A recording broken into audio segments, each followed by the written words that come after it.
microphone. Sorry, I had to shake the desk. I need my headphones. I need my headphones. Yeah, yeah, yeah. Well, good fucking morning. Hey, oops. I guess, wait, what? Why can't I hear myself? Hmm? Hold on. Why aren't you on? Why aren't you on? Whoops. Why, what? What is going on? Oh, there we go. I was just having I'm like, why can't I hear myself? I can't hear myself. Hi, Paulina. Good morning. Hola. Buenos. I guess it's not buenos tardes, is it? It's buenos, buen, buenos dias. Buenos dias. I'm not sure which would. I don't know why. Out of my mind, immediately went whatever the Spanish was for good morning. Hello. Huh, good morning. Well, anyway, good morning, my love. And how are you? Buenos dias. Okay. Duh. What the hell's wrong with me? I don't know what I apparently don't know how to speak anymore. I apologize. Good morning, everybody. Oh my lord. Lordy, lordy. Look who's 40. Yeah, it's still hot here today. I just want to tell you that. I'm hoping today it's supposed to get like thank you. That is so, you are being very generous this morning, Paulina. So I appreciate that. But I'll try and do better. I'll try and keep my brain in like multilingual places. Oh, it is. Yeah. I've been up for a while though. I mean, I've been up for an hour. I shouldn't say a while. And by up, I mean sitting up, not necessarily productive. Today's going to be a nutty day. And yeah, I don't know. I'm really at a crossroads, I think. Hi, peace, love. How are you? Good morning. Um, I don't know. I really need to think about things and, you know, I don't know. I need to get my shit together. But it's not going to happen today, so don't worry about that. Hi, I'm good. I'm good. I had a rough day yesterday, just brain chemicals. And this morning I'm a little angry-ish, kind of. I don't know. I'm not in a great spot because, let me put it this way, peace, love. Oh, guten Tag, guten Tag. Guten Tag, Herr GP. Wait, now let me think about German. Wie geht's? Wie geht's, GP? Guten Tag, Herr GP. Wie geht's? Es geht mir gut. That's all I remember. I took a little German in college, but I don't really remember all of it. Es geht mir gut. But I do speak a little German. I mean, I could pronounce it at least. Anyway, that's not the point. Good day, mate.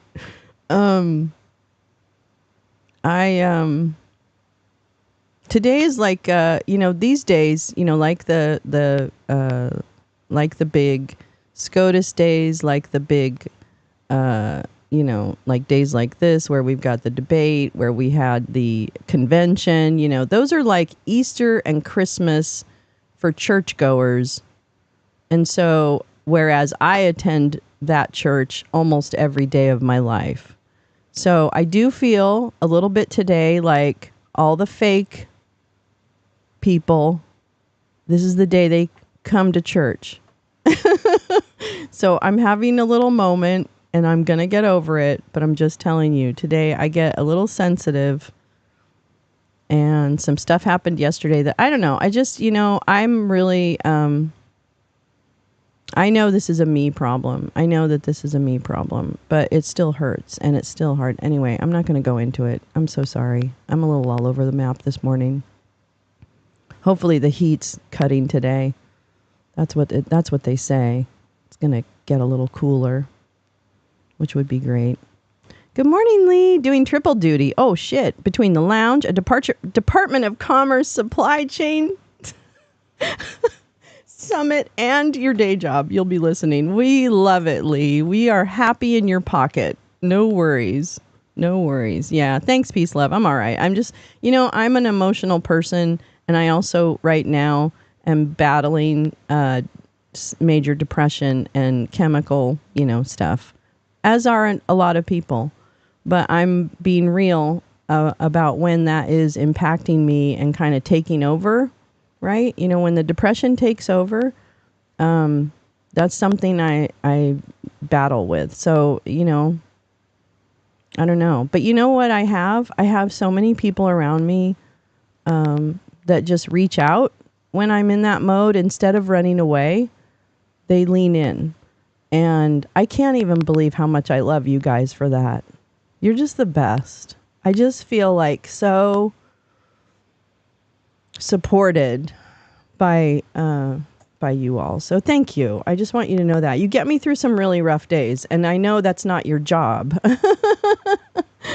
because it's no one's job to do that. But I just want you to know that that's the effect that it has. And in the meantime, I'm trying to figure out chemically, because I know this is a chemical thing, right? That I need to fix it. Anyway, so today's a sensitive day for me because I know it's going to be a crazy day. And there's going to be like a bunch of morons out there. So I'm just kind of steeling myself for the day that's hard. I'm glad I have you too. I'm really grateful. I'm really grateful. Tonight's going to be fun. I don't care what anybody says. It's going to be fun. I hope. Or maybe it won't. No, it'll be fun. I'm looking forward to it. Everybody got their bingo cards? You better have your bingo cards. Oh my God. You guys helped create them. You better use. To be honest, I don't actually anticipate anybody using the bingo cards. Just so you know, those are really more for to tickle your funny bone, if you will. So good morning. Oh my gosh, Neil, butterflies, gal, my beautiful gal. Oh, GPP's lovely butterflies are free. That's a great movie. That's one of my favorite movies. Butterflies Are Free. I really like that movie. It'd be a good movie to watch. Trolls are out there, but much less trolls. Thank God. Yeah. Yeah. I know. Bridge trolls, right? No. Hi, Oomph. How are you? I'll need 2 TVs. One to watch the debate, one to read the witty repost at Lolo's Lounge. I know. Yeah. I can be quiet during a debate, though. I promise. Good morning. Oh, Paulina. That's right. Paulina was the first one here. Yeah. It cracks me up. Yeah. So, yeah, good morning. Good morning. Today, we actually do have a hearing, believe it or not. Oh, my God. We have a hearing this morning on, let's see, what is it? I think it's Biden's border crisis, or is it, I don't know. Maybe it's not. Let me check and see, because I think that I had it on the schedule for today, but now I'm wondering if it really is on the schedule for today. So hold on. Let me just see. What's this one? Breaking down the future. What's DeFi? What the fuck? Decentralized finance. What's that mean? Because there's a committee on financial services hearing entitled Decoding DeFi, Breaking Down the Future of Decentralized Finance. Is that about Bitcoin? Rules committee. Oh, yeah, there's a rules committee meeting today. Lots of House activity. Yeah. On China. Oh, interesting. The border crisis that isn't a crisis. Yeah, you remember that one? You know that one? Yeah, exactly. That's the one I mean. That border. The closed border. The border that as it actually isn't open, but is, probably has people crossing because that's what happens. People cross. House GOP and Democratic leaders give press conference. That's that's in a few minutes. Let's see what else. Oh no, yeah, it is. Okay. Yeah, the House Judiciary, the Biden-Harris border crisis. Yeah, we're going to watch that at 7 because, nothing gets your morning going like a little border crisis. The Trump supporters who attacked. Oh, really? Where's that at easily? Is that in Texas? Wow. Decentralized finance sure sounds like a euphemism for Bitcoin. It sure does. Sounds like a pretty fancy name for that Bitcoin stuff. I don't know. I'm thinking. Yeah. So it'll be interesting to see. Texas. Yeah. Interesting. I guess Texas doesn't show their court rooms, right? I don't think. Is it in a particular court system? I'm sorry, I'm asking you all these questions like you're supposed to know everything about the Texas docket. I'm not gonna. Let me see if I can find anything though. What was that? What do we? Would it be the Biden campaign as the plaintiff or whatever? Biden. The.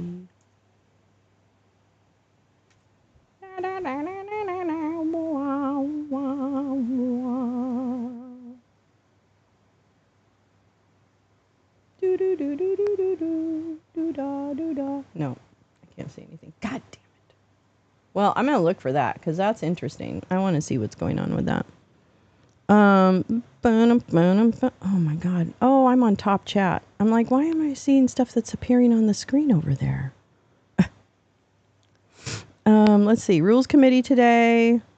The Trump support. Okay. Yeah. Do I need to kick chuds in the nuts for you today? Carla, you always do. And I'll give you a list. I'll give you a list. Oh my God. Decentralized.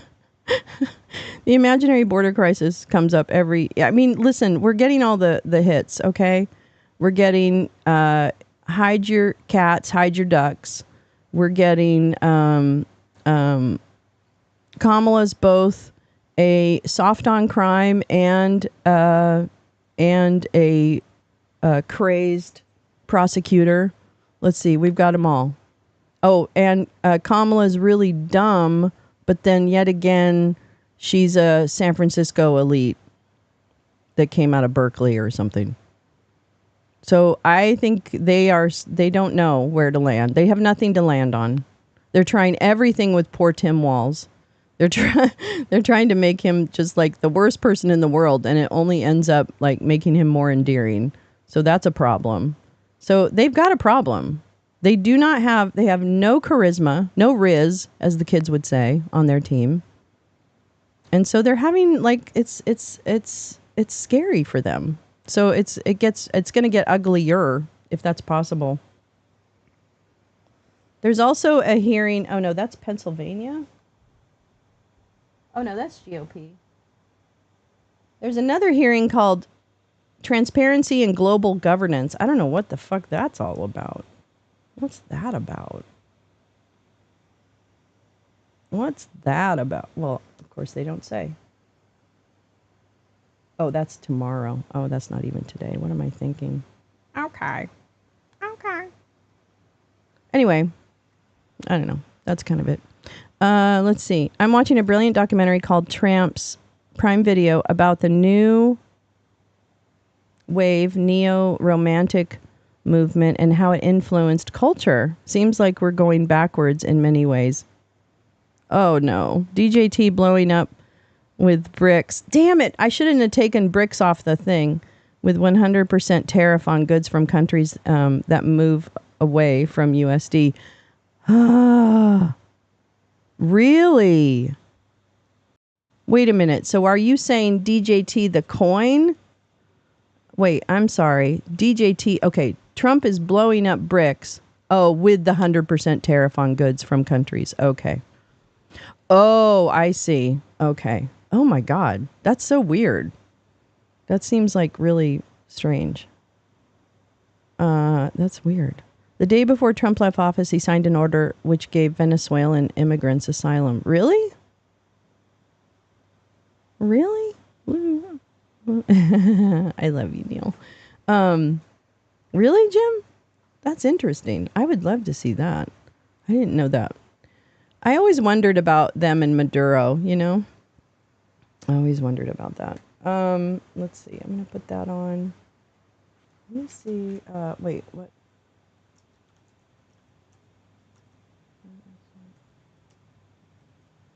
Whoops.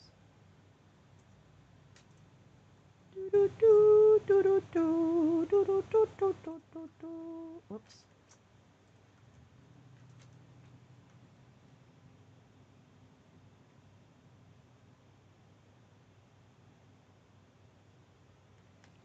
Yeah.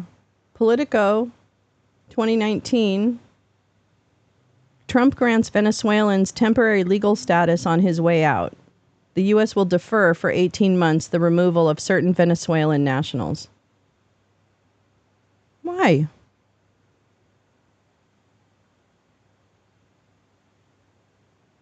President Donald Trump on Tuesday announced he will offer Venezuelan exiles protection from deportation, a move he has considered for years but refused to do until his last full day in office.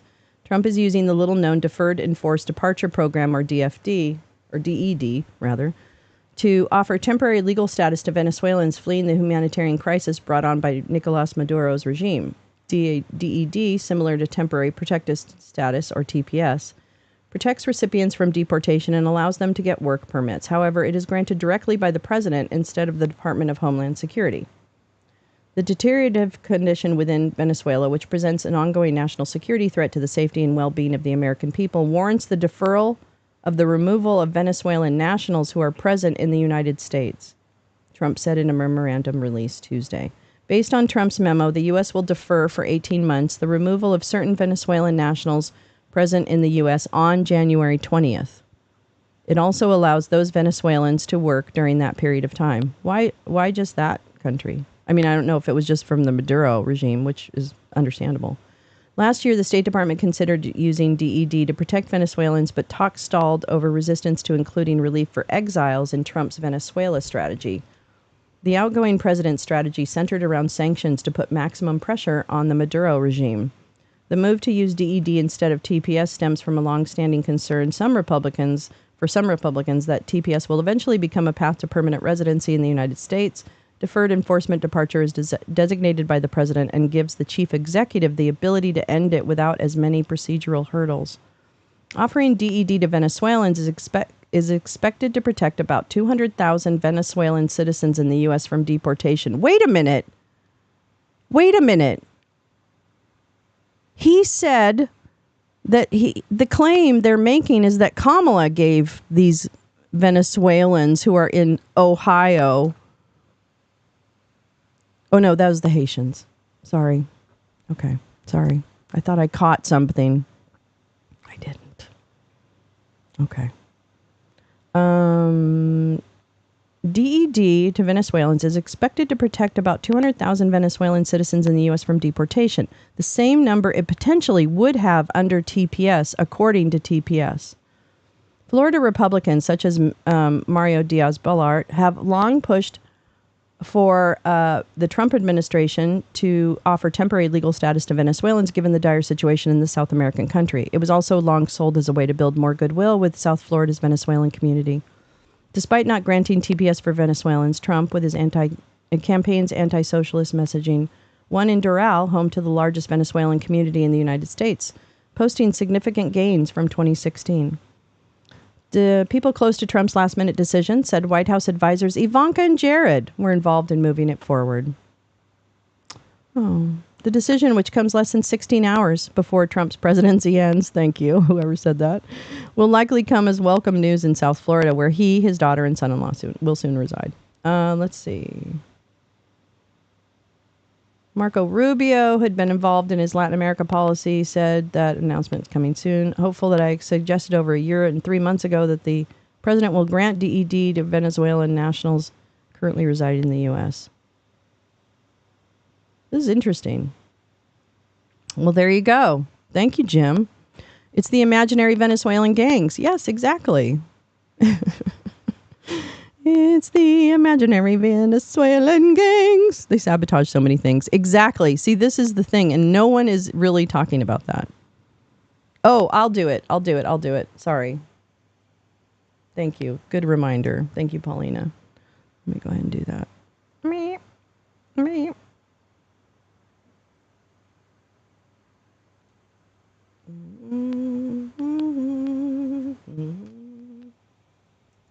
Oh shit.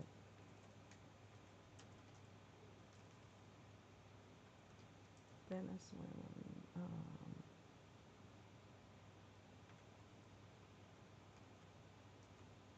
Okay. Whoops.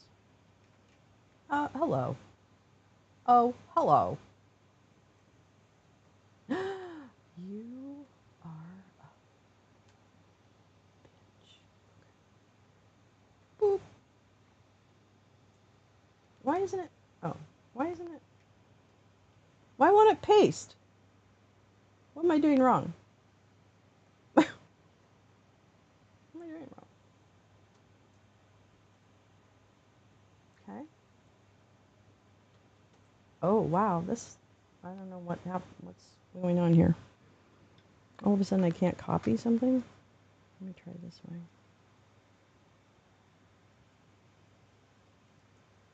Paste. Oh, okay. No, I have to do it with my mouse. For some reason, my keyboard's not working. All right. That's no problem. There's the Politico article from 2021, actually. Sorry, it wasn't from 2019. Obviously. All right. Let me catch up. They sabotage so many things. This is the thing. I really would like to. Why is he rarely, if ever, not referred to as former President Trump? I don't know. I don't know. Wait, Max is here? And the Coke, Paulina. It's imaginary. I thought you did too. I know they were really trying to blame her. I got excited. I know. I thought it was, but it wasn't that. It wasn't that. Let's see. Good morning, Jen. That I researched and was like, that's kind of an op, bro. He agreed. It's kind of an op. Yeah, Jen, good morning. I love you guys. Oh wait, what time is it? Because I should be keeping track. Somebody should keep track. Where's my phone? Oh, it's behind my coffee. My phone's behind my coffee. Oh my God. All right, wait. I'm going to get everything set up because if I don't get it set up, I'm going to be like really sad. Okay, so we're just going to put the cat cam here, which the catless cam. No cats today. How you like that bait and switch? Yeah, come for the cat cam.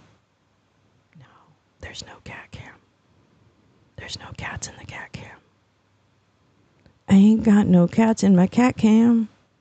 I ain't got no cats in my cat cam.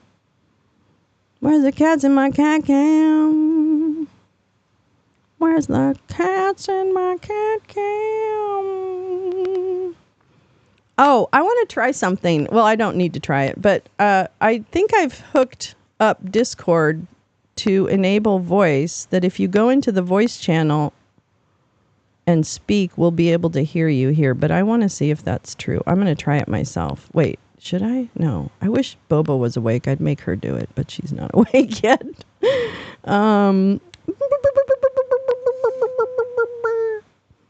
They're out catting. I know. Well, you know what they're doing? They're trying to find a cool place. That's what they're trying to do. So I don't blame them. I want them. Did RFK Jr. ate my cat? Meow. Yeah, I wouldn't let him near any of my cats. That was a convenient joke. Sorry, I wasn't trying to be weird. Oh, good morning. Good morning. All right, I got to get us ready for this big hearing because we're back, baby. Us and Jimmy Jordan, we're back. We're back, bitches. We're back, we're back, we're back. That's right. Don't you worry, little Jimmy Jordan's right here. Little Jimmy Jordan. I can't wait. It's so great. We're back with all our friends.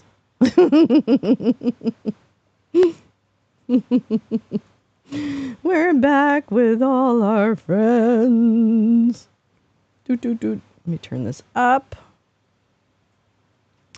Committee on the Judiciary.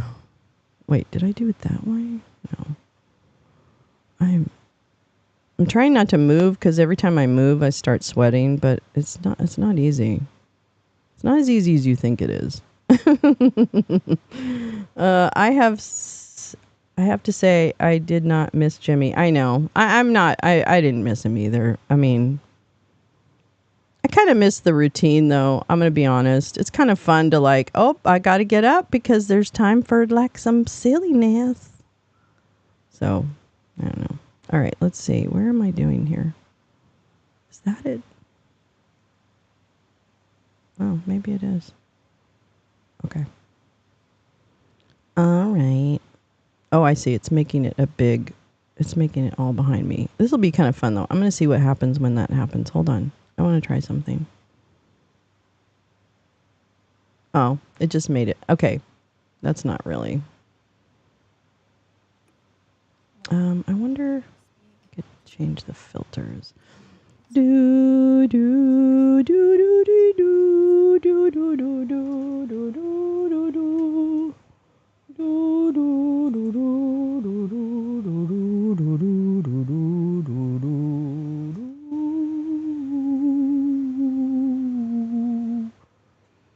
Is there any scene outside the debate arena or anything?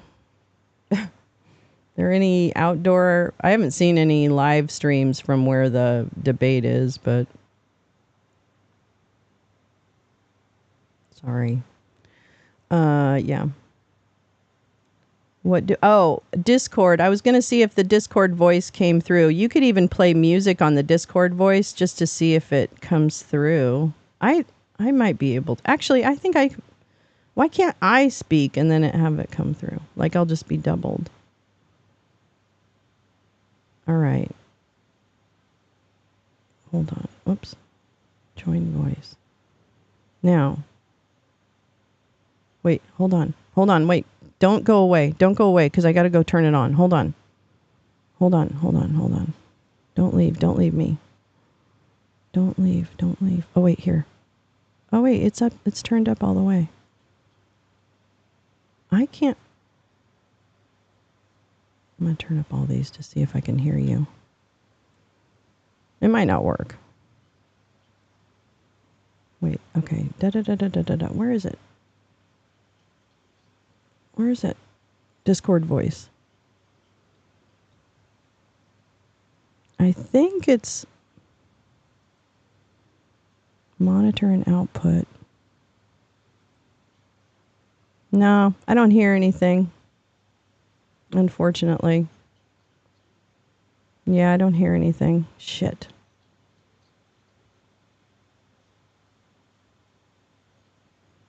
Yeah, you can't hear me outside. You guys can't hear another voice other than mine, can you? Okay. All right. Thank you. Thank you, Oomph. I don't think it's working. It was too easy to set up anyway, so clearly it was more easy than I thought it was. Thank you, Oomph. I appreciate that. Oh my God, I am dripping sweat. Can you see the sweat? Can you see it? Can you see it? I would like to know. I do. I was like, where's my tissue? And I'm like, I have tissue here. Telegram does that for you sometimes. Oh, I don't know. I think it's that I'm sure there's just something in the widget that I haven't set up right. I'm pretty sure. The cooldown starts today. I know, Jen. I'm so excited. I'm so excited. Boo, boo, boo. Party, party, party, party, party, party, party. Yeah. But thank you so much. I know I hate Discord too. It messes up the volume on your phone. It does. Oh my God. I guarantee they're going to have that woman from Maryland whose daughter was murdered and Trump is flying around the country to speak nicely about him. Yeah, I think there will be a lot of exploitation. Boy, the exploitation of tragedy in this election cycle is at an all-time high, frankly. So, I don't know. But let me tell you something something here. Let me give you a heads up. If I were RFK Jr., I'd stay away from Windows, T, and Ivan Raiklin. Because, not because of him, but because I think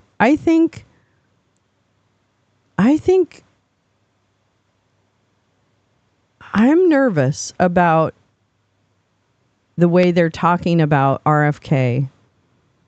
Flynn, especially. Flynn, yesterday, I shared a story about Flynn talking about how, oh boy, RFK, we better keep him safe. We better keep him safe. So basically, the same assassination talk that Flynn did shortly before President Trump got shot at. And yesterday, he was doing the same thing to RFK. So I know I'm a crazy girl, but I'm going to tell you right now, if I were RFK, I'd watch my back. Because I have no idea what, if anything, everyone has perspectives on the assassination attempt. And a lot more people are asking a lot more questions now about what really happened. And I just see patterns. And I see a pattern, unfortunately, with Flynn in particular, because he, too, was the one prior to Trump getting shot saying that Trump would be assassinated. So I don't know if he's just clairvoyant, which is possible. But I also know there's a lot of dirty tricks out there. So I'm just fucking, that's right. It's sketch as fuck. That's all I'm saying. And when Mike Flynn says shit like that, when he said it just before Booty Pop got shot in the fucking ass, I'm going to tell you right now, I don't trust that motherfucker as far as I could throw him. I actually probably could throw him pretty far because he's little. But I don't trust him. And even if the Flynn flam isn't somehow weirdly involved, which of course would be crazy, but of course they're crazy. Even if they're not involved, the stochastic terrorism piece of this cannot be ignored. Flynn et al. Influence a lot of people through their media. Yeah, I mean, it is sketchy. There's no doctor's report. There's not the usual stuff we would have about a candidate who went through something like that. We would have more information about a candidate. So the setting on its head the precedent of full disclosure, removing that as a precedent is ridiculous. And you unfortunately or fortunately, when you are president, if you get hurt, everybody needs to know about it. That's the way we've done it. Now, if you want to change that, you've done that. You've changed it. But I don't know if it's going to work for everybody. So, anyway, you mean the picture of Dump with his fist in the air with no protection looks sus. The fact that there was no... there's no report from the hospital. I'm sorry, but there should have been blood on his collar. Like there's many questions. That's what I just think. But regardless, that doesn't change anything for me in terms of voting, obviously. But it might for some people. And even if it wasn't staged, which I can't believe that it was. I would find it very hard to believe that is that was something that was staged. I do believe that they would make more of it than it might have been for his part. Certainly, people died, so it wasn't a complete clown show. It was just people died. I don't like this. I don't like the way it's doing that. I'm gonna fix the chat. Anyway, wouldn't put it past Trump to accept collateral damage. I totally wouldn't. I'm telling you right now, if somebody said to him, sir, you're going to get hit by something. And, you just, whatever. Or, but of course, here's the thing. When I watched it live, he seemed awfully scared. Yeah, when the shot were real. Well, that's the point. That's my point, is that I find it hard to believe that it was staged because someone died and because it didn't, I don't know if it just doesn't seem like something that would be staged. And he seemed very, very shocked. Yeah. I think he seemed very shocked. And I thought that was genuine shock on his face. Now, did he do the stupid thing with putting people's lives in danger? Yeah. It did look, yeah. I think usually if we had more information, then we wouldn't conjecture. You know what I mean? Like, I think that if it were a normal world, because of the confusion, someone from the campaign would come out and say, okay, let's tell you exactly what happened. Here's the doctor's report. I mean, this is how it usually goes. But nothing. So yeah, I don't really necessarily think that things were staged, because I certainly don't think he would put his life in danger, on a LARP. But maybe. I doubt it. I think it's more a matter of stochastic terrorism, in terms of someone being inspired. Yeah, we would speculate anyway. But it would be harder to speculate if you had more of a more information. I mean, it would be harder to fill in the blanks that we're filling. Who? Who? Yeah, yeah. Because I was glass, not a bullet that hit him. I think that's probably, I don't know. I just don't know. I don't know. She should stick to her dumb book. Yeah, exactly. Yeah, she should. Melania said it was a government plot. Yeah, I know. They want to say that. They want more than anything to put this as a hit job, that Biden put out a hit on Trump. That's what they want. They want to say that so badly. And they do, but they don't like totally, French kiss it. They just love you. Yeah, they totally want that to be the narrative. That somebody tried to assassinate him. Yeah. They want that. It's not going to happen, but that's what they want. Chaos in general. Yes, chaos in general works for them. It really doesn't matter. But I'm going to tell you right now, my little RFK garden path that I'm leading you down, and again, I'm pulling it out of my ass. I just noticed it yesterday when Flynn was making a huge fucking deal in some event with RFK about how we need to protect this man and da-da-da-da-da and da-da-da-da-da. And I'm like, oh shit, here we go again. Because you said that about Trump too, and then he got shot. So the stochastic terrorism is what I am more concerned about. I don't think anybody's in the back room going, okay, now we're gonna get Junior to grab a gun, and RFK, you're in danger, girl. You in danger, girl. It's true. Yeah. Oh, so funny. Tonight's gonna be exciting. I can't wait.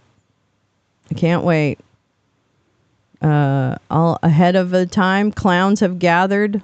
I'm sure the clowns are gathering in front of wherever they're going to do it, Flynn said that before, too, when RFK didn't get... Yeah, that's true. He did say that before. You're right, Kathy. You're absolutely right. He has been making a big deal about that for a while. I need some weed. Hold on. I need to bake. It's 40 minutes. I haven't baked. Look how excited people were for a riot at DNC. I know. Get your memes ready. Aw, Jen. That blows. Oh, what's happening? What's the matter, Jim Jordan? What's the matter? Why aren't you on time? It said 7 o'clock, and here we are, and you're just like doing nothing. Everybody's pooping. Everybody's pooping. Oh, wait. Weed. I think it's a method. Oh, definitely. That makes sense, Kathy. Yeah, no, I'm literally just, I'm kind of bullshitting, I'm not making a serious prediction. I'm just saying, hey, I notice patterns, and here's a pattern. And I know that Flynn is a fucker. So here's a pattern of fuckers. That's all.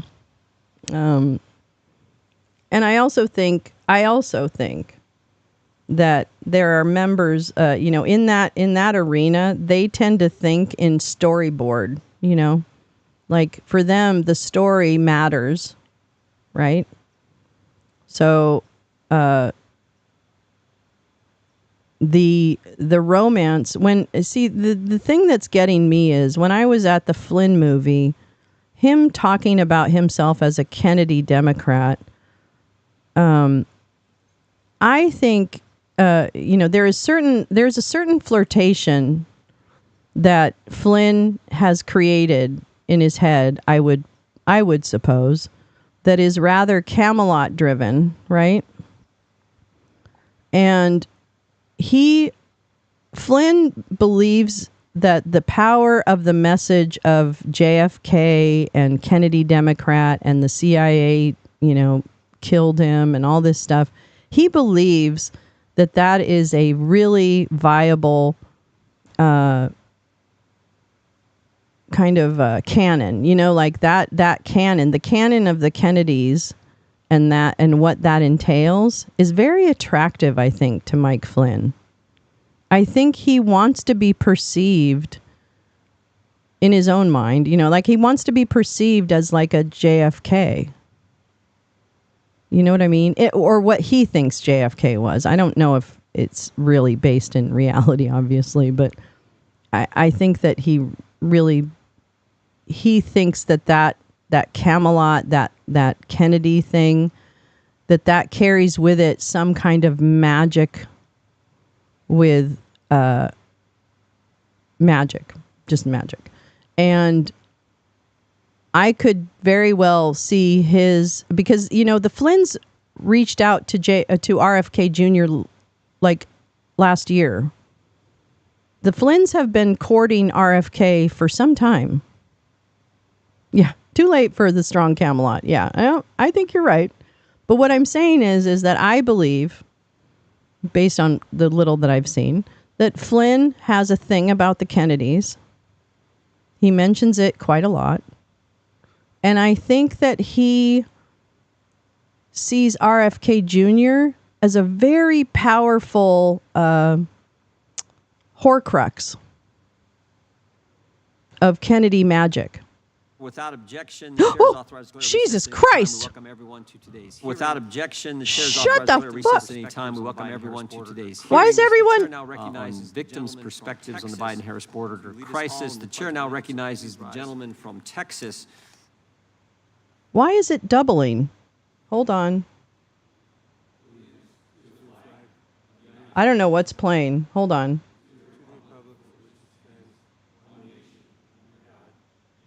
Oh.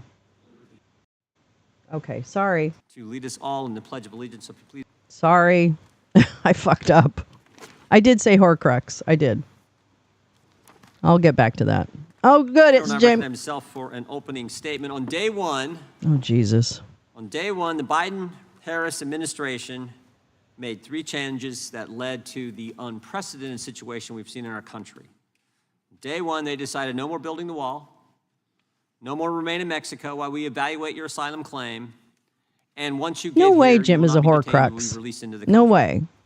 As a result of that, 10 million migrants have come into the country. I think he had a report of 8 million. We've lost track. They've lost track. It's bullshit. He's now not quoting the number that they just released. Who came into the country.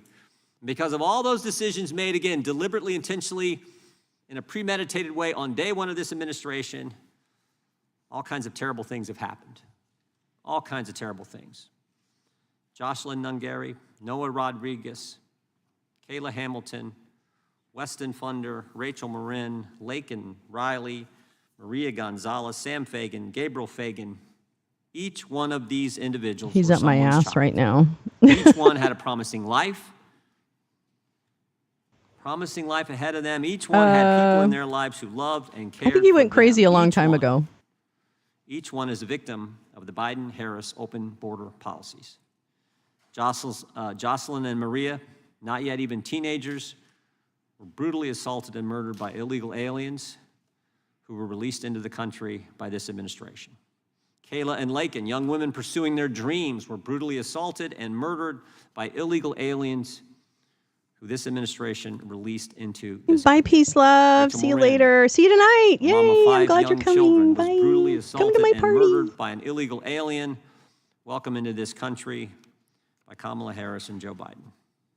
Noah Rodriguez, Sam Fagan, Gabriel Fagan, Weston Funder, teenagers and young men with bright futures were poisoned by fentanyl that this administration refused to stop from flowing across our southern border. You may have heard these names and stories and those of countless other victims of criminal illegal aliens, but not from Kamala Harris. Last week, a teenager in Manassas, Virginia, was allegedly kidnapped by an illegal alien, purportedly released into the country again by Joe Biden and Kamala Harris's administration. In January, 2 New York City police officers were assaulted by a group of illegal aliens who entered the country thanks to this administration's open border policy. In May of 2023, a teenage girl in Alabama was viciously assaulted in a restaurant bathroom by an illegal alien with a violent arrest record in his home country, who was able to enter the country as a, quote, got away because of this administration's policies that ensure Border Patrol agents are too busy processing illegal aliens to actually patrol the border and do their job. Last February, a Nassau County, New York man was the victim of a brutal anti-Semitic attack at the hands of an illegal alien who this administration released into the country. I could keep listing these stories.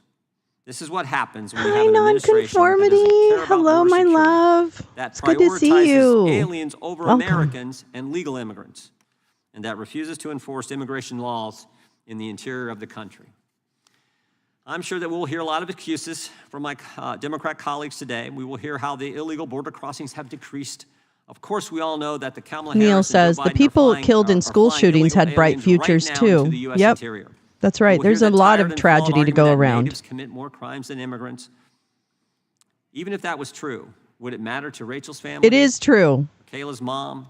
No, it wouldn't, Jocelyn's because they mom, or lost their Weston's precious family? child. The truth is that in every crime Two things I've can be discussed, true. every one committed by an illegal alien was preventable. If only we had an administration that did their job. But unfortunately, we don't. What We have a about, Democrat we just presidential read that candidate Trump gave who the for years Venezuela, advocated for open whatever. borders. She was appointed the border czar, yet presided over the largest mass illegal immigration in U.S. history. She has called for ICE to be abolished. She has laughed off questions about border security. She has promoted amnesty. She has said that, quote, undocumented immigrant is not a criminal. Boy, they really Thanks don't to like Kamala that Harris and laugh. Joe Biden, we're on track to get to 12 million illegal aliens in the United States in this 4-year administration. 12 million. I always tell folks, 12 million, that's the equivalent of the entire That's not population 12 of million. our state, It's not. State of Ohio, 7th largest state in the union. And that's not even counting the 1.9 million known gotaways who've evaded Border Patrol, or the unknown number of gotaways who've not even been detected. American communities are left to suffer the consequences. We're going to hear from people who've suffered it in a direct way today. And with that, I would yield to the ranking member for his opening statement. Oh, God damn Mr. it. Chairman. Mr. Chairman, before I start, I'd like to take a moment and express my sincerest condolences to all of our witnesses who have lost loved ones and to all of their families. I cannot imagine how difficult this loss has been for you, and I appreciate you being here to share their stories. May their memories be a blessing. Unfortunately, instead of working in a bipartisan fashion to find meaningful solutions to our broken immigration system, we are sitting in yet one more partisan hearing designed to divide us and to score political points before an election. In fact, one of our Republican colleagues said the quiet part out loud last week when he said in this season, quote, "These are messaging hearings that we've been doing," close quote.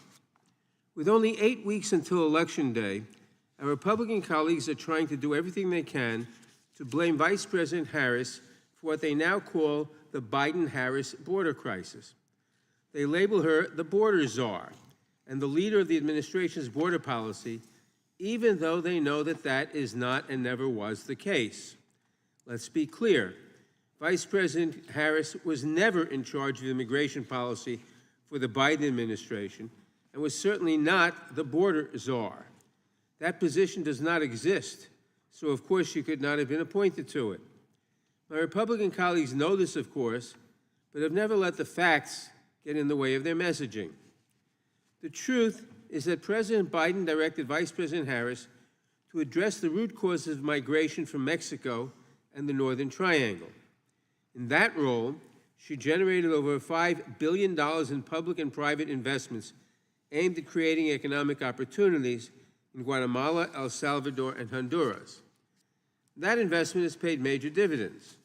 Between fiscal years 2021 and 2023, Border Patrol apprehensions of migrants from those countries dropped by nearly 50%. That's because immigration is impacted by factors beyond one country's policies. People do not leave their lives and homes behind on a whim. The people crossing our border immigrate because life has become unsustainable in their home countries, because of factors like persecution or economic, food, or political insecurity. By investing in other countries, we help ensure that people can build a better life for themselves without having to seek security elsewhere. These investments have contributed to the lowest levels of unauthorized crossings in 4 years. But you would not know any of that from seeing my colleagues do their press hits on Newsmax or from what we have heard today. During today's hearings, we are going to hear from family members who have lost a loved one from fentanyl poisoning or as a result of a crime committed by someone who entered the country over the last 4 years. There is a verse in the Torah that hangs in my office, Tzedek, Tzedek, Tirdof, justice, Bye, justice, Neil. shalt Hope to thou see you pursue. tonight. The families here today want A good justice one. for their loved ones. They want to ensure that no Yes, other family has Kremlin to made suffer tweet the for pain this. That's of what right. they have gone The through. Kremlin has a very noble interest in goals. this hearing. The heinous crimes these families have suffered should be universally condemned. The perpetrators should be prosecuted to the fullest extent of our laws, and then they should be removed from the country. But this is not a story that began 4 years ago. Tragically, the same story could be told of any president. Former President Trump's administration released undocumented immigrants who went on to commit crimes. Now, do I blame President Trump for those crimes? Of course not. He has his own crimes to worry about. And as I have said, all Congress, no president has ever had the resources to detain every individual who crosses the border without authorization. Our immigration system is broken, and it will take a substantial bipartisan effort to fix it. We need more judges and asylum officers so migrants can have their asylum cases heard in a matter of weeks, not years, so we can stop I'm into it. catch and release. I'm into Lev's doc. Yeah. We need to expand lawful I have his book. I want to read it. As the Biden-Harris administration When's has it coming been trying out? to do, so people can come to the United States after they are vetted in an orderly and safe manner. And we need to look at immigration in a holistic manner to see the benefits that immigrants bring to this country and not focus only on the negatives. Immigrants' contributions have helped ensure that we came out of the pandemic stronger than any other advanced economy.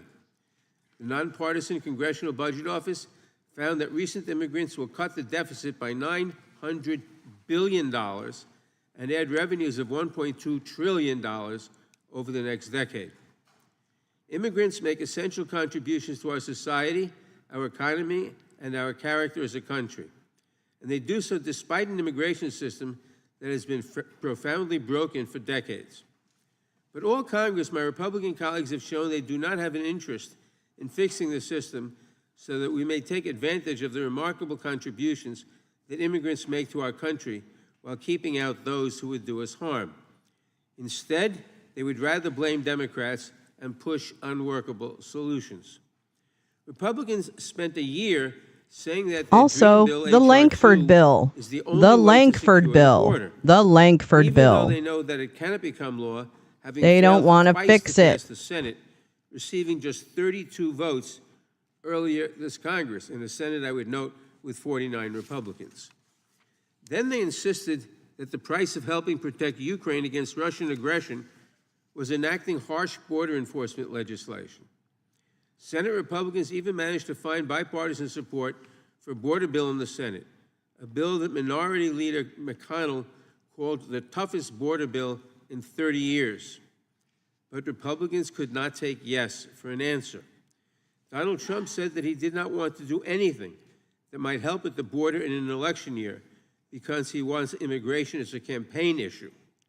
Other Republicans said it out loud too, saying they don't want to, quote, do too damn much to help a Democrat, close quote. Republicans showed clearly what Democrats have been saying over and over again, that they don't want to do anything that would help address our immigration system. They clearly have given up. They just want to demagogue. I wish that was not the case. Vice President Harris has made it clear we need a reformed immigration system with robust lawful pathways. I really want to to talk about citizenship, Peter Thiel. That's, strong yeah, security Carla. and controls at our Thank border, you. and a modern approach to a global issue. I really wish that has almost been like the neglected for far Democrats too would long. hold their own hearings like Democrats stand ready to work on clandestinely real if they have solutions to. these problems. I only wish we had a willing partner. I look forward to hearing from our witnesses today, and I yield back. Gentleman yields back without objection. All of the opening statements will be included in the record. Today's witnesses, we start with the Honorable Mike Boudreau. Sounds like you got roots in Louisiana with that last name. Sheriff Boudreau is a lifelong resident of Tulare County, California, a place I've been. What? His 38-year career in the Sheriff's Department began as a sheriff deputy when he was 19 years old. He has served as sheriff since 2013. Sheriff Boudreau holds a certificate in criminology, administration of justice, associates of science degree in administration of justice, a bachelor of science degree in criminology and management, and a master's degree with course study in the administration of justice and organizational development. Sheriff, we welcome you today. Ms. April Ugary began her crime victim advocacy in Houston, Texas, after her 9-year-old niece was shot and killed while riding in a car with her parents. She's a veteran of the United States Air Force, where she trained as a nurse. She has an associate's degree in criminal justice from Houston Community College and a bachelor's degree in criminal justice from the University of Houston. Gosh, butterflies, I don't. Ms. Tammy Nobles is a realtor from Norfolk, Virginia. Peter Navarro, you mean, or Peter Thiel? Oh, no. I don't know what his relationship status is. A victim of a criminal illegal alien, and we appreciate you and sympathize with your loss. Ms. Patricia Morin, a mother of 6, including Rachel, who was the victim of a criminal illegal alien, stay-at-home mom for 25 years, homeschooled her children. She returned to the workforce after her oldest child graduated from high school and worked in the mortgage banking industry and retail management until she retired. She currently works part-time as an office administrator for a church and resides in Maryland, and we appreciate you being with us as well. Ms. Ann Plunder is a wife and mother of 4, whose 15-year-old son, Weston, was poisoned by fentanyl. Since then, she has spoken publicly about her son's death to promote change and educate American families about the consequences of the fentanyl crisis. We appreciate you being with us as well. And Ms. Alex Nunguri is a resident of Houston, Texas, and is the mother of Jocelyn, he's the one who took down Gawker because they outed him. That's why he funded Hulk Hogan's website against Gawker. Butterflies. So, yeah, he literally did that because out of revenge, because they outed him when everyone in Silicon Valley apparently already knew. Female participation in criminal groups and U.S.-Mexico security cooperation. And finally, Ms. Melissa Lopez.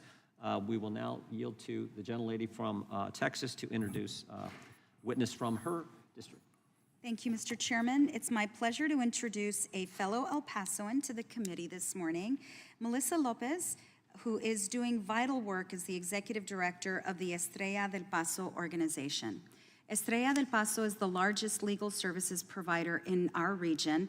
They assist asylum seekers, victims of trafficking, and migrants who have faced a host of dangerous and threatening situations.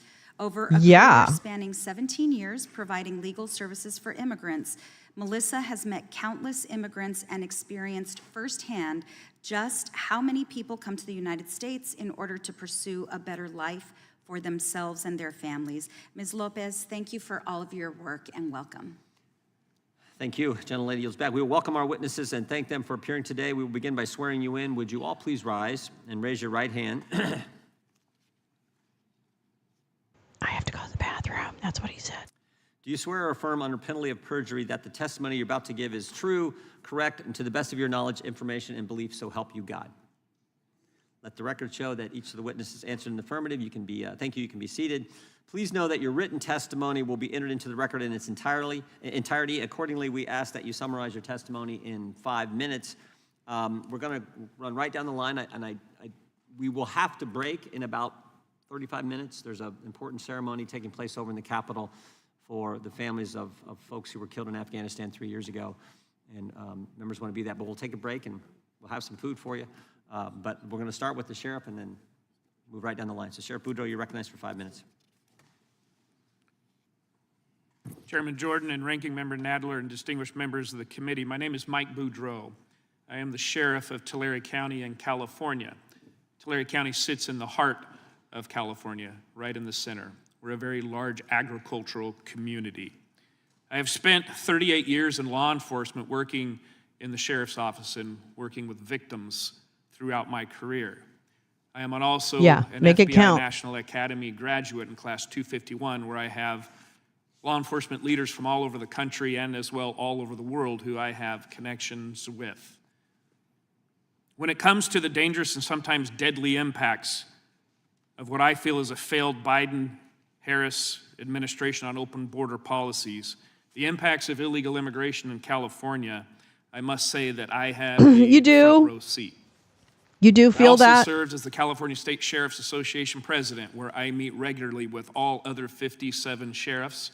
There's 58, me being number 58, in the state of California hearing their stories.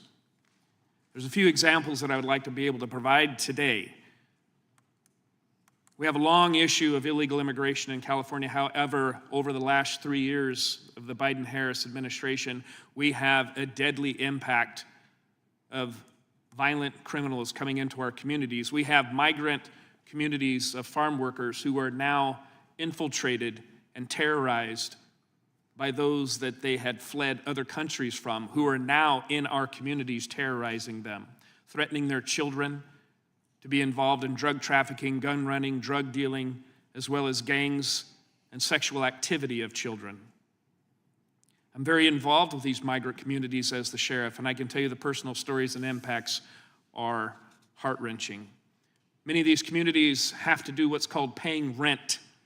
You must give money to the drug lord or the gang member or the violent criminal of those that you fled if you want to live peacefully within that migrant community.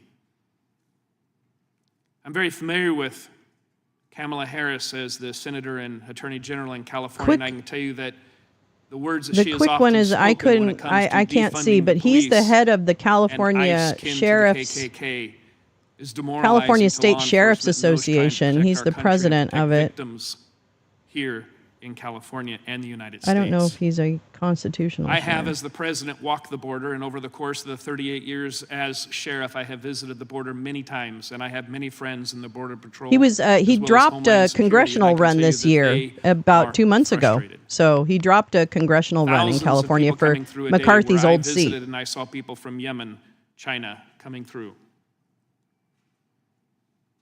In our China. town, we had a friend of mine, Jody Jones. His brother was shot and killed at an AM/PM mini-mart, where an illegal immigrant who had been deported 3 times over found his way back into the United States, attempted a robbery, and shot and killed a man.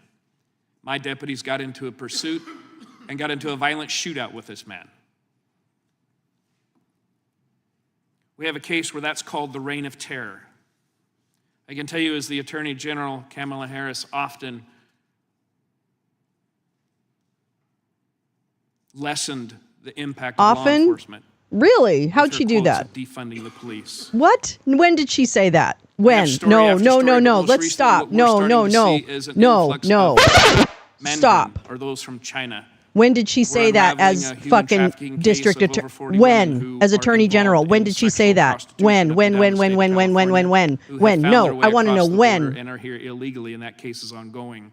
We have financial crimes from Mandarin, thieves from China, who are stealing millions of dollars online from our elderly in the Central Valley and up and down the state of California. Yemen is lovely in China this time of year. We had an illegal immigrant, El Mano Negro. He was a hired hand by the cartel, where we arrested, and finally he admitted to killing and assassinating over 25 people in our county. That's a lie. at He the hands of lied. the cartel. We just unraveled a cartel in our county, dismantling that cartel. The people in that cartel that we arrested openly admitted that within the last 3 years, it's easier now to move human beings, drugs, guns, fentanyl most specifically, across the border, and that it's easier now than in the history of their cartel. I can tell you, because of the Biden and Harris administration, law enforcement resources are quickly depleted. We have victim after victim that we see, as you'll hear today, and that these stories are not unfamiliar to law enforcement up and down the state of California. And so with that, I'll conclude and turn it back over to you, Mr. Chairman. Thank you, Sheriff. Ms. Nobles, you're recognized for 5 minutes. Good morning to the members of the committee. Thank you for allowing me to speak. On July 27th, 2022, I received the worst news that a parent can ever get, that my newly 20-year-old daughter, Kayla Hamilton, was found deceased with injuries consistent with homicide. There are no words that describe the heart-wrenching, soul-crushing pain of losing your child so horrifically. Kayla was a happy and loving person. She loved life and God.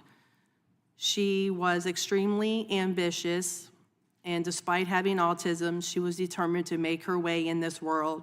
She loved animals, especially her cat Oreo, and cared about the homeless.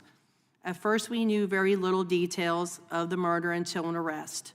At the end of March of 2022, Walter Javier Martinez was apprehended by Border Patrol, crossing illegally into the U.S. Martinez stated that he was 16 years old and feared gang activity in his country in El Salvador. As an unoccupied alien child, Martinez was granted access into the United States with no background checks or vetting.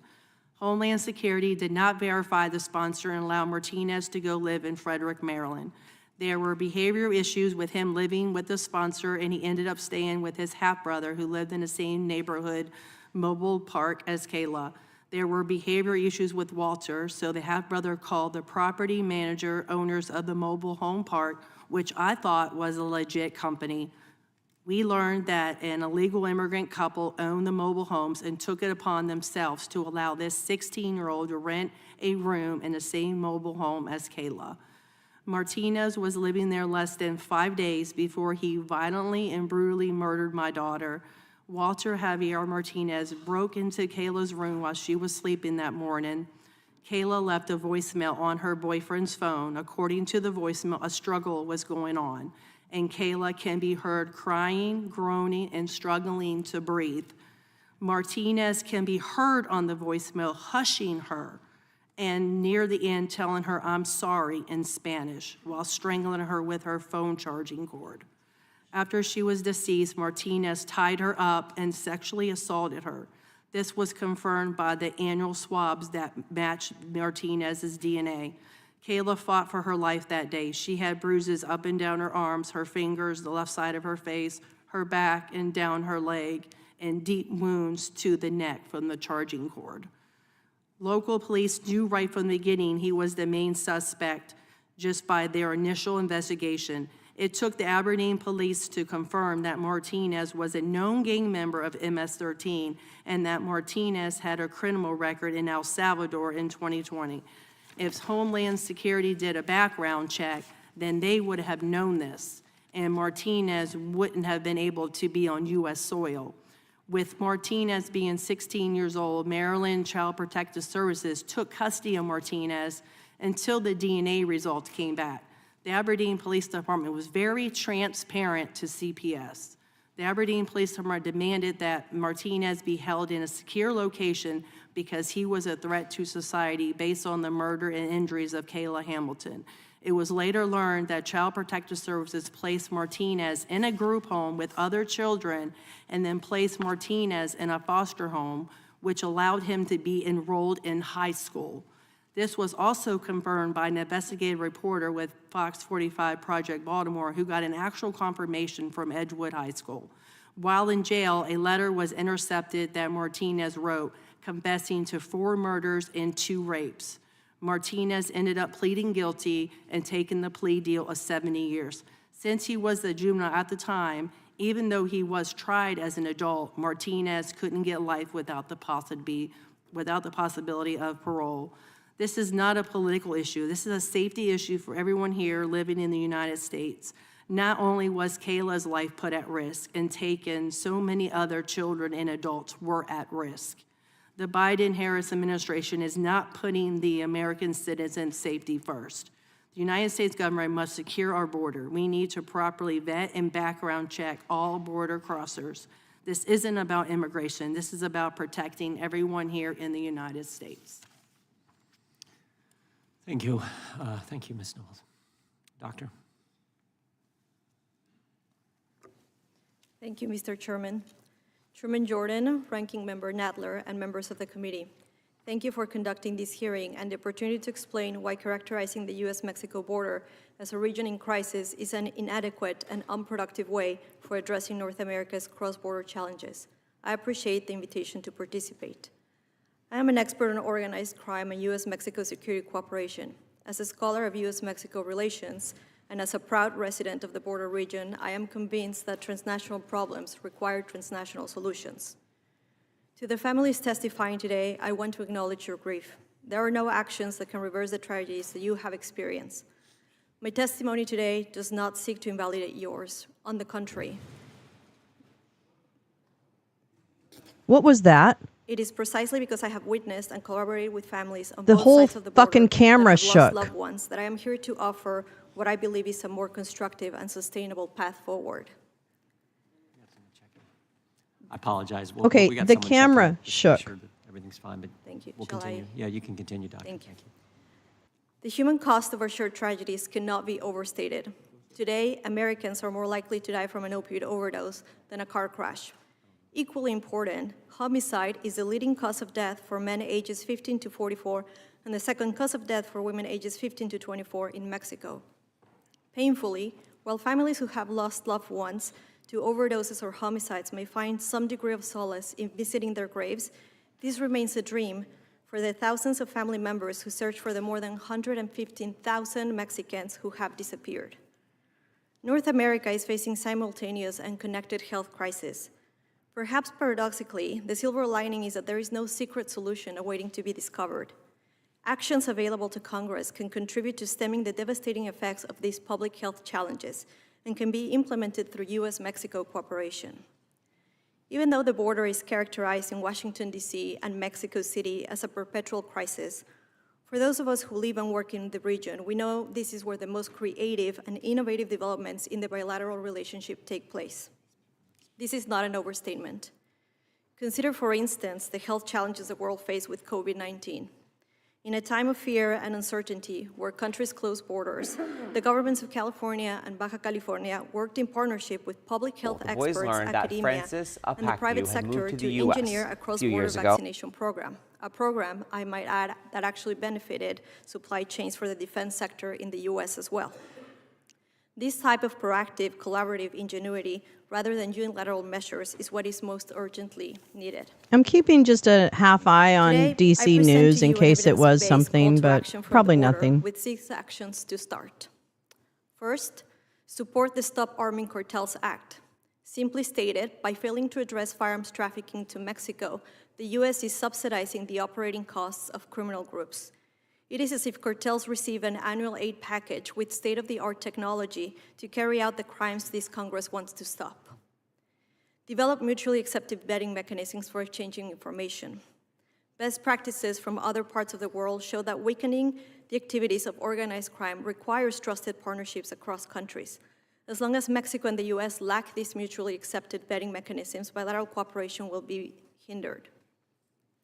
The Bipartisan Safer Communities Act is an important step in addressing straw purchasing and trafficking. However, successful implementation requires resources for prosecutors and the ATF. The BSCA also provides an opportunity for seeking meaningful cooperation with Mexican counterparts. Provide funding and support research for improved metrics of border security. In 2024, it is unacceptable that the indicators of border security are detentions and seizures. Recording how many people were stopped or how many drugs were seized hardly builds a smart border. There is significant room for improvement. These metrics should be developed in partnership with civil society, the private sector, and academia. And finally, visit the border and its binational communities.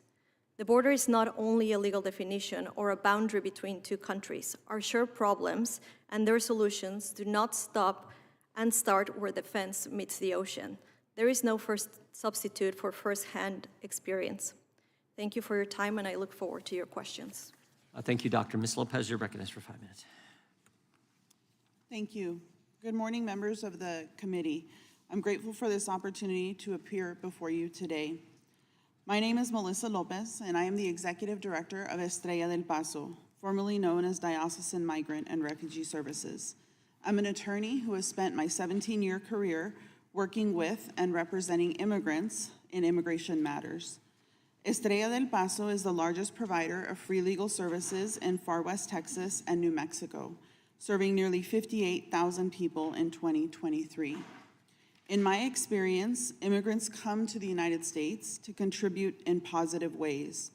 They make our communities more vibrant by sharing their culture, language, and traditions. I was born and raised in El Paso, the child of immigrants from Mexico. Though born in Mexico, my parents are now naturalized U.S. citizens and have spent more of their lives in the United States than in Mexico. I graduated from the University of Texas at El Paso in 2004, and then attended the University of Texas School of Law in Austin, graduating in 2007. As much as I loved living in Austin, I knew that I would be returning to El Paso after law school. I was blessed to be hired at Estrella del Paso, and the rest, as they say, is history. In my 17-year career, I have been blessed to work with thousands of immigrants from all over the world. My experience working with immigrants has taught me one special lesson. The only difference between me and my clients is where we were born.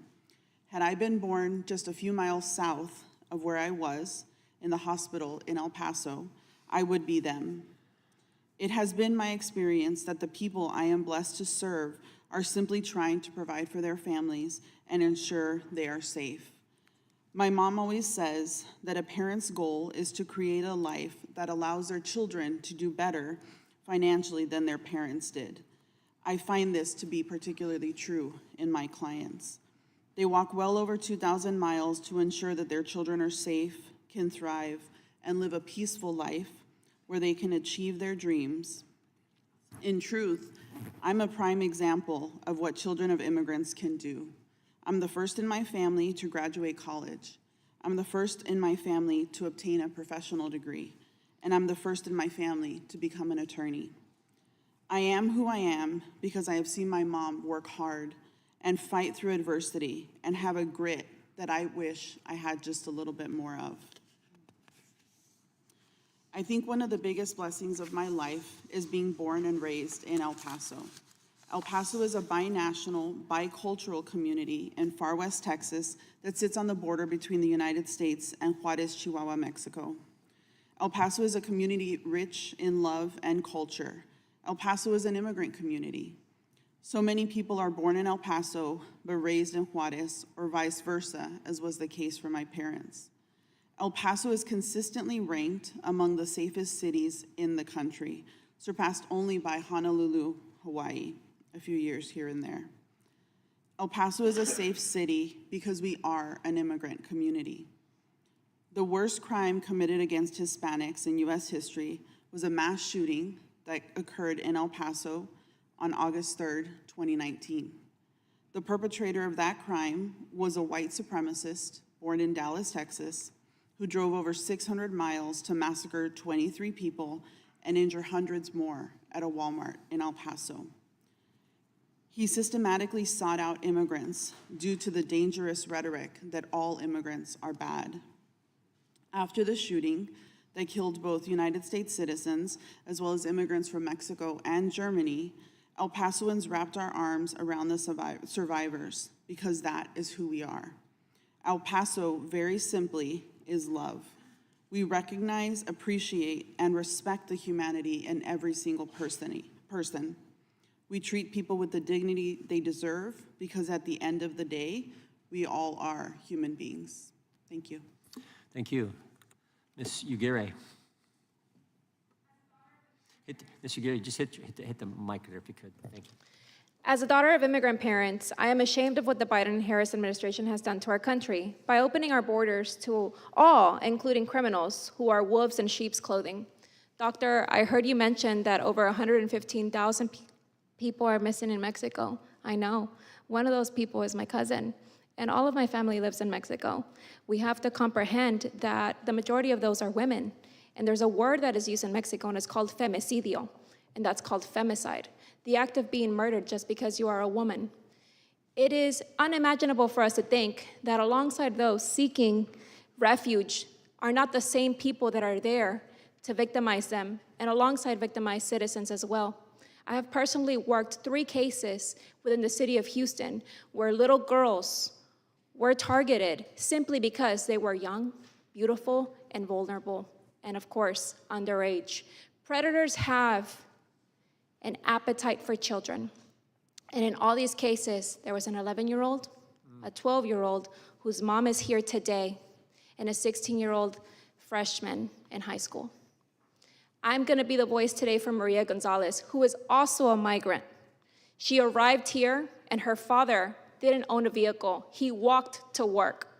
Her father is the essence of the type of immigrants we should want in this country. A law-abiding, hardworking man working for $7 an hour, 14 hours a day. He left that weekend, and he told his daughter he was going to work. She had a cell phone. She was in the safety of her home. This migrant that came here as a child, crossed the border, was given to a sponsor, and was only here 3 weeks before he decided to leave his sponsor's home, go to Pasadena, Texas, from Louisiana, and he saw Maria. At one point or another, he decided that was gonna be his prey. He saw her father leave to work. He knew their schedule. He knocked on Maria's door. Maria, recognizing that it was a neighbor, told her father on WhatsApp on a voice message, "Hey, Dad, somebody's knocking on the door." And she said it in Spanish, "Papi, me estás tocando la puerta." Dad, is that you knocking on the door? Thinking her father had forgotten something. That was the last time he ever heard Maria's voice. When Maria went to the door, there's a little chain that we have in those apartments, right? When you open the door to try to keep us safe, that chain was not enough to keep this animal out of Maria's apartment. He pushed his way in, and Maria fought for her life. She was 11 years old. To all of you, 3 little girls passing away may not be many, but what if one of those little girls was your daughter, your granddaughter, or your niece? Can you imagine them trying to fight off a grown man off of them? The shock of being undressed, the pain of being beaten and smothered, trying to fight for your life while a predator's one objective is to use them to satisfy their sick and demented appetites. Our girls deserve protection. Our girls deserve to live their life without fear. Our girls deserve to perish in a natural manner of old age. We live in a society where we have gained so much medical advancements that if you have cholesterol, diabetes, heart disease, they will take care of you. But we're losing healthy children. And this case to me resonates because she's also a migrant child. And this says to me we're letting everything through the border because we're not checking them. And you're victimizing Then pass the citizens, bipartisan you're bill. victimizing immigrants alike. We're not against immigration. We're against unvetted immigration.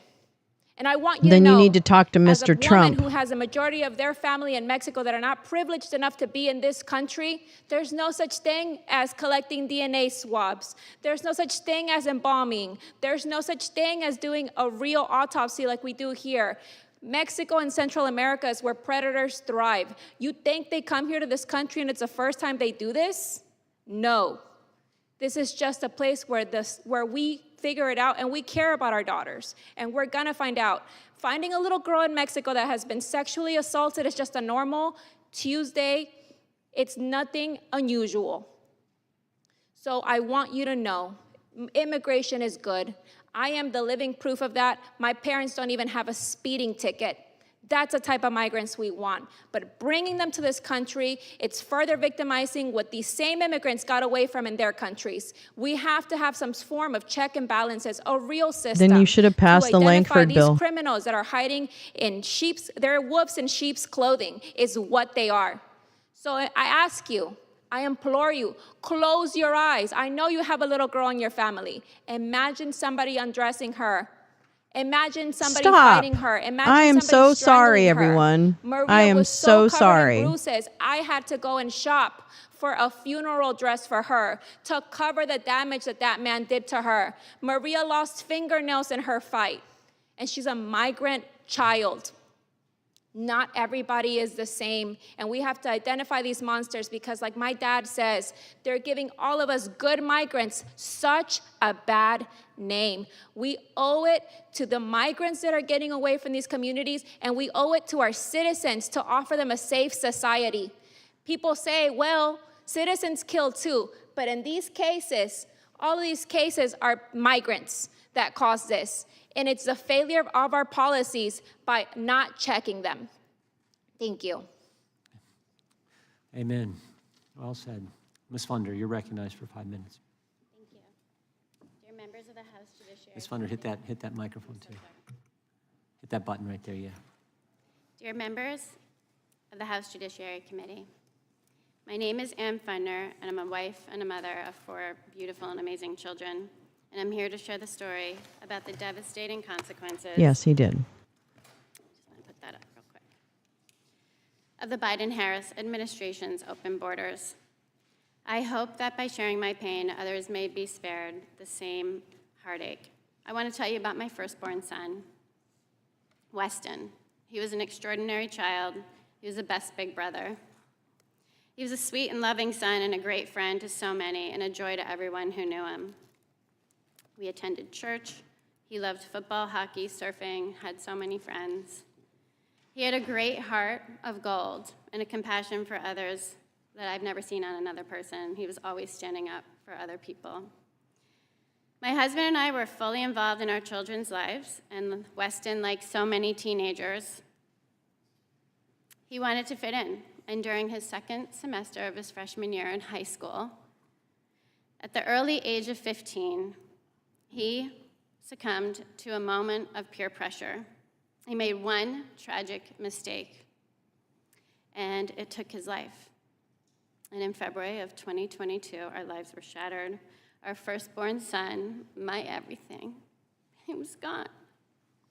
And his whole future and everything that we had prepared him for, all of our hopes and dreams, were stolen in that instant. And despite our best efforts, and our conversations about the dangers of drugs, and our constant support, and our love for him, and he knew he was so loved, fentanyl claimed our son. But our kids are supposed to learn from their mistakes, and 20 years ago, this would not have killed my son. But they're dying from him. Kids today can't make mistakes. Fentanyl changes everything.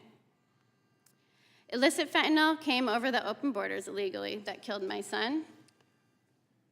It didn't give him the chance to learn from his mistake, and I hold Joe Biden and Kamala Harris responsible for my son's death. Their open border policies have led to this devastating crisis. Our tragedy could have been prevented if they had taken decisive action to protect Americans from fentanyl flooding over the borders. Instead, they've exacerbated this issue with their open border policies, and Vice President Harris, appointed to manage the border situation, and I have her tweet from March of 2021 that specifically says that she has been appointed to the border. And every Democrat, I hold Vice President Harris appointed to manage a border situation, and she has failed to act. Joe Biden, Kamala Harris, and every Democrat who supports these open border policies are complicit in the deaths of 300,000 innocent Americans, including my son, Weston. Say his name. Look at his picture. Since this administration took office, 300,000 sets of parents have had to bury their children. In 2021, till now, 300,000, and that doesn't include 2024. It's now the leading cause of death for Americans aged 18 to 45, and it's rapidly becoming the #1 killer of teens, with 14 and under being the fastest growing demographic, and I can show you every day, babies are dying from this. Toddlers, 12-year-olds. Absolutely, Gal. 14-year-olds. Yeah. Your No, this children, is your grandchildren. And it can happen to anybody's children. And, fentanyl screening President machines Biden, are who part of knows the pain Langford bill. of loss Just and going to losing a say, child and has another the child who machinery has battled addiction, that she you would needed think that to he keep the would fentanyl from prioritize coming this over the issue. open border Yeah, was he remains denied by absent. And Vice former President President Trump, Harris's March who called and 23rd of killed the bill. 2021, her tweet claimed So that if she was anyone, I'd she be was real appointed to angry address the border crisis. at President She Trump. acknowledged the difficulty of the task, but that it was a necessary one. However, for over 3 years, she has done The zero. loss is immeasurable. The loss is, Zero my to heart address is this with problem. each of these people who have lost people in their Open lives. borders are a I matter couldn't of even national imagine. security, And I when would this be angry and I administration would opened take the borders, any they gave opportunity operational to tell control my story. to the cartels. So I don't who are begrudge them who are that. I operating a begrudge Jim Jordan multi-billion-dollar business on American soil. I just wanna say using that, stories that he unregulated. knows he helped create. While not addressing the problem, it will continue to happen. I want to tell you how evil this drug is on our children. If your child tries fentanyl one time, it's not a matter of if they will die, it's a matter of when. The drug dealers are very well trained and they're manipulative and predatory. They know it's 50 times more addictive than crack, and so if your child tries it once, they've got a customer. Withdrawal symptoms set in after one time of trying it. Within 2 to 3 hours, your child will be battling severe symptoms I don't that know, we Max. I don't know. as adults could barely handle. And drug dealers, like groomers, convince your child that they can't tell their parents. They've done something wrong. So they give them more. And now you have a child trying to deal with an addiction that they never wanted for the first time in their life. And for $7.50, you can deliver it to your front door, placed under a mat, or your child can deliver it to their front door on social media. Parents are finding their children dead in their beds, a place that should be their safe space of comfort, where they lay their heads at night. And in the morning, parents are waking up to this nightmare. And it's being supported by drug dealers, supported by the cartels, coming over our wide open borders. This one. Okay. I'm almost done. Yeah, go ahead, Okay, quickly. okay. Thank you. Few in this Oh, room can truly understand lost the her depth place. of my pain, and unfortunately, too many families in America can. Weston is gone, and his death is a direct consequence of the decisions made by the Biden-Harris administration. The open borders have been allowed to persist and have led to Okay, tragedies we're done, all like right? the one that We're I done. shared and shattered my family. I stand before You're you done. today to hold them and anyone who Great. supports open borders You need to accountable. I implore you to take file a this to heart. suit. I Let this can't. be a This catalyst is so for change, stupid. Because the decisions that This we make I understand she has an incredible loss. She doesn't will seem to prevent acknowledge the further role tragedies that and former save lives. President Thank you Trump for your played. time Since she's and going to attention. point out political people, she seems not to point him out as the person who stopped the bill. Ms. Moore, and you're recognized for. Oh, good. You're going to rush the mom? Okay, good idea. I have before me a written statement, but it's hard for me to read off a piece of paper, so I'm just going to share from my heart. Yeah. My daughter, 37-year-old woman, she has 5 children. On August 5th, she went for a walk on a trail in a small town. We live in a small town in Maryland. We've walked this trail for over 25 years as a family, so it was very familiar, very safe. She went for her daily run. She didn't come home that night. The next day, they went out looking for her. They found her, and I'm going to tell you what the court records have said. They found her badly beaten. She was strangled. She was raped. The medical examiner said she had bruises that blanketed her body. She had 10 to 15 head wounds, and she was stuffed into a drain pipe. I went to the funeral home because I had to decide if we could do an open casket for her, for our grandchildren, for our family. And you could tell from looking at my daughter that they had filled in all the holes with wax. They tried to straighten her broken nose and tried to align her face back the way that to look normal. and she was covered with makeup so thick it didn't even look like it was a human being. And I wasn't allowed to see from the neck down the rest of her body. This person is, we found out after an investigation, we had DNA that came off my daughter, DNA from a crime that he had committed in Los Angeles where he attacked a 9-year-old girl and the little girl's mom. It turns out that this man was an illegal immigrant from El Salvador.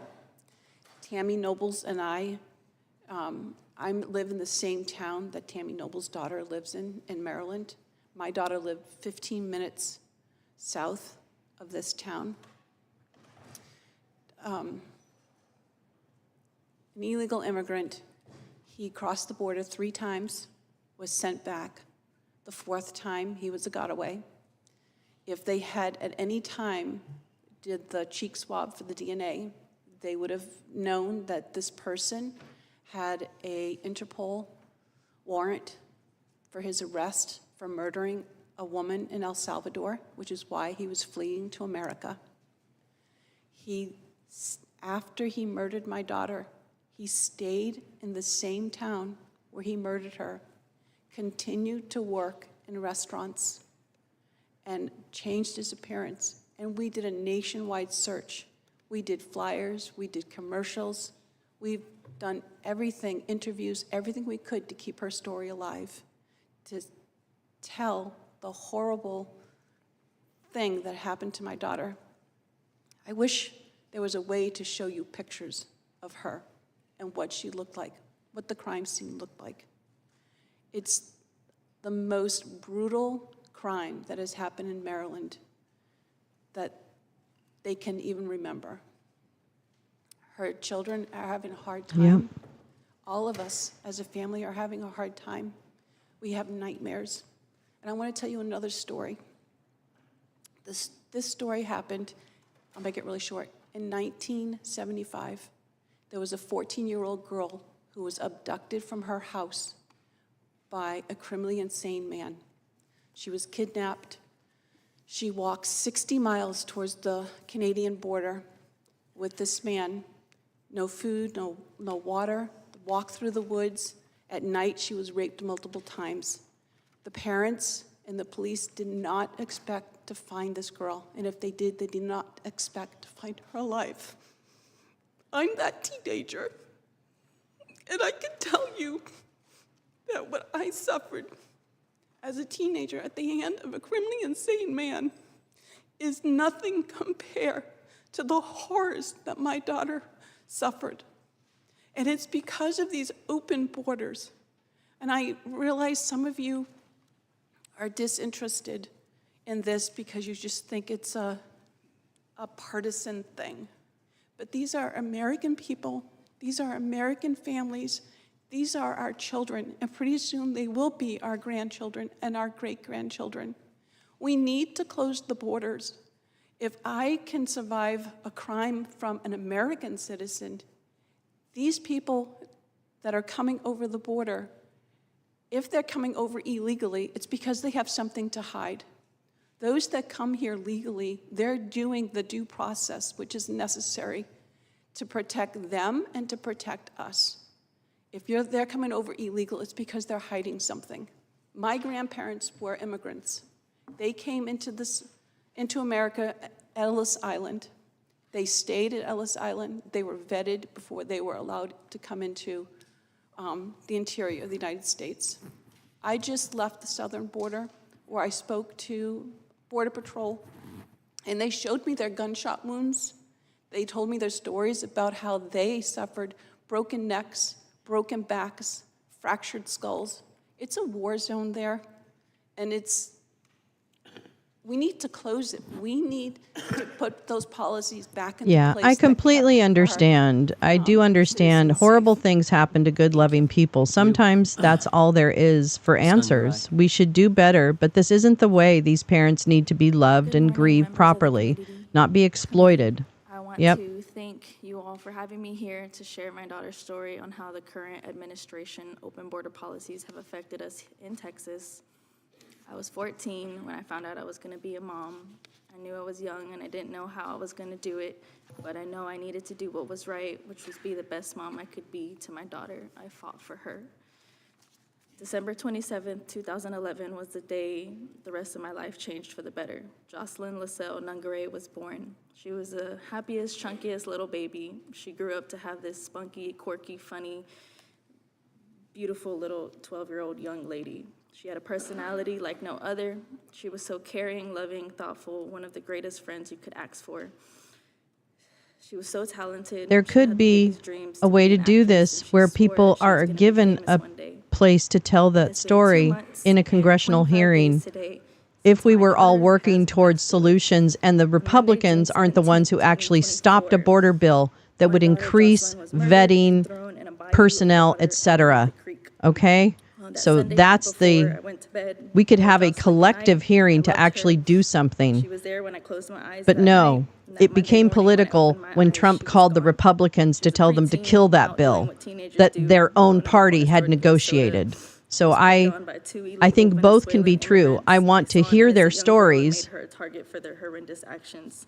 but That I Monday don't want them morning, to be June used 17th, as if terrifying, waking up to know your child it's a was side missing issue. and frantically You searching know, the area where sides. her phone was being pinged just 2 minutes away from our home.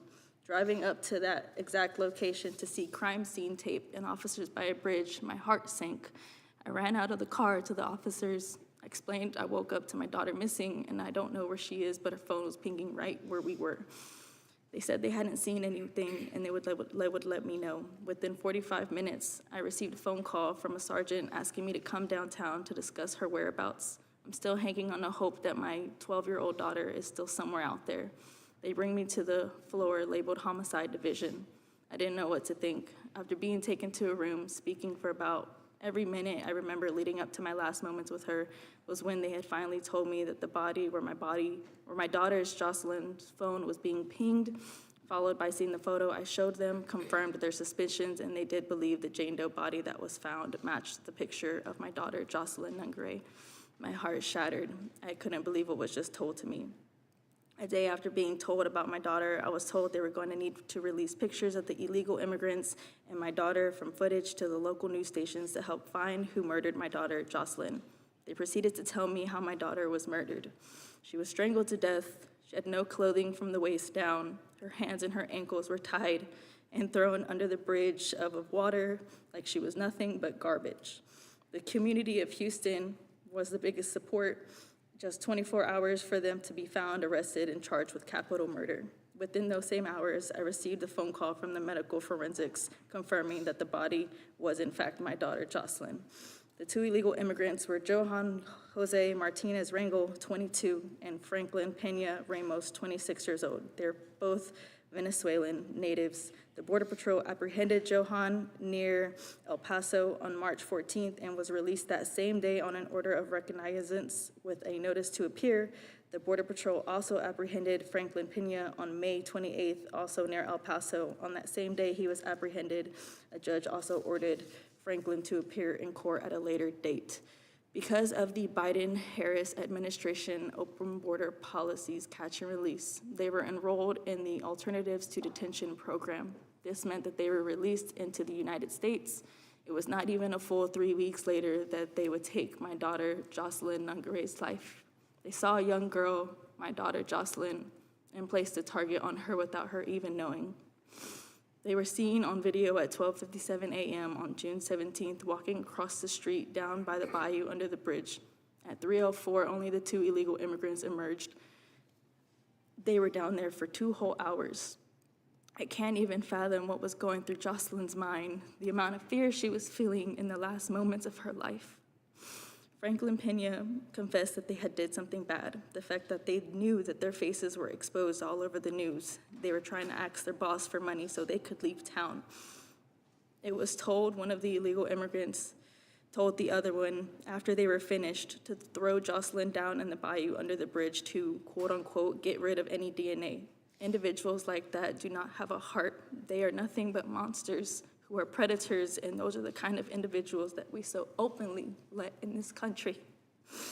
I believe the Biden-Harris administration open border policies are responsible for the death of my daughter, the program of the 2 illegal immigrants were enrolled to failed my daughter. I'm here to use my voice and raise awareness of how broken our country has become with these open border policies. My daughter should have been able to safely walk across to the store knowing that she was going to make it home. In regard to our open border failed policies, I have been working closely with Senator Ted Cruz to push the Justice for Jocelyn Act of 2024, which would require ICE to fill every single open detention center bed before releasing immigrants who entered the country illegally, and to have GPS monitoring tracking for certain immigrants with strict curfew hours, restricting them from being able to be out all hours of the night, and immediately be deported with who violates the terms of their release.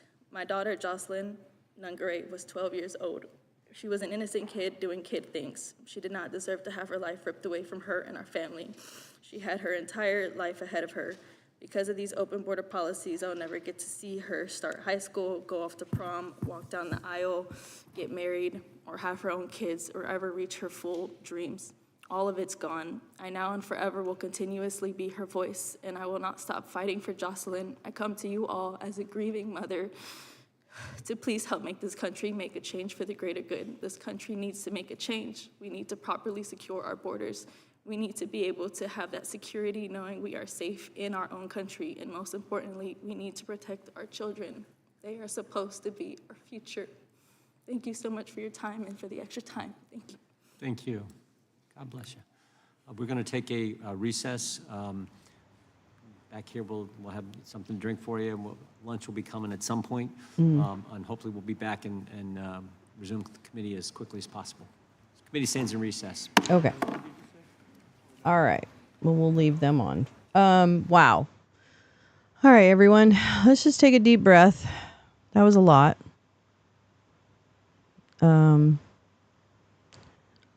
I know. They're lying. You know, as a human, I would do anything for someone I loved who had been taken so violently and so wrongly, you know, like, or taken at all. My desire to be heard and to have that person's life be heard and appreciated, and I would want everything.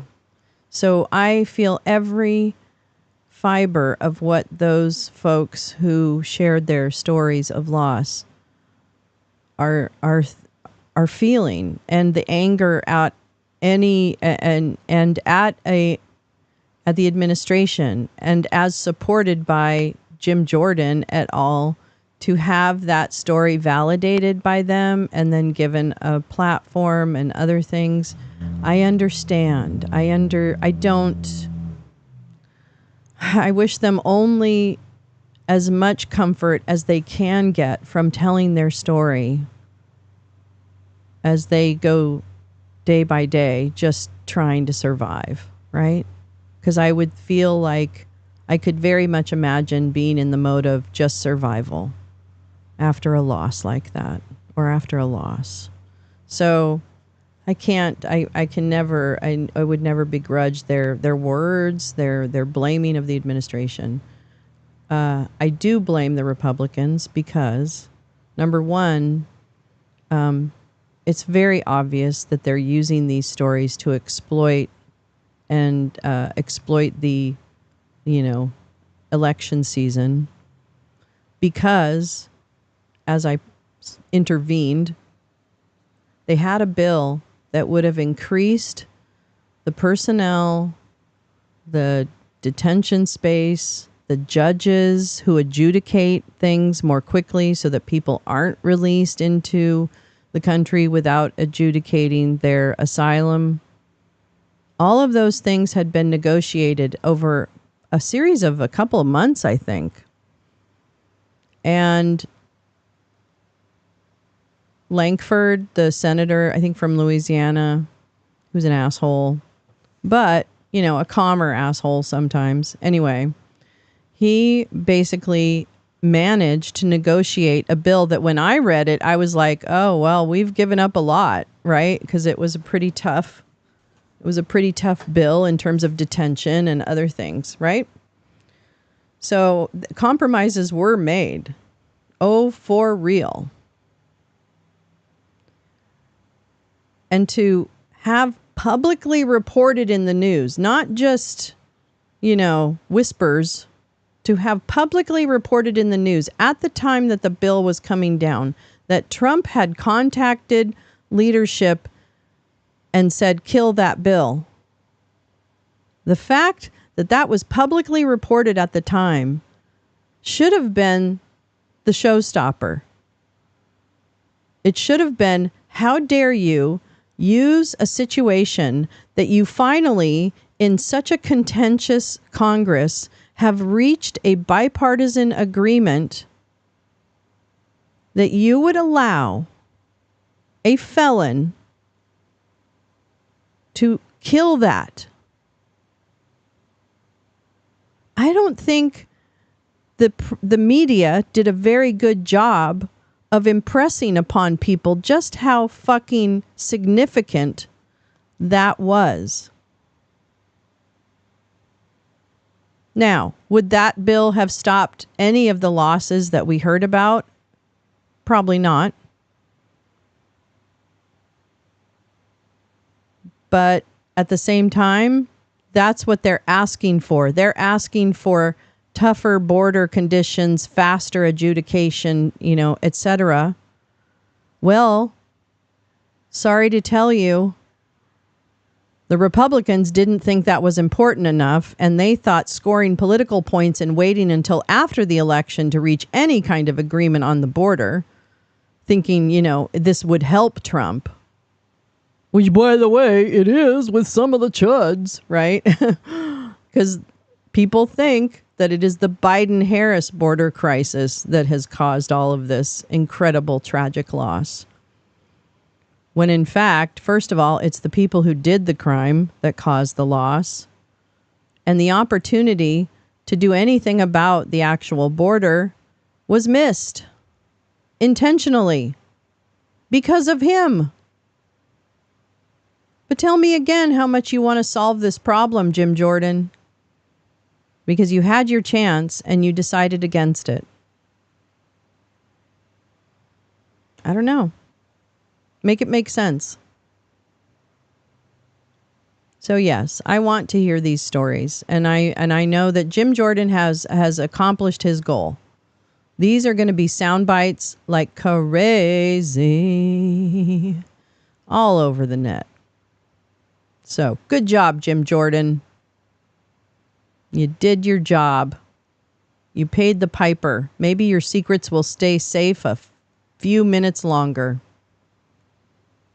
Supposedly, the Republicans put everything they have wanted. Yes. I mean, really, it was a pretty bad bill, if you ask me. It was a pretty bad bill.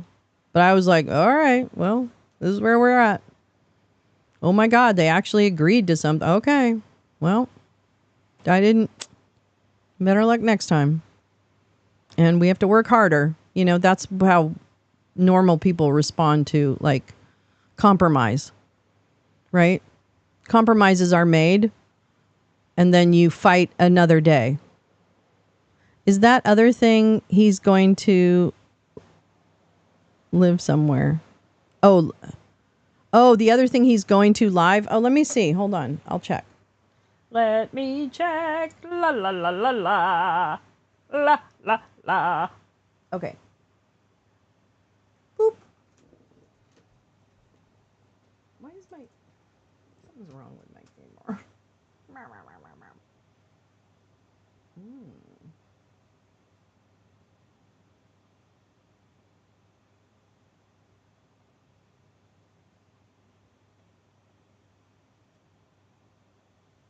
Oh, yeah.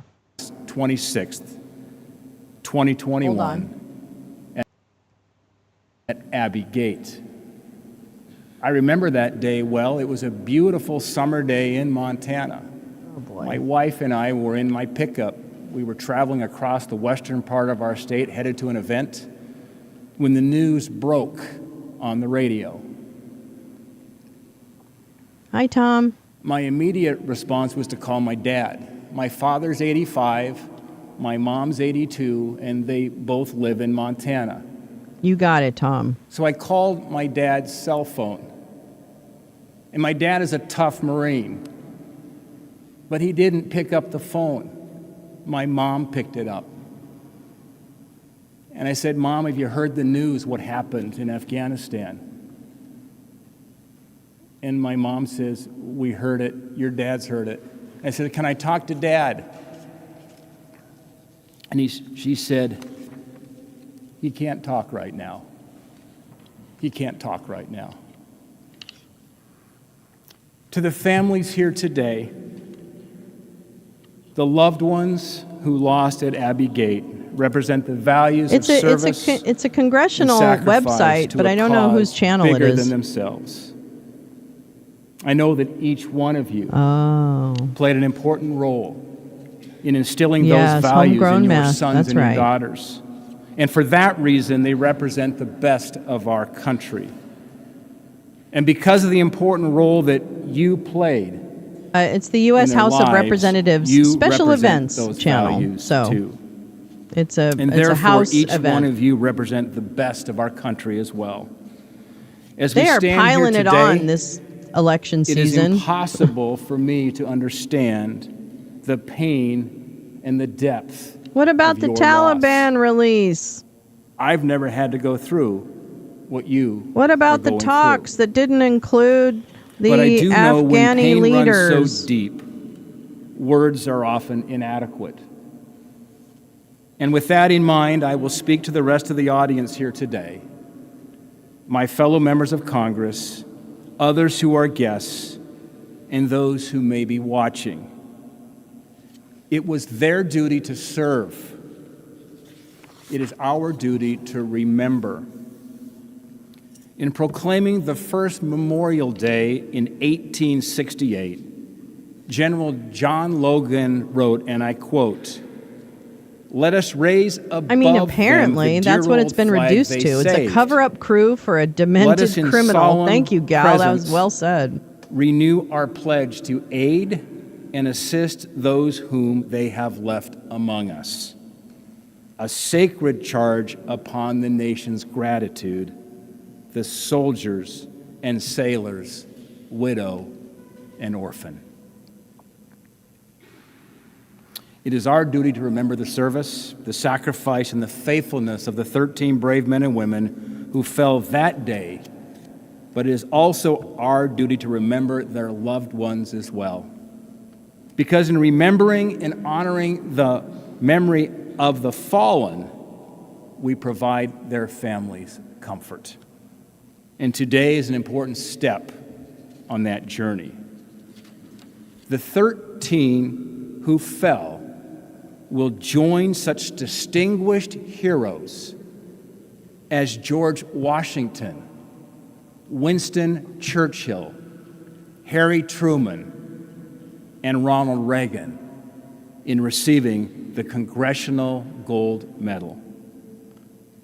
On behalf of a grateful nation, we thank your sons and daughters for their service, and we thank you for the values and character you instilled in them to give them the last full measure of devotion.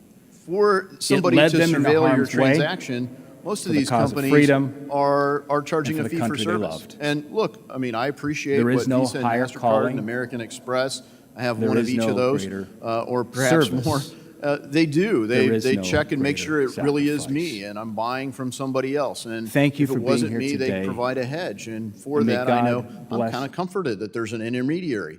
Now, I'll admit I'm a little creeped out. Sorry, when the I government can't wants do to that. I mandate can't that do they anymore. surveil me and hand over I my can't do any more transaction trauma data in without a warrant or this a moment. subpoena. Let's be That's a lot more traumatized by government than I want. But decentralized for other finance for a transactions, I minute. still carry cash, and I like that there's no intermediary. And I know that once I gave the cash to somebody, my ability to reclaim that is more limited. It doesn't mean I have no recourse. This is stories of How do you make financial DeFi loss. function if you don't have Different privacy? trauma.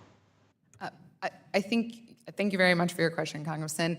I think DeFi, as Mr. Van Valkenburg said, will have at least pseudonymity, right? A privacy I have no over idea who you are and certain types why of we're here, information, so don't ask. in that regard. I think to your point on Visa Decentralized and MasterCard, finance. we agree You may that need to Google not it. only the people who can access those aren't the only people who should be able to access So just the don't economy, ask me. right? Goldman Sachs and their clients aren't the only people who can participate in the American economy. And so DeFi and It the larger is, Web3 Gal. movement is meant to expand and Munchausen democratize syndrome that, by proxy. even Oh my more God, that's greatly. what the Thank you for that, Republican and Party may has God become. bless you all with great success in spite of some of my colleagues' efforts to undermine it. I yield back. Gentleman yields back. The gentleman from California, Mr. Sherman's recognized for 5 minutes. What we have here is an effort to liberate billionaires from income taxation. Every time a billionaire successfully cheats on his taxes, a member of the Freedom Caucus earns his wings. Billionaires can't keep anonymous with $100 bills because their pockets aren't that big. And the decision our country has made not to print a $500 bill or a $1,000 Hey, sir, bill back up. means that the use of cash becomes less in terms of the amount of cash in a single bill declines by 3 or 4 percentage points, 2 or 3 percentage points over the last 5 or 10 decades. So is this getting rid of the Federal Reserve? Is that what this now- hearing is about?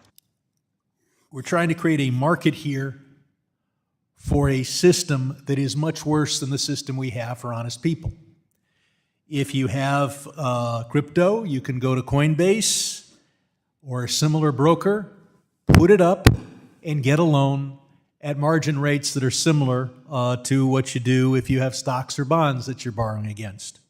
This system is going to be more expensive, but it's much better for drug dealers, much better for human traffickers, much better for sanctions evaders, which is why Putin and Iran have embraced crypto and unhosted wallets.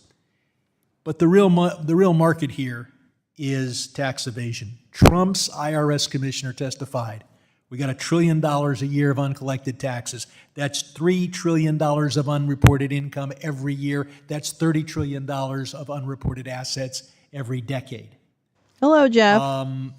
So the question is, why would somebody use a less efficient system? And the answer is, if you're a patriotic anarchist and you agree that we should have a powerful America, but only wage earners should pay the income tax, and it should be voluntary for those in business and investment, then you design a system in which know your customer is optional, and in which those who wish to cheat, whether it be because they're cheating our sanctions laws or our income tax laws, have an efficient system to do so. Now, the other aspect of this DeFi is whether it's a security. We apply the Howey test. Mr. Hayes. Oh, yeah, no, they want to get rid of it. Yeah. Where you put your money up and you have somebody else manage it and loan it out for you, and then you get a return based on the results. In effect, if you have the Howey case, but instead of oranges, you have crypto, is that a security? Thank you, Congressman. The Howey test is designed to answer the question you've just raised, and it's designed to be tested broadly to apply to lots of different facts and circumstances. And so I'd argue it's an applicable test to this situation. And there are many instances where crypto securities, whether issued on CeFi platforms or DeFi platforms, meet that test. And to be clear, a platform doesn't have to be issuing or facilitating the transfer of those assets. They don't all have to be securities. There's just have to be a number of them that meet the test for an exchange to meet the terms and conditions obligations of a securities exchange. So I think there are many instances where the Howey test is an appropriate. Okay, I just want to read this to you because I don't know much about I don't know anything about decentralized finance. So we'll come back to it in a second. All right, this is actually from the decentralized finance masters. So it feels like they're a vendor. Fi Investment Mastery. Our premier, God, they have that weird like tech bro font that you can't read. Our premier education platform, championed by industry leaders, combines top-tier mentorship With breakthrough technology, we provide the knowledge, systems, and tools you need to maximize your potential in the DeFi markets. Oh, well, that doesn't actually help tell me what the fuck you are. It's like be your own bank is there, wait, about, let's see. Let me see if I can, no, that's not helpful. Okay, wait, let me go to this because I'm fascinated by this. Okay, it says become your own bank. Oh my God. Decentralized, okay, here we go. Decentralized finance basics. Here we go. Oh my God, that print is just not going to happen for me. I'm sorry. I'm not, okay, wait. Decentralized finance. Okay. Ugh. I need my glasses. Hold on just a minute. I need my glasses. Hold on. Gold is decentralized until you collect it all. And then do you become the drama? I don't know. Okay. Decentralized finance offers financial instruments and operations through smart contracts on a programmable, permissionless blockchain, thus minimizing the reliance on intermediaries such as brokerage, exchanges, banks, Wait. Banks. Okay. Exchange. Okay. DeFi platforms allow people to lend or borrow funds from others, speculate on the price movement of assets using derivatives, trade cryptocurrencies, insure against risks, and earn interest in a savings-like account. The DeFi ecosystem uses a layered architecture and highly composable building blocks. While some applications promote high interest rates, they are subject to high risks. Coding errors and hacks have been common in DeFi. Interesting.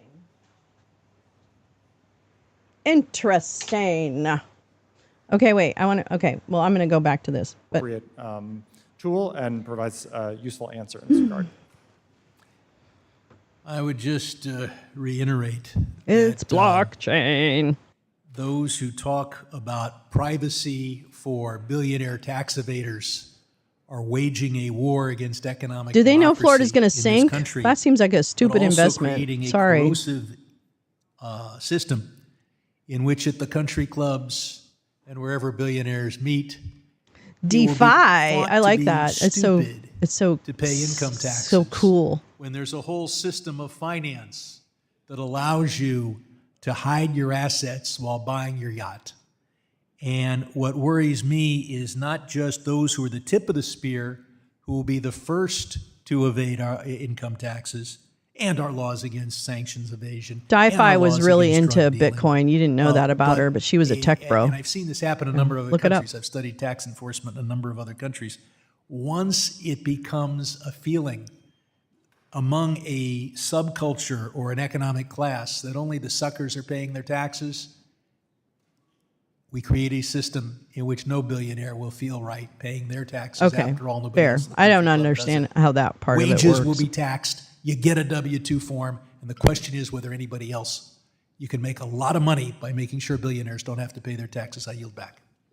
Gentleman yields back. The gentleman from South Carolina, Mr. Timmons, is recognized. Oh, no, it's Mr. Timmons. Thank you, Mr. Chairman, and thank you to all our witnesses for being here today. Decentralized finance is an incredible advancement in financial technology. At its core, DeFi leverages blockchain technology and smart contracts to create an open, transparent, and accessible financial ecosystem. And that's right. Someone told me to say that. Anywhere in the world can access services. I got like some lending, good old money borrowing, from the crypto bros. and trading without relying on centralized authorities. However, along with the many promising use cases come many questions about the government's role in this burgeoning space. As a Congress, we have yet to fully acknowledge, understand, and address this technology, causing our country to fall short of our innovative values. Mr. Van Valkenburg, given the unique nature of DeFi protocols, it is clear that incorporating DeFi into the U.S. regulatory perimeter is a complex endeavor. While we have already touched on some, are there other challenges that the U.S. oversight mechanisms and regulatory structures face as these emerging financial systems increasingly come into orbit? Thank you, Gal. Thank you for the question, Congressman. So why don't we stay on the subject of tax, because Member Sherman brought it up. So tax evasion is a crime. It should be aggressively policed. Those who don't pay their taxes should suffer consequences in this country. I do not, however, think that tax evasion and its existence warrants a 100% surveilled and controlled financial system. So a difficult area. I'm a in the peacock. You gotta cryptocurrency let me space has been fly, getting bro. Clear tax guidance from the IRS on how Americans can pay their taxes when they earn capital gains or perhaps their wages on these networks. I didn't hear his question or his argument. I mean, it's an open ledger, it's publicly accessible. How would you evade something that the world can see? How can you avoid taxes on an open ledger? It is, in fact, more difficult to evade taxes when you're using open blockchain networks than using the legacy financial system, which is happy to open shell accounts for you all over the world. Well, then what's the I would point? also add that the IRS has been very, very late in offering clear guidance, and they are the big part of the problem here. They should have offered guidance on brokers who need to file third-party tax. There's some angry incels documentation in this reports hearing. long ago using existing congressional authority. Coinbase is a custodial broker, if you will, of cryptocurrency for tax purposes and should be doing third-party tax reporting to ensure that Americans are paying their taxes and the IRS is getting their revenue. There was no need to change the laws to tell Coinbase that they're a broker. The IRS simply hadn't made that rule change. Eventually, Congress rightly decided to direct the IRS to change those rules with the Infrastructure Act. In that process, they explicitly said, IRS, you need to give third-party tax reporters in the crypto space the guidance they need so that Americans will pay their taxes. Even after Congress directed the IRS went on a multi-year rulemaking spree where they ultimately tried to even apply these rules to non-custodial intermediaries apart from Coinbase in an effort that will not work and will trample our constitutional rights. Excuse we me? can agree that the government is not I lost you at the end. One more question. While Treasury and the SEC have made regulation by enforcement the dominant theme of the Biden administration's approach to DeFi, we've seen some foreign jurisdictions, such as the EU, take a different approach. I'm not anti-technology. I just think this is when the bros are in there monkeying around and kind of like ding, ding, ding, ding, Contemplates how to approach establishing protections around DeFi. and that makes it risky. What did these foreign regulatory They got to approaches work get out right, how to and keep what the can we learn bros from out. Thank you so much for your question, Congressman. I think the foreign jurisdictions have moved forward with centralized crypto regulation and given clear guidance to centralized actors in the space. Governments all over the world have uniformly taken the approach to study DeFi more. There are also regulators who've actually experimented with DeFi themselves and conducted transactions. And there are some regulators who themselves have looked at DeFi protocols as cyber or technology that should Very be good links, reviewed from Gal. a Thank cyber you. perspective in order to accomplish policy goals in that way. Thank you for that. I think we can all agree that this is the future of technology. There's going to be disruption associated with it, but we need to lead the way and not. Should we move have fast the and break enormous things amounts too? of Jesus. resources invested in what is indeed the future go offshore. When the U.S. economy is no longer the best place to start a business, we will lose long term. And so I would just say that that's something we need to focus on. And there's balance in this approach, but we need to be intentional about it and not fall behind. And with that, Mr. Chairman, I yield back. Gentleman from South Well, then you Carolina should be a yields back. Democrat. I want to thank our panel for your excellent testimony today, for participating in our hearing. Okay, let's look at what, hold on, let me just do this. First,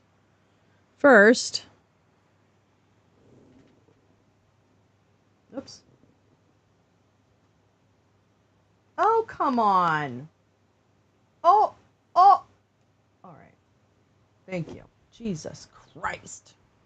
Okay, so thank you, Gal, for this first link.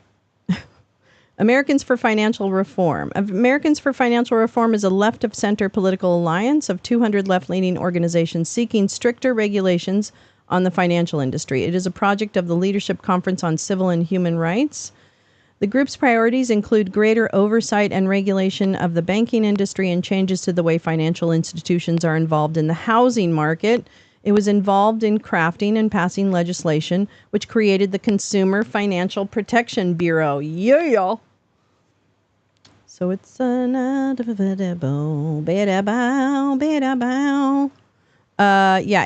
Watch is bad. Oh, really? Okay, it will be obvious quickly. Here we go. Okay, thank you, Gal. Influence Watch. Watching the lefties influence people and being jelly about it. All right, members include left of center and far left groups, including the AARP, the Communists at the Economic Policy Institute, crazy unions like the American Federation of Labor Congress of Industrial, oh, you know those people, American Federation of State, County, and Municipal, oh my God, Service Employees International Union, dozens of state and level public interest, really the backbone of this country. You know, all those associations that represent people that are the backbone of this country, you know. Oh, and then, get this, and dozens of state-level public interest network affiliated peer groups like, you know, the NAACP, Color of Change, and MoveOn.org. You know, the people that can't stop sending you emails to the point where you scream. Americans for Financial Reform. Okay, what do they want to do? The organization advocates against bailouts of large financial institutions too big to fail, for regulations in executive compensation, yes, and financial industry transparency, for bans on certain short-term loan products and meaningful limits on the involvement of the financial sector and on legislative and regulatory oversight of financial and banking industries. Interesting. Controversy. Joseph, also known as Jose. What's the right-wing version of SourceWatch? Okay. Joseph Jose Alcoff, a former Americans for Financial Reform organizer, was identified by conservative-leaning news outlets as Jose Martin. The pseudonymous, pseudonymous, I don't know. Leader of the Antifa line. You know those crazy kids over at Antifa with their bake sales and shit. Aligned direct action group Smash Racism DC, which is what a terrible, violent name that is. Smashing racism. My goodness, look at the violence from the left. This is satire, by the way. Al-Qaeda met with government officials and most prominently former consumer CFP Richard Cordray as a representative for. Oh boy, that's terrible. Okay, here we go. Wait. Alcoff would later be identified by 2 U.S. Marines who were attacked by an Antifa mob in Philadelphia as having participated in the attack. He was charged with assault. Well, it sounds like it was probably, he pled not guilty, and 2019 was awaiting trial. I wonder if he went through trial. I'm going to look that up now. Anyway, okay, so we get the point. Okay, then the other thing you shared with us. Peter Van Valkenburg. He's the crypto bro. He's the broiest of the bros. Mark Allen Hayes, a witness in this hearing, works for Americans for Financial Reform. Thank you so much. That's an interesting. I love that website though. I'm sorry, I didn't even. Well, speaking of websites, here's the Federalist Society. How exciting! Peter Pumpkin Eater. Oops. All right. Peter is the director of research at Coin Center, the leading nonprofit research and advocacy group focused on the public policy issues. That's so small. Oops. Hi. Okay, well, it's a little better. Peter is the director of research, blah, blah, blah, blah, blah. He's a graduate of NYU Law. I'm sorry. As well as a self-taught designer and coder. It's a long story. Focused on the public policy issues facing. Okay, so he's the mouthpiece. SourceWatch. Okay, SourceWatch is better, obviously. Yes, indeed. I have no doubt. Well, I'll bookmark them both, unfortunately, because I have lots of terrible bookmarks in my thing. I hope Kamala uses big words tonight. Trump won't have any idea of what she's talking about.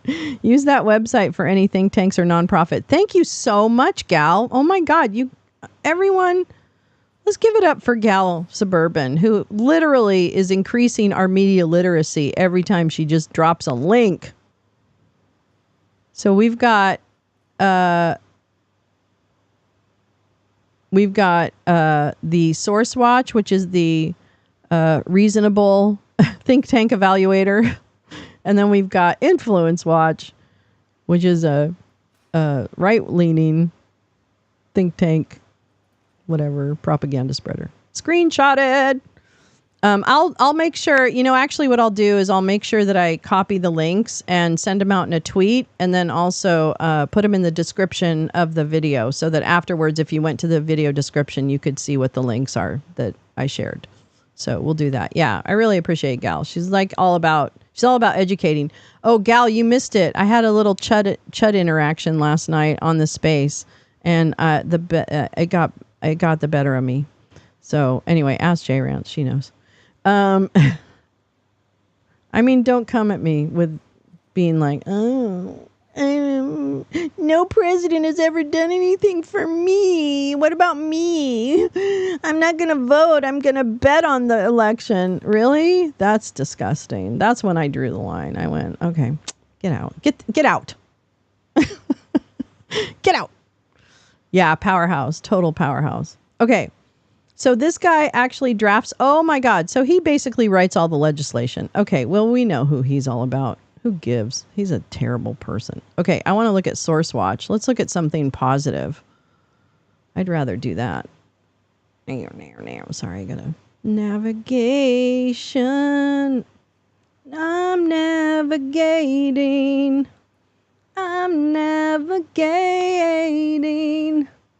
Making me wait. Okay, so this is SourceWatch, which is, as we said, left-leaning, or whatever.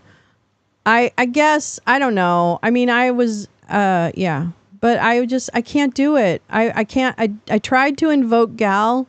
I really did. I tried to invoke that kind of calmness, and it just didn't happen.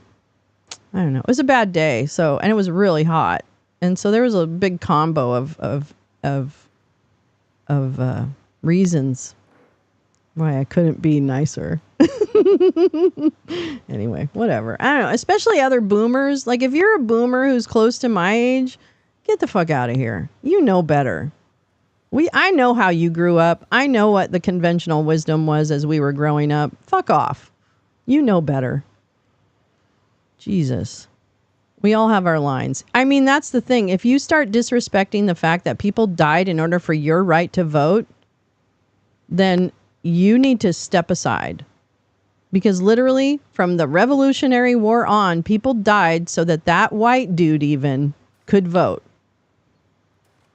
And he has such disregard for that because he didn't get his way. And I'm like, okay. And then we went through Biden accomplishments. And of course, that had no impact on him because whatever. And so all I did before I reported or blocked him and removed him, because I don't want to hear any more of his nonsense, is I said, go sit on your toilet and Google what we've just talked about. Goodbye. I'm sorry. I kind of felt bad, but then I didn't. Because I'm also just, I don't know. It's just like, you should know better. Come on now. We saw all that stuff growing up. I don't care where you grew up. And if you grew up in this country, you saw what I saw. Don't tell me you didn't. Don't tell me you didn't. I had a normal childhood, and so you saw the same shit I did. Okay, let's see. So this is interesting. Oh my God, I really love this. The Center for Media and Democracy publishes SourceWatch to track corporations. So we've got Alec, Coke. Oh my God, look at how beautifully it's organized. Oh, okay, this is it. I'm in love. I'm so behind when it comes to all these great things that you use. But yeah, I don't know. I'm gonna bookmark it. Oh yeah. Oh yeah. Oh yeah. Okay, fine. Okay, you know what? Just put it there. Who cares? Oops, that's not it. Oops. Oh, that is it. I don't know. We don't necessarily have to stay with this hearing either, but we'll see. We'll see what happens. But yeah, so for tonight, waiting for tonight. Oh, when you come and watch my show. waiting for tonight. Oh, oh, oh, oh, oh, oh. I will. Well, I will. I do want to leave YouTube forever. What is this? Okay, hold on. Your Project 2025. This is the Americans United. Oh, wow. Oh, Americans United for the Separation of Church and State. Fuck, cool. Coolio. Oh, I'm doing that. Okay, good. I'll just put it in the big category. Then I can go. Actually, I want to talk about this one. We might want to just throw it up on a Wake and Bake. I'll push Mike Roman. I'll push my Meet the Maggots segment that I had planned for Thursday. We could probably take a quick look at this. That's a great idea. Thank you, Gal. My gosh. I'm so lucky. I'm so lucky to have friends like you, or you as a friend, because you're pretty unique when it comes to this stuff. But yeah, no, just the encyclopedic nature of Gal Suburban is always pretty awe-inspiring. Pretty awe-inspiring. But tonight, yes. Hey, thank you everyone in the lounge for contributing to the final edit of this set of debate bingo cards. We got a rousing vote of approval from Twitterland. And, I think that it is in large part to the final changes that you were a part of. So I just want to thank you for the collab on that. I'm really proud of us. I think tonight will be fun. I think there's a lot of dog and pony shows going on. So I understand that, and I'm going to try and focus on what is in front of me and do my best on that. Oh my gosh, my chat is stuck. Oh, there it is. All right, Max. Is any org doing real-time fact-checking tonight? Excellent question, Dale. I know. I thought he did it last. Didn't he do the last debate? We got this. That's right, babe. PolitiFact. Ooh. Let's see. Let me do this. Right.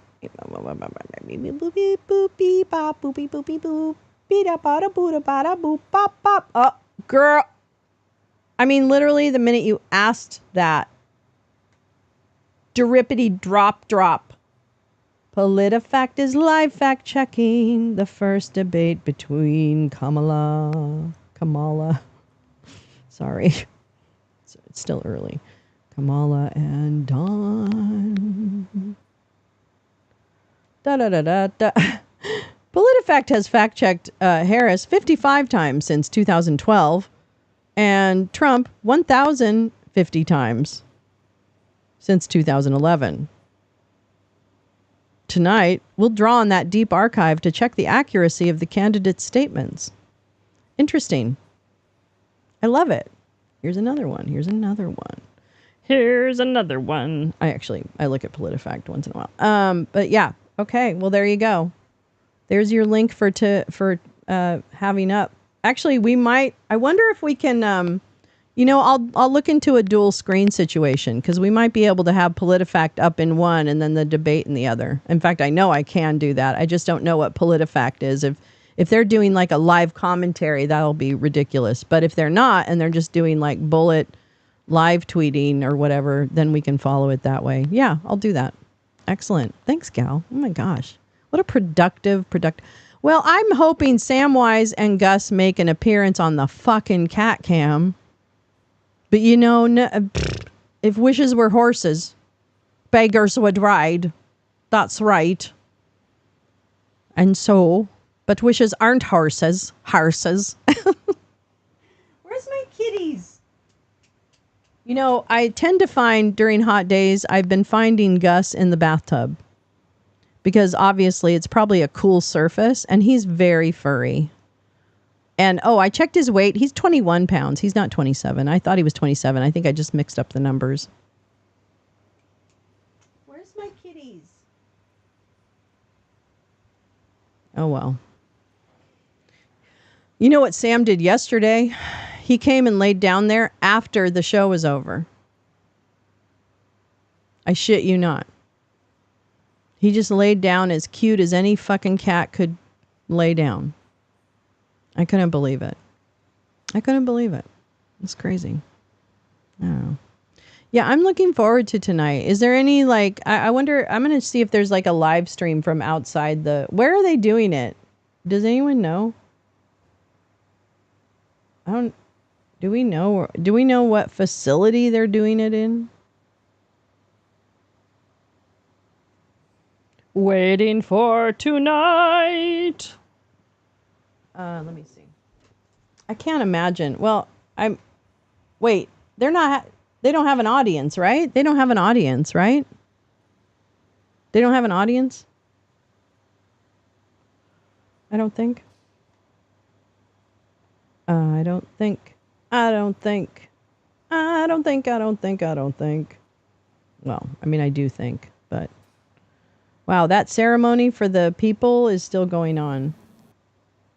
Oh my gosh. The trauma that Jim Jordan is asking people to experience today is mesmerizing. Let's see. What was I doing? I was looking. Oh, that's what I was looking for. Never mind.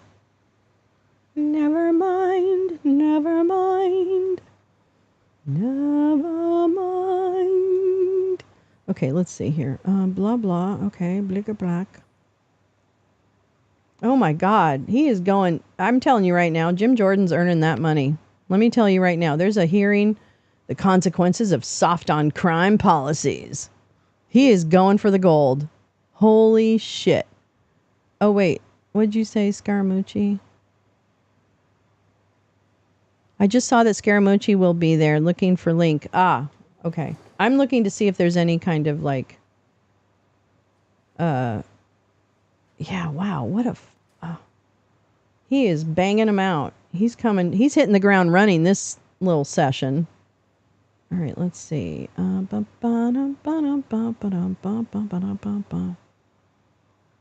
always like to see the Cope on ACLJ, Sekulo's channel.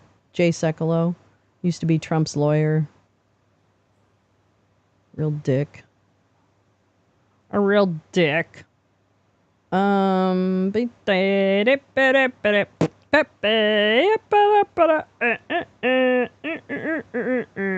I don't see anything like outside the whatevers. Watching the people arrive at the debate. That kind of thing. I don't see anything like that.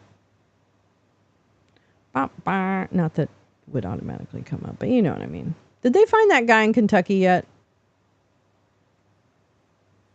Anybody know? Did they find that guy? That doesn't look like it.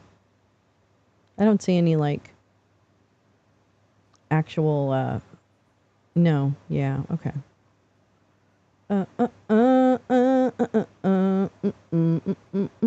Yeah, I don't see anything.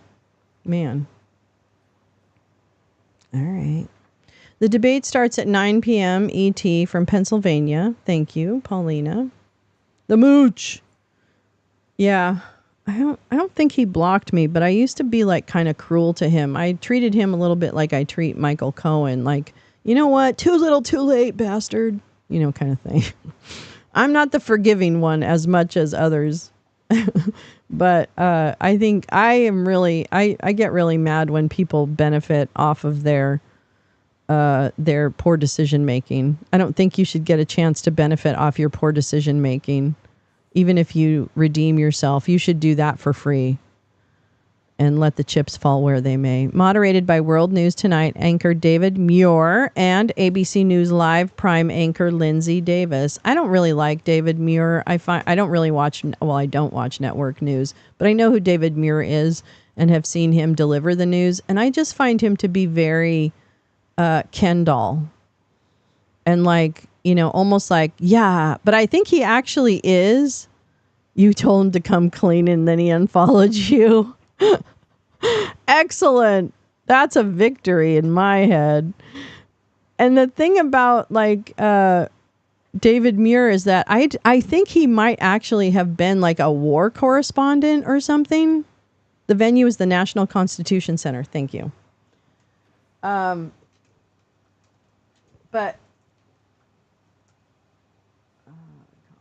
oops.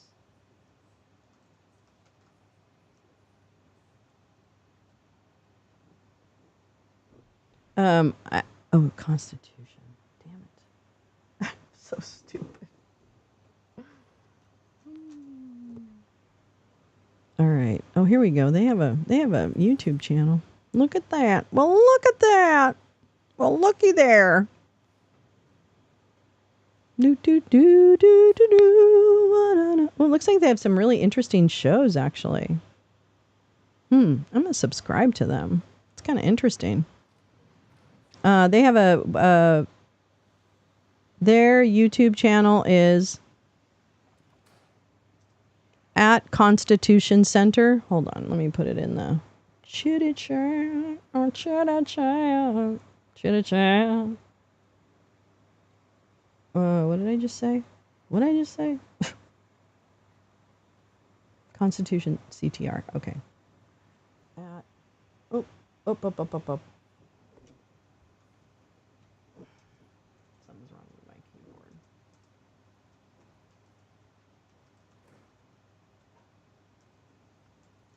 Okay. YouTube.com at Constitution CTR. Yeah. Okay. That link should get you to their YouTube channel. It looks like they might have some interesting content, actually, like some talks or whatever. So might be worth checking out. I don't really know much about them. But it looks interesting. I mean, it looks really interesting. Interesting.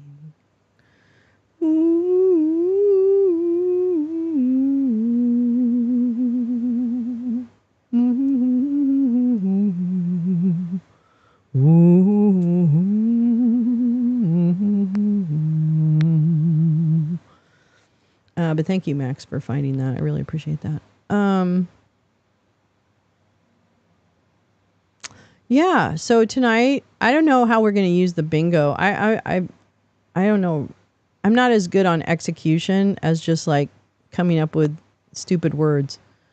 I think that's my strength. My strength is the art of the stupid word. That's where I'm going. That's what I'm putting on my CV. Master of the stupid word. Indeed. Yeah. But I'm going to say like, I'm ready for tonight. I woke up a little bit with like a dread of unknown origin. And I have really been thinking through that this morning, and I really am ready to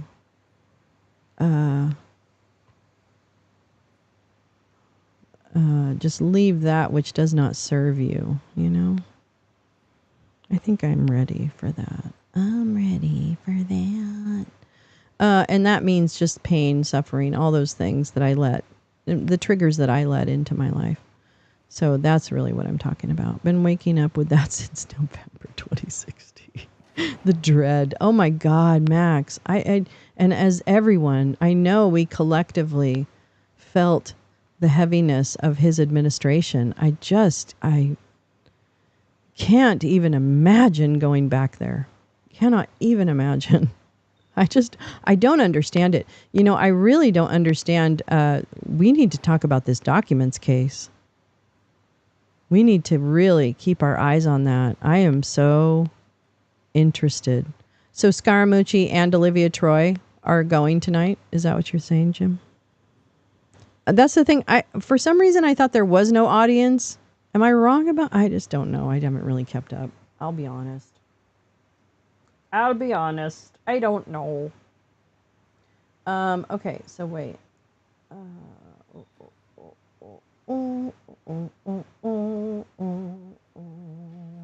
I really dig the whole like constitutional law thing, you know? I'm really into that. I really didn't realize how much I was into like I guess cuz I like patterns and my brain can think in patterns kind of stuff. I notice like I can remember numbers and stuff like that weirdly. And just through the years I feel like, you know, patterns are really important in the way I learn. Um, and I think that it is really, oh God, I lost my train of thought. I'm fucking weird. I don't know. Whatever. It's not important. She's wake. She's baked. She's waked. She's baked. Patterns. Yeah, I know. Well, anyway, I think in patterns. And that's all. The end. I honestly don't. It's so frustrating to feel the thought going out of your head. It is so frustrating. Oh my fucking God. It's so frustrating. See, this is where,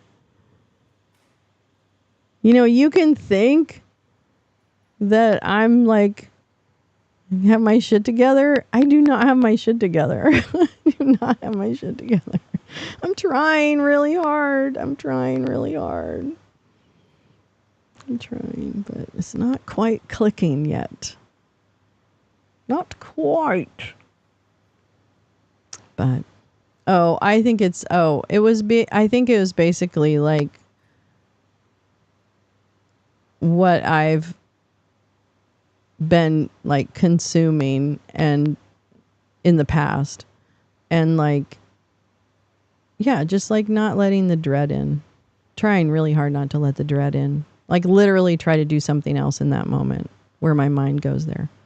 So I don't know. I don't know what the fuck that had to do with patterns, but maybe it didn't. Maybe I just made all that up. No, I'm just kidding.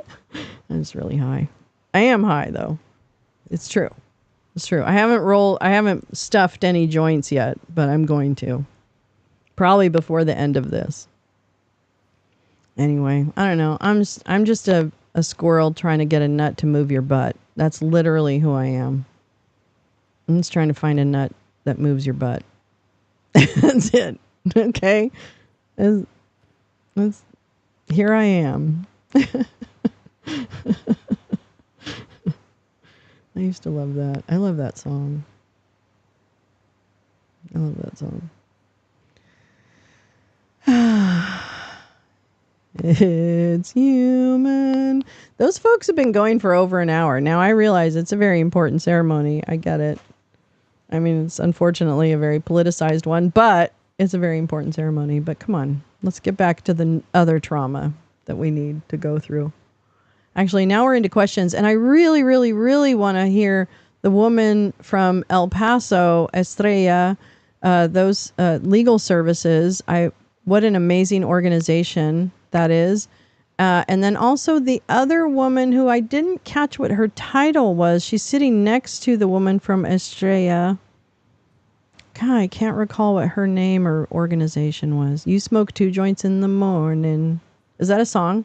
I smoke 2. Oh, it is. What's going on with the fucking chat? Why does it do that? Man, sometimes you rap, sometimes you don't. What the fuck? What's the drama, llama? What is the drama? Chat box. Hey, chat box. Oh, did you hear that? I did. They're testing. Testing. Testing. Boo boo boo boo boo boo boo boo. I wonder if it's a filter. I know I'm going to be mad at myself if I do this. Nope, don't do it. Nope. No, don't do it. Don't do it. Why does it not say wrap? Wrap. Hide common chat bots. Nope. Nope. Oh, maybe it's my...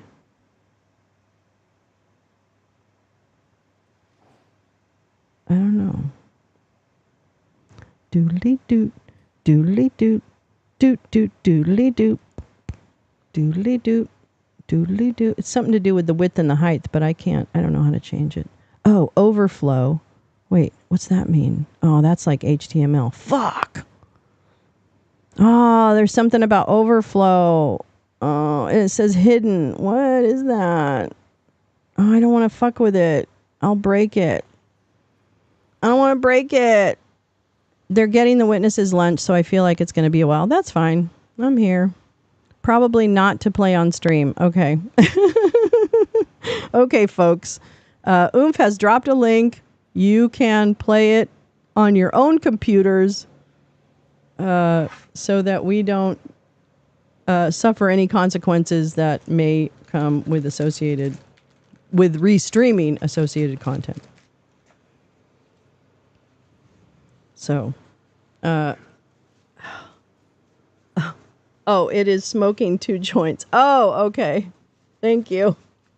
Oh, it's a song. Okay. Thank you. Well, I haven't rolled my joint, or rolled. I keep saying that. I haven't stuffed my joint yet.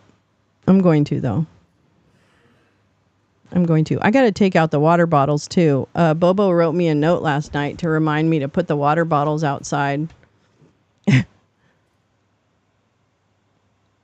So I have to remember to take the water bottles out. Sublime. Oh, okay. Oh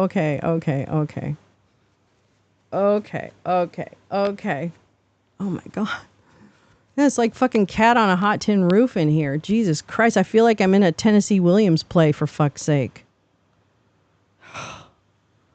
What do they drink down there? Where's the mint juleps?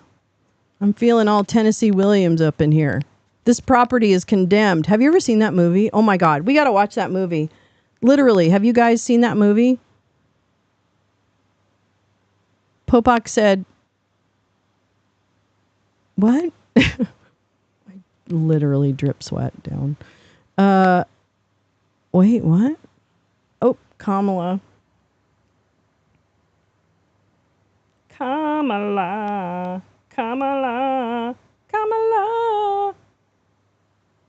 Cat on a Hot Tin Roof. Oh, interesting. Oh, okay. Okay, hold on. Oh, shit. I'm sorry. I fucked up. Okay. Oh. All right, you're boring. You, I need here. Then I need you here. This is an ad that Kamala is running for no particular reason, they say in their tweet. Here's a 78-year-old billionaire who has not stopped whining about his problems. Oh, she had a big crowd. Oh, the crowd. This weird obsession with crowd sizes. It just goes on and on and on. America's ready for a new chapter. We are ready for a President Kamala Harris. I'm Kamala Harris, and I approve this message. Here's a 78-year-old billionaire who has not stopped whining about... But is he? We're running this ad on Fox News this morning for no particular reason. That was very good. They've got a really clever team. I really do. I think they have just a great team. Yeah, that's good. I love the energy. I'm really feeding off of that. And not, like in a rah-rah kind of way, just in a genuine kind of like, let's move forward. Let's hold each other accountable for moving forward. Yeah, a billionaire. Not really. With other people's money. OPM, other people's money. Other people's rubles. No, I don't think he gets any rubles. I don't know. I mean, I think they launder all their money through property and shit and shell companies. Her dad, wait, what? Her dad is Donald J. Harris. Who's that? Who's Donald J. Harris? I don't even know who that is. Oh, I see. His first name is Donald J. Oh, oops. Well, that's inconvenient. Okay, you know what I think I can do? Let me see if I can do this. Bear with me. I'm so sorry. I'm so sorry, Uncle Albert. Oh, I'm so sorry, Uncle Albert.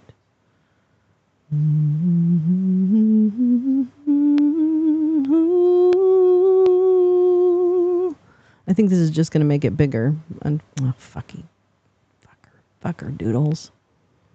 Fucker doodles. Why the heck won't you do what you told me you would last night as you left the door open? Okay, blah, blah, blah.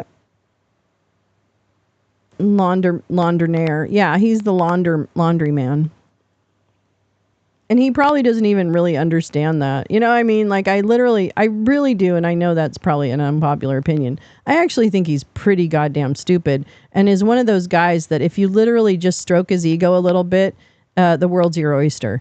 I really think that's what it is. And I can't give him any more credit for that than that. He is the world's greatest useful idiot. Like, he really brought home the bacon and fried it up in a pan, although he had someone else do it. He thinks they need him. Yeah, exactly. Exactly, Jen. Exactly. And they don't. They really don't. That's my frustration with, like, why people continue to focus on Trump as a regular candidate. It's like, number one, stolen documents. Like, I'm sorry. Obstructing justice, refusing to give them back, acting like they're your own. Those are all kinds of red flags. So what the fuck? And, treating him like he's a standard candidate from a political party is just galling to me. Like, it treats us like we're idiots. And, granted, I don't watch network news anymore, so I'm kind of just going based on the clips that I see.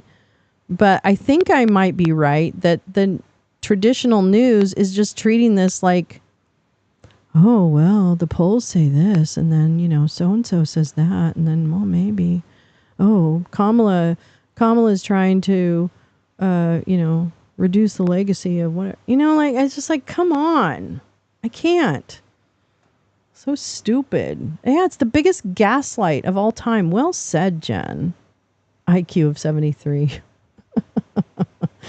Maddow's A Block was chilling. I should watch that. I didn't watch that last night. Maybe I could find that, actually. Let me try and find that. Rumor Guard. What do you got? Let's see. Let's see what this is. Oh, I've seen this one. I like this website a lot, actually. This is a media literacy website, which is quite good. Viral falsehoods depict fake Venezuelan gang invasions in U.S. cities. This is so helpful. This is so helpful. Shows you what's real about the story, what's not real about the story. That's really great. Oh, another. I think I actually have this one. Not this, but I have the general website bookmarked. But this is a great one.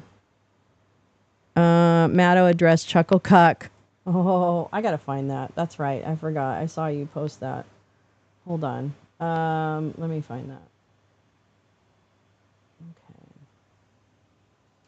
Okay.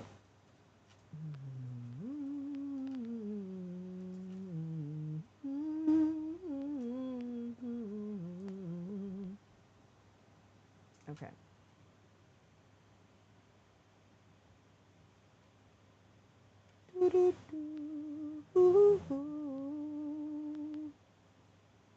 Wait, where is it?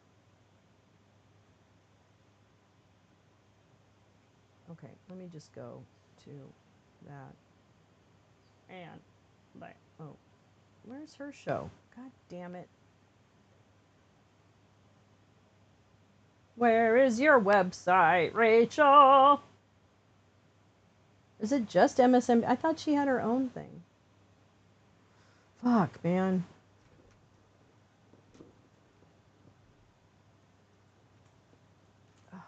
got like a bad shoulder.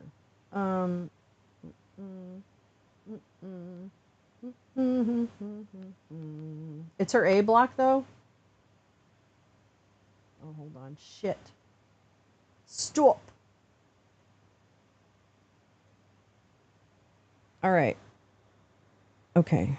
Hold on. I don't know. This is someone's personal website. I'm not really sure what's going on here, but let's just see how much we can see. I'll apologize to the woman I'm doing. So there you go. It was about Republicans associated with Holocaust deniers. Oh, really? That's all it was? Oh. Okay, well, there gotta start somewhere.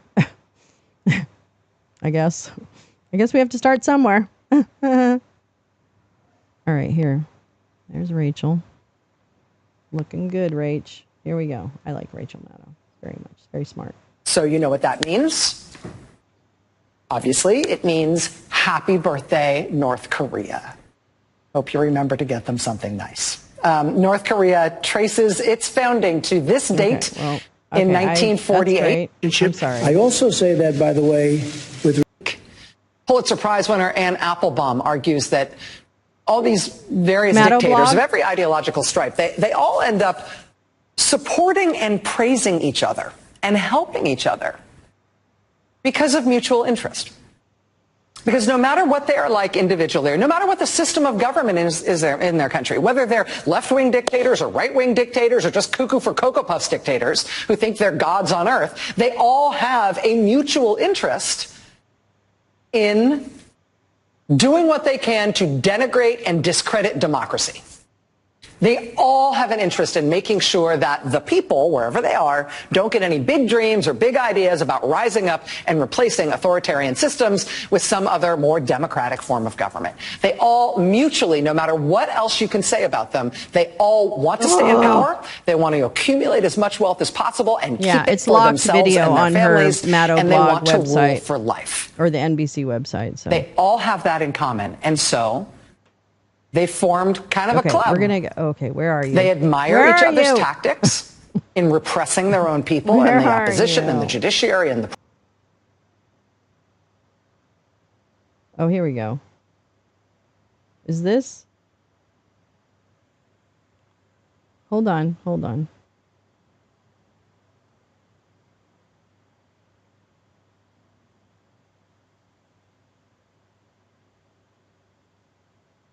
Is it in that?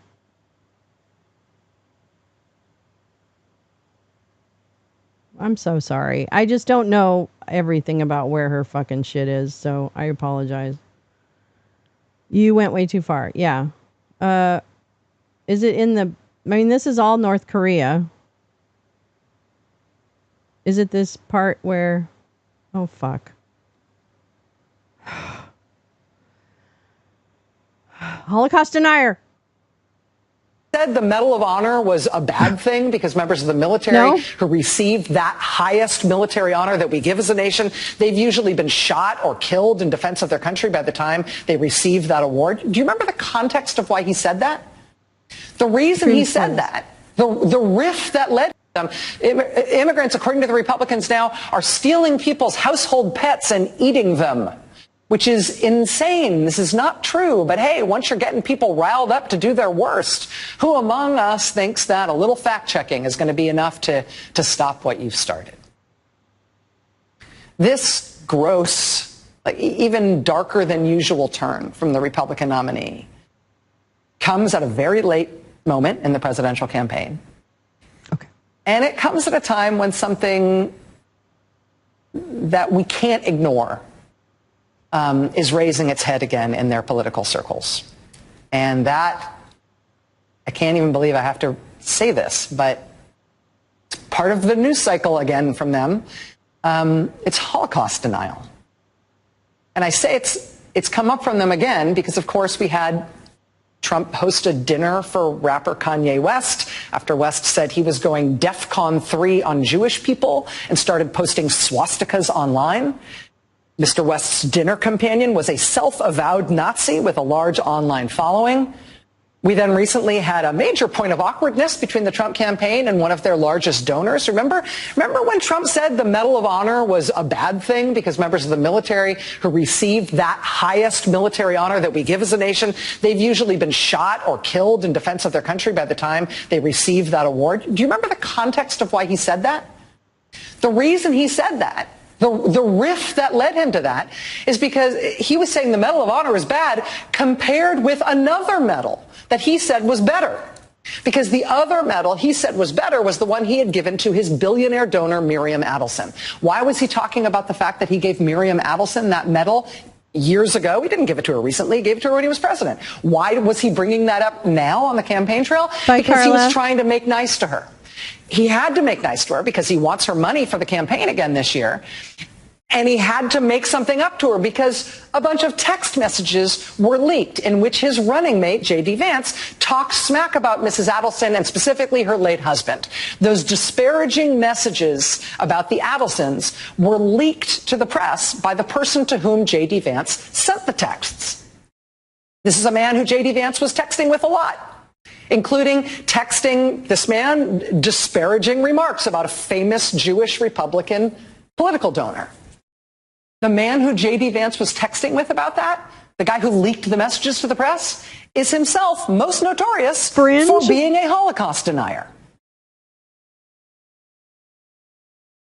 And now Senator Vance is due to go do a big public event with a former Fox News host who just spoke at the RNC, who then followed that up with a big public-facing laudatory interview with yet another Holocaust denier, whom he praised as the best public historian in America. A man who says the United States fought on the wrong side in World War II, that Hitler was not the real bad guy in World War II, that Hitler has gone to heaven, and who has said that it's a myth that the Nazis ever really set out to kill the Jews. It is astonishing that Holocaust denial is not an accidental brush with this campaign, but something that keeps coming up over and over and over again.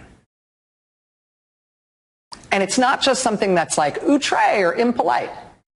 It's really consequential. And it's really worrying that this is a recurring thing in this presidential campaign. That this presidential campaign, that this presidential candidate keeps churning up new associations with Holocaust deniers every few weeks or months. Because why do people do this? What is Holocaust denial for? What purpose does it serve? Holocaust deniers don't think that there's been a big misunderstanding or that there's been sort of some good faith mistake about what really happened in history. What Holocaust deniers are contending is that a deliberate lie has been concocted to make us believe something that isn't actually true, to make us believe that the history we've been taught about what happened in World War II is a hoax perpetrated by the Jews to make Germany look bad when Germany doesn't really deserve that, when Hitler really wasn't so bad. Holocaust deniers say not only that the Holocaust didn't really happen, but the myth of the Holocaust was invented as a hoax to make Nazism and fascism look bad when really they're not bad at all. They're good. Right? That's the first level implication of Holocaust denial. And it's not only a bad and dangerous thing because it's an overt effort to rehabilitate Nazism and fascism and whitewash what is bad about those things. It's also bad because it entails a conspiracy theory about the world today, which ultimately demands that we get rid of democracy and get ourselves a strongman government instead. Because Holocaust denial isn't just, oh, I'm fuzzy on what really happened. It was a long time ago. Holocaust denial, particularly the kind being promoted by the guy who J.D. Vance is about to appear with, this variety of Holocaust denial is the contention that there is a conspiracy that is teaching you a lie, that is trying to make you believe a myth about some bad thing having happened to the Jewish people that didn't really happen. And why have you been taught this myth about a bad thing happening to the Jewish people when it didn't really happen? Well, that's the Jews who are teaching you that myth because it serves Jewish interests, because Jews are so powerful and so conniving that they've invented this fake history and made us all believe it. The contention of the Holocaust deniers is that nothing bad actually happened to the Jews. But you've been manipulated into believing that it did because Jews are secretly this unimaginably powerful cabal. And they're mind controlling us all for their own purposes to get what they want. And what do they want?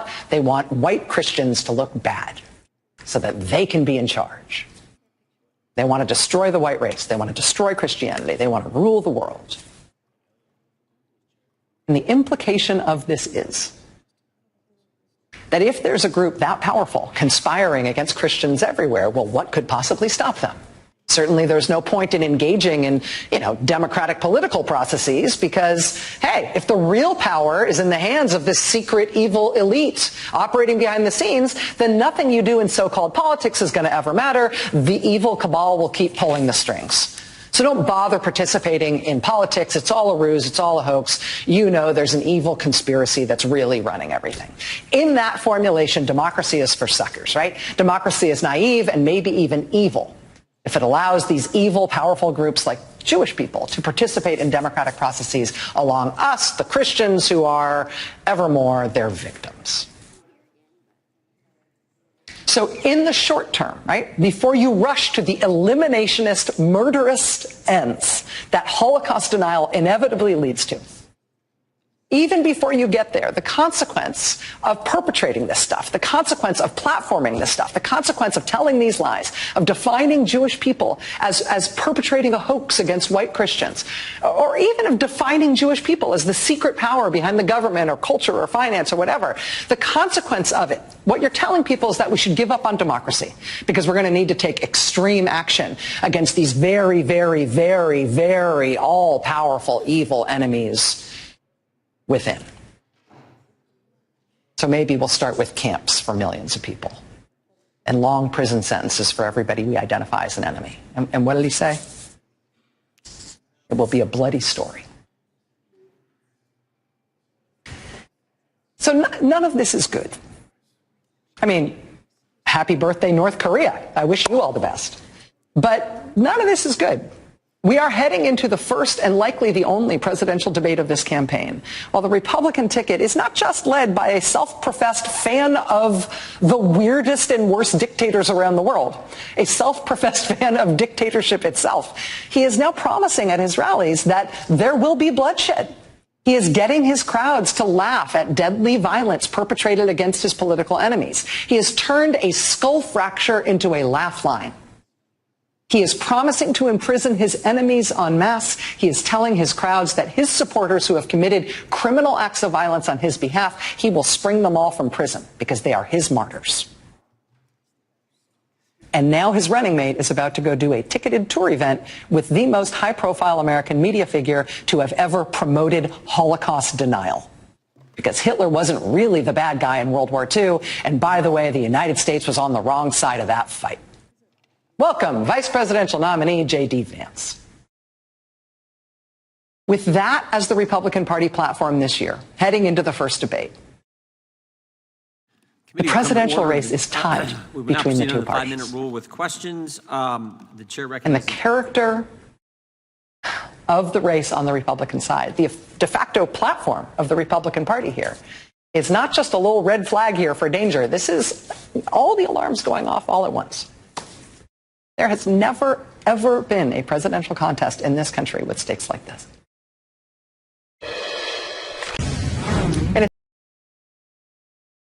Where is the lie? Where is the lie? Where? Look who's back from taking his poop.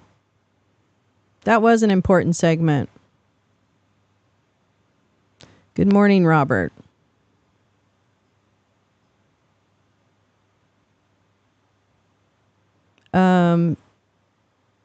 So I hope that Rachel is able to look deeper into this character known as Charles Johnson, who, in my experience, actually quite pretty direct experience, I guess, or maybe secondhand, is a very influential operative within Deep MAGA and quite active, creating chaos across the spectrum. And I really hope that he is exposed for the criminal that I believe that he is. So I hope that she looks deeper tonight. I don't really care how the debate's going to go tonight.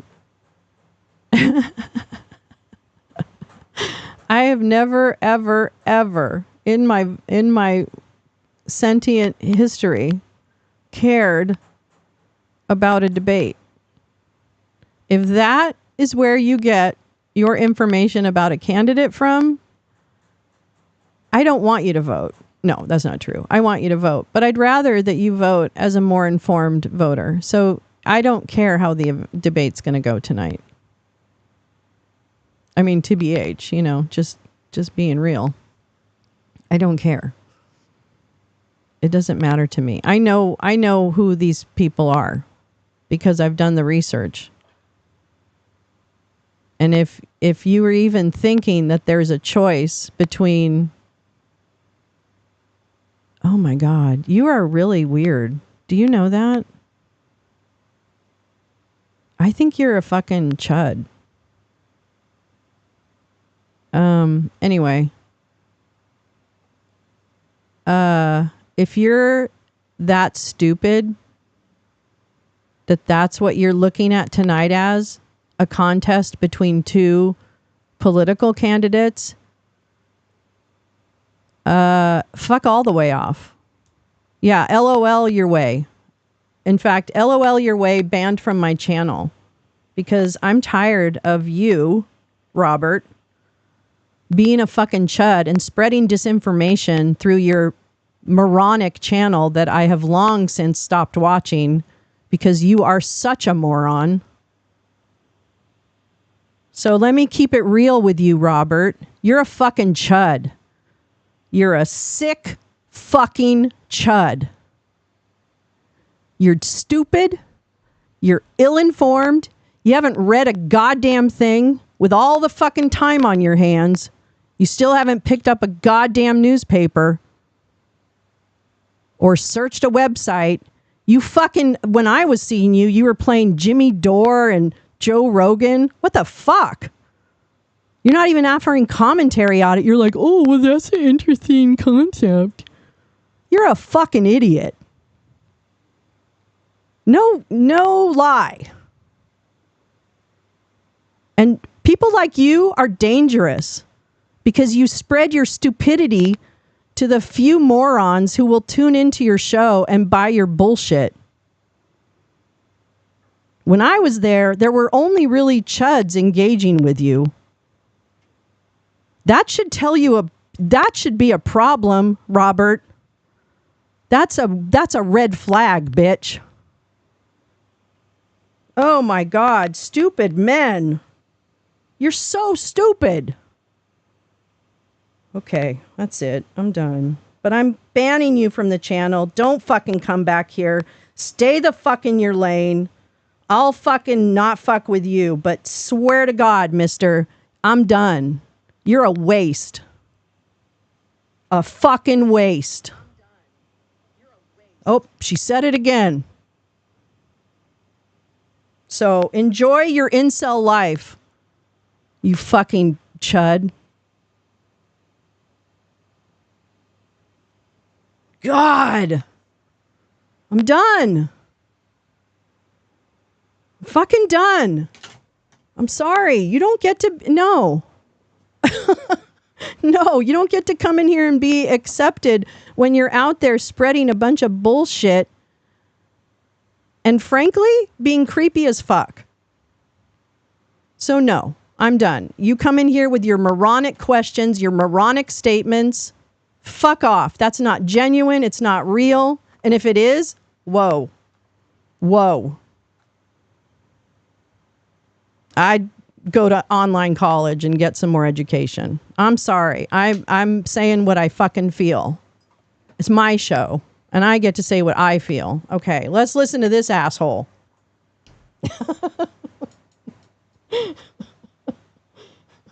Sorry. The gentleman from California. Sorry. Thank you, Mr. Chairman. Sheriff Boudreau, Oh, strap in, kids. Aspects of this open border is the migration of the most violent gangs in the world into our community, such as MS-13 and Tren de Aragua.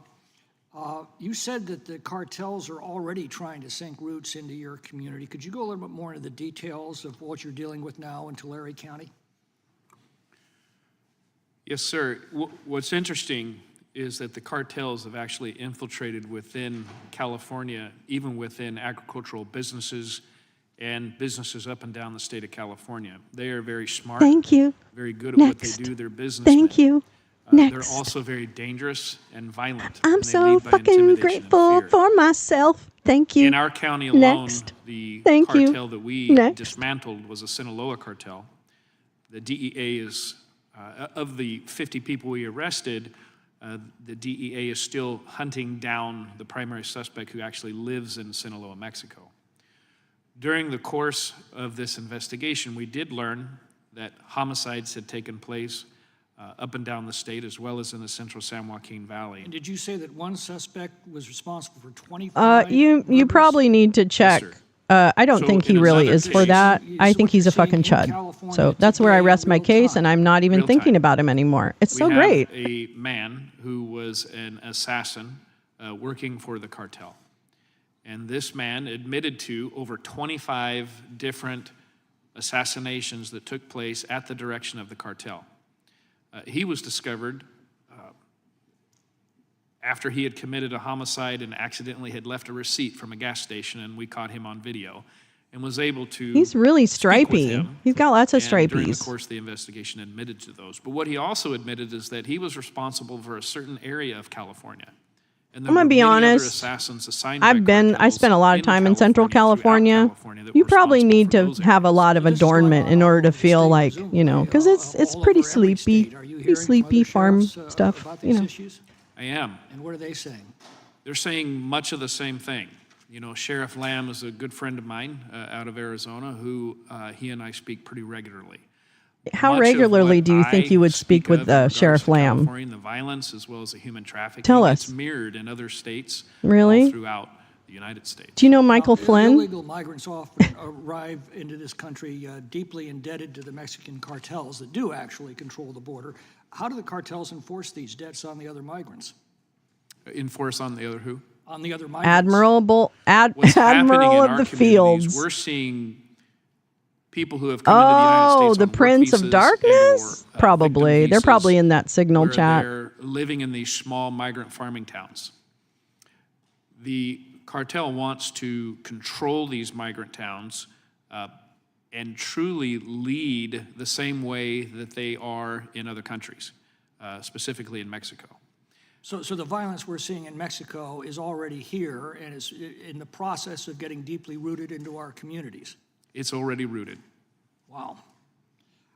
What impact would you say Yeah, he sanctuary started off policies on are having cops. on this phenomenon, as well as the Democrats' no-cash bail bonds? Well, I can speak to California. As you are aware, Senate Bill 54 made California a sanctuary state. Here's some of the problems that we're facing. Every sheriff in the state of California in times past used to be able to ask immigration status of those who are arrested and coming through our jails.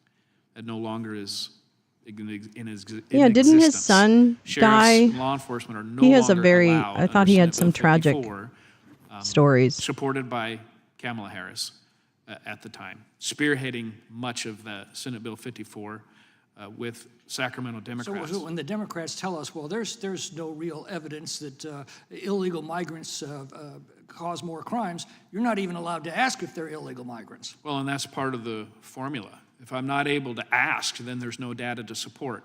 And so we are legally bound in California from asking someone their immigration status under Senate Bill 54. Sir, that information is obtained and is part of the statistics. Fuck all the way off. 75% of the violent crimes they're arresting in Manhattan are committed by illegal migrants. Can you give us a rough estimate, just from your experience, what you think is going on in I'd have to give you experience and opinion because the data doesn't allow me to collect it through the formula. Right, but what's your estimate? But what I can tell you is that the crimes that we're seeing based on our investigations, we're well over 50%. Wow. I see my time's expired. My anecdotal evidence that I can't collect, but I'm just going to guess and pull it out of the right side of my ass, is 50%. Thank you, Mr. That Chairman. sounds right. That sounds scary. My staff prepared a speech for me today. I'm going to set that aside and just speak to the witnesses today who are survivors. And I want to say that I certainly offer my condolences. My heart goes out to you for the losses that you've suffered. I did want to say this too, though, in a slight departure from the script that these hearings typically take. I'm a former prosecutor. I spent 4 years as a prosecutor here in Washington, D.C. During the height of the crack wars, we averaged about 450 to 500 murders here per year. And then a short time after that, I became the state's attorney in Prince George's County, Maryland. Ms. Morin and Ms. Nobles, I think you're both from Maryland, and I think the people that handled your cases were state's attorneys as well. And one of the things I found, I got there in office in 2002. I didn't realize it when I was running, but there was a gang called MS-13 that had come to the district, Maryland and Virginia, and was a highly violent gang. They are organized criminally, and they were 20 plus years ago at the time, and they commit extreme violent acts along the lines of what you're talking about. I think the first case we had was they killed a witness with a golf club. As a 14-year-old girl, they tricked her into going into a cemetery, and they beat her to death in the head using a golf club to kill her. And I guess Bush was the president at the time, and we had similar kinds of issues as what we're talking about today. People going and coming back, they'd get deported from here even after being prosecuted. They made them serve out their jail time, and then they would deport them back to El Salvador. But one of them I talked to subsequently, he'd become a witness against other members in the gang, said basically they just viewed it as a free trip home because they knew that they could come back whenever they wanted to. And that was 2003. I think one of the things I'd like to say to you all is I deeply respect taking up the mantle that you've taken up today. You're able to speak with a moral authority that politicians like me really can't. And I know you'd rather trade that in a heartbeat to get your loved ones back. And I know we can't do that today. But I'll say this as well. I've been involved in public service for a long time. In fact, that was my first boss in politics right there, John Conyers. He was the chairman of the committee last time it passed legislation on immigration, which was over 35 years ago. And I also had a chance to, and they did that on a bipartisan basis, by the way. And when I was state's attorney in Prince George's County, we did a joint prosecution with the federal prosecutor in a RICO case. We took down 23 gang leaders. The prosecutor in that case was Rod Rosenstein. And Rod and I had known each other because we'd been on the opposite sides of the Whitewater case. I worked for the Senate Democrats, essentially defending the Clinton administration. He worked for Ken Starr, essentially trying to take down the Clinton administration. And he was obviously a Republican. I was obviously a Democrat. But we were able to come together and work that case together and do it in a successful way.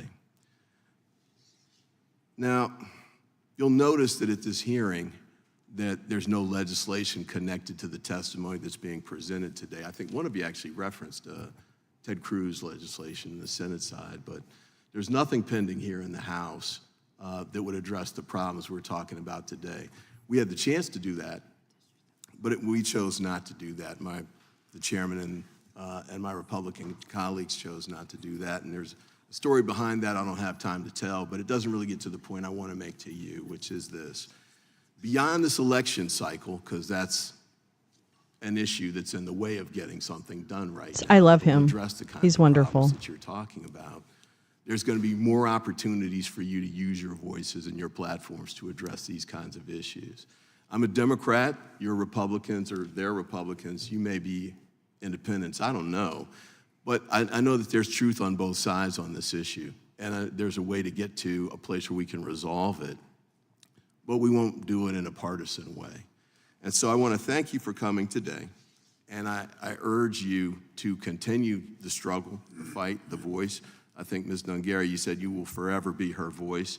I know that's true for all of you, and I encourage you to continue in that fight and that effort. But I hope that we can get to a point where we move beyond the partisanship, beyond the politics that have nothing to do with resolving the problem, and can get to a place where we can address it. Can I, just for an That's the additional point. moment, Mr. Chairman, if I could read Justice Kavanaugh, this is a quote I read every time we have a hearing like this. And he's a Republican, obviously, but I want to say, as the district court found, the executive branch does not possess the resources necessary to arrest or remove all of the non-citizens covered by the arrest and removal statutes. That reality is not an anomaly, it is a constant. For the last 27 years since those laws were enacted in their current form, all 5 presidential administrations have determined that resource constraints necessitated prioritization in making immigration arrests. In light of the inevitable resource constraints and regularly changing public safety and public welfare needs, the executive branch must balance many factors. Jimmy's getting impatient. Prosecution policies. I read Really that just to does. say It was this. beautifully said. 5 administrations have come and gone. We still haven't gotten things done. We're not going to get anything done today from a legislative standpoint, but there's a way to get it done if we can come together and work on a bipartisan Beautiful. way to do it. And so I thank you for the work that you've done and you will continue to do. And I yield back the balance. The gentleman yields back. Before yielding to the gentleman from Arizona, I would just point out, bad things may have happened 20 years ago, Oh my God. but obviously But more what? bad things are happening But what, now bitch? in light of 10 million people in Girl, 3.5 years coming into Pass the the country. legislation. That's the different dynamic. Then you should have passed the legislation. That's what He that's what just our witnesses are eloquently and talking gracefully didn't point the out gentleman from your Arizona. hypocrisy. Mr. Chairman. And you jump in there with your trash mouth. Thank you. Fuck you. And what I point out is, I don't want to get distracted by responding to all of. Oh, you don't want to get what I was talking about that I distracted? just heard. Get the fuck But I will out of say here. this, the Republican Party joined with Democrats to pass H.R. 2 15 months ago, and that was a border security bill. And that would have taken care of a lot of issues that we've seen on the border. So I first want to thank, in particular, all our witnesses for coming, but in particular, pay homage to Ms. Nobles, Ms. Aguirre, Ms. Fundner, Ms. Morin, and Ms. Nungare. Thank you for your courage and your very poignant testimony today. Yes, We won't forget. insurrectionist speaking. But I want to read a quote here from one of the Bill witnesses Killer speaking. that the Democrats invited. Quote, but cruel and inhumane here we actions go. and policies by the United States Border Patrol, He's gonna go Texas for Department some of Public blood Safety, now. and local law enforcement have made it incredibly difficult for individuals fleeing violence and insecurity to live safely. Close quote. Sheriff, an open border that lets people come in by the millions, unvetted, This that guy terrorize is like Americans. basically telling people to chat with describe us at Real Lo- as This guy's anything saying but that. cruel Do you and see it? Do inhumane? you see it? You won't unsee it. What we're seeing in He's my he's on very he's a cruel. he's a I'm plant. looking in the eyes of 11-year-old girls Show who us- have been so is brought she. across the border and been raped. She's saying it too. When we Everybody's have it's a young whisper families campaign. who have been brought across the Right? border as victims You of see human it? trafficking, You landing can't unsee it. in the United dare States, you. specifically to what I can speak to in the central San Joaquin Valley of I dare you. California. Not one or two. These are hundreds of people coming across as victims, where they're brutally raped, beaten, and used in the sexual way and in the sex industry. It's cruel. I feel that if we secure our border, we vet the people coming in, we identify the most egregious and felonious Oh, and no. those with mental health conditions that are impacting the safety of Americans and Val. Californians, as to what I can speak to, I would identify your statement as being true, very cruel. So just for I think we can all relational agree or that human contextual trafficking is incredibly matter, cruel. The Yuma sector, which is one of the largest on the southwest border, in the last year of the previous administration, their encounters were about 8,600. And that includes unaccompanied minors, single men, family units, and others. About 8,500. During the height of what we've seen going on under this administration, the Biden-Harris plan on the border, Harris. Yuma at one point was getting that weekly. There have been weekends that they've gotten that. It's now back a pace where it takes about 3 to 4 weeks to get that. What they experienced in 1 year, that small community is seeing about once a month now. Then you should have passed that legislation, And it bitch. comes with it the flow of individuals that are totally non-vetted. Away they go. We don't know where they're going. The number one got-away corridor. We need the more Tucson sector, formaldehyde which I here live on aisle 7 to pump up Mr. Biggs. Everyone Mr. got Biggs needs his formaldehyde right now. We don't know who they are or where they're Add a going. little We know that orange they are food trying coloring like to it crazy this to time. evade capture. And they get into the communities, and you see what's Sit down, happened, insurrectionist. what's happened by the testimony. Oh, you are sitting? And I keep on my computer. I was just looking at it earlier today. There literally were hundreds of articles over the last 3 months of violent crimes perpetrated on Americans and those who are legally in the country by those who've illegally come into the country and been released. It isn't a matter necessarily of resources because there are ICE beds and ORR beds available. It is a matter of policy because they won't let you, Sheriff, actually report Knock some to heads. ICE Oh, wait, I mean, and request yeah. information. And if there's an ICE hold, can you turn them over to ICE? You cannot. It is policy He's got that Trump that has sweat. driven the grief that you see here today. He's got, Trump ball sweat. He's got Trump's ball sweat. My time is up. On his face. Yeah, your time's up, Gentleman yields back, bitch. General Lady from Texas. I can't wait till your time's Thank up. you, Mr. Chairman. I want to also express my profound condolences to each and every one of you who've suffered loss. I have 2 kids. I'm a mom.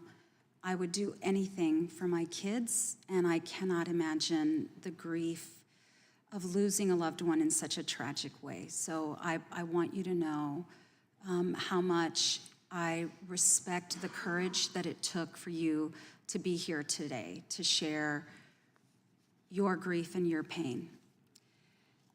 I represent El Paso, Texas, an incredible community right on the U.S.-Mexico border. I'm the only member of this committee who actually lives on the border, raised her kids on the border. I'm a 3rd-generation border resident. And there is no one who wants to modernize our outdated laws more than those of us who live on the border. We are the families that have for decades been trying to help the federal government treat people with dignity and humanity. And we have long been asking for reform. I think what is most frustrating to me as a member of Congress is what is happening today at this committee hearing, where we have colleagues who are exploiting people's pain for political purposes. And unfortunately, that's what's happening today. The finger pointing at the administration by members of Congress is frustrating to me as a member of Congress because we are the ones who write the laws. It is legislators who are responsible to write the laws around immigration, around border policy, and it is up to legislators to adequately fund the resources necessary. I can tell you that I have been pushing a bipartisan comprehensive immigration reform bill that addresses outdated border policies and that addresses migration and immigration together. There are 8 Republicans who've had the courage to join that bill. None of them are on this committee. And that bill cannot move because of the obstacles put in front of that. The administration has tried and asked over and over again for adequate resources. They've been hamstrung by obstacles put in the way, preventing those resources from getting to where they need to be. Mr. Ivey mentioned a Senate bill so draconian, I could not have voted for it. It was enforcement only. It was, to me, not workable because it was so focused, again, only on enforcement. But it wasn't Democrats who stood in the way of that. It was the folks on the other side of the aisle who torpedoed what was the most border hardening bill ever written. And that's what Republicans I agree. Called it. And with regard to Mr. Ivey, you mentioned wanting solutions, and one of our colleagues mentioned H.R. 2. I know you're aware of this, but their bill, H.R. 2, relies almost exclusively on Mexico. And if Mexico wasn't doing the job that they're determining needed to be done in H.R. 2, H.R. 2 was a fantasy. It wouldn't do anything. My point is this. When there were mass shootings, including, as Ms. Lopez mentioned, a mass shooting in El Paso, Texas, by a white supremacist, 23 people shot and murdered in cold blood with an assault-style weapon, traumatizing an entire community. We held hearings that were linked to solutions. We wanted to solve the issue. We wanted to bring resolution. We wanted to find a path forward so that people wouldn't live with the kind of pain that communities like ours that have lived through mass shootings had to live through. There really, truly, there is very little interest on the other side of working in a bipartisan way to find meaningful solutions. Bye, TJ. You all deserve that. Thank you. See Our you tonight. country Take deserves care. that. And there are those of us in Congress fighting to get to those bipartisan solutions because we don't want to see families living in pain. We don't want you to endure the loss. We don't want anyone else to endure the loss that you all have endured. I and other colleagues are going to continue to work on those bipartisan solutions because that's what our country deserves. I hope you will join us in fighting for those bipartisan solutions because it's long past time that we get there. Mr. Chairman, I yield back. Gentleman yields back. Ms. Nobles, did Republicans on this committee? That was a really beautiful. Republicans on this committee or any of That was a really Republican staff beautiful exploit you description in any way to come and to this very hearing? compassionate. I love that woman. She's so wonderful. No, I am not being forced to be here. I am here because I want to be here and I want changes to be made and I'm fighting for here for my daughter. And I can't speak for everyone else, but I'm sure the other witnesses weren't even forced to be here either, and they want to because they love their children. In fact, my understanding is our Republican staff helped you get answers to the murder of your daughter that you didn't get from anywhere else. Our staff helped get that information by going to DHS. You and have, saying, yes. how about you, have. Ms. Morin? Did you feel exploited in any way? That's what the Democrats just said. No, I don't feel exploited. You're here to tell your story about what's going on out there. Right now I do. Gary? No, I do not feel exploited. I simply want to raise awareness that we need change, and my daughter's voice and her memory should not get lost in that. Well said. Ms. Funder? No, I don't feel exploited in any way. As a matter of fact, I find it very interesting that all 5 minutes for both of your testimonies on the left have not had any questions for us up here, but instead a speech. And I will tell you, I'm getting tired of hearing about the most comprehensive border bill, which did nothing for for American citizens. It gave visas to people who needed to extend their visas, and it gave asylum to people coming over, and it did zero for an American citizen. And I would love somebody to answer to me what it actually did for American citizens. It did not do anything for an American citizen. Ms. Aguirre? Ms. Aguirre? It's insulting that you would say that to these families, that you would make an assumption that they're being used or exploited anyway.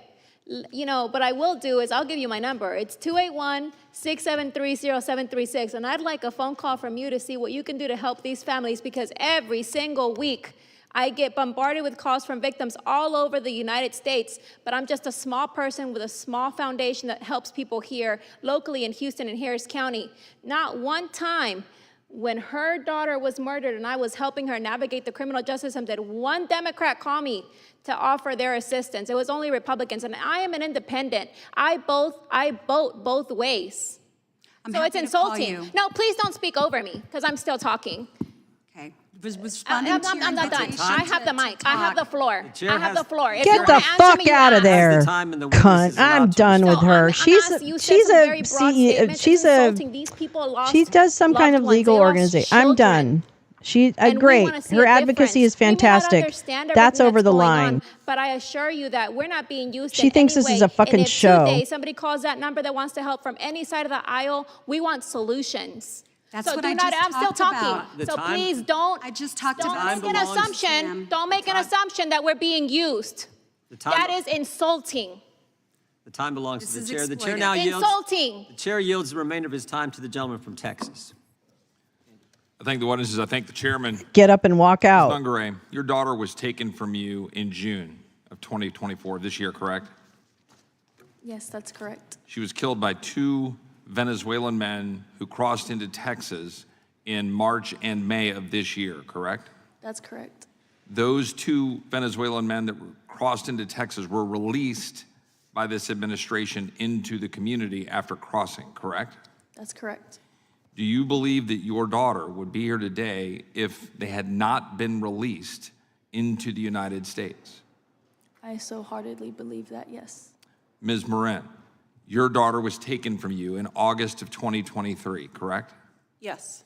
Killed by a man from El Salvador who crossed illegally and was a gotaway. Is that correct? Yes. Do you believe your daughter would be here today if the current administration were not overwhelming border patrols such that we have 2 million known gotaways over the last 3 years? I think that if we had the policies in place that we did a few years ago that vetted the immigrants that came in, that my daughter would still be here. Ms. Nobles, your daughter was taken from you in July of 2022. Is that correct?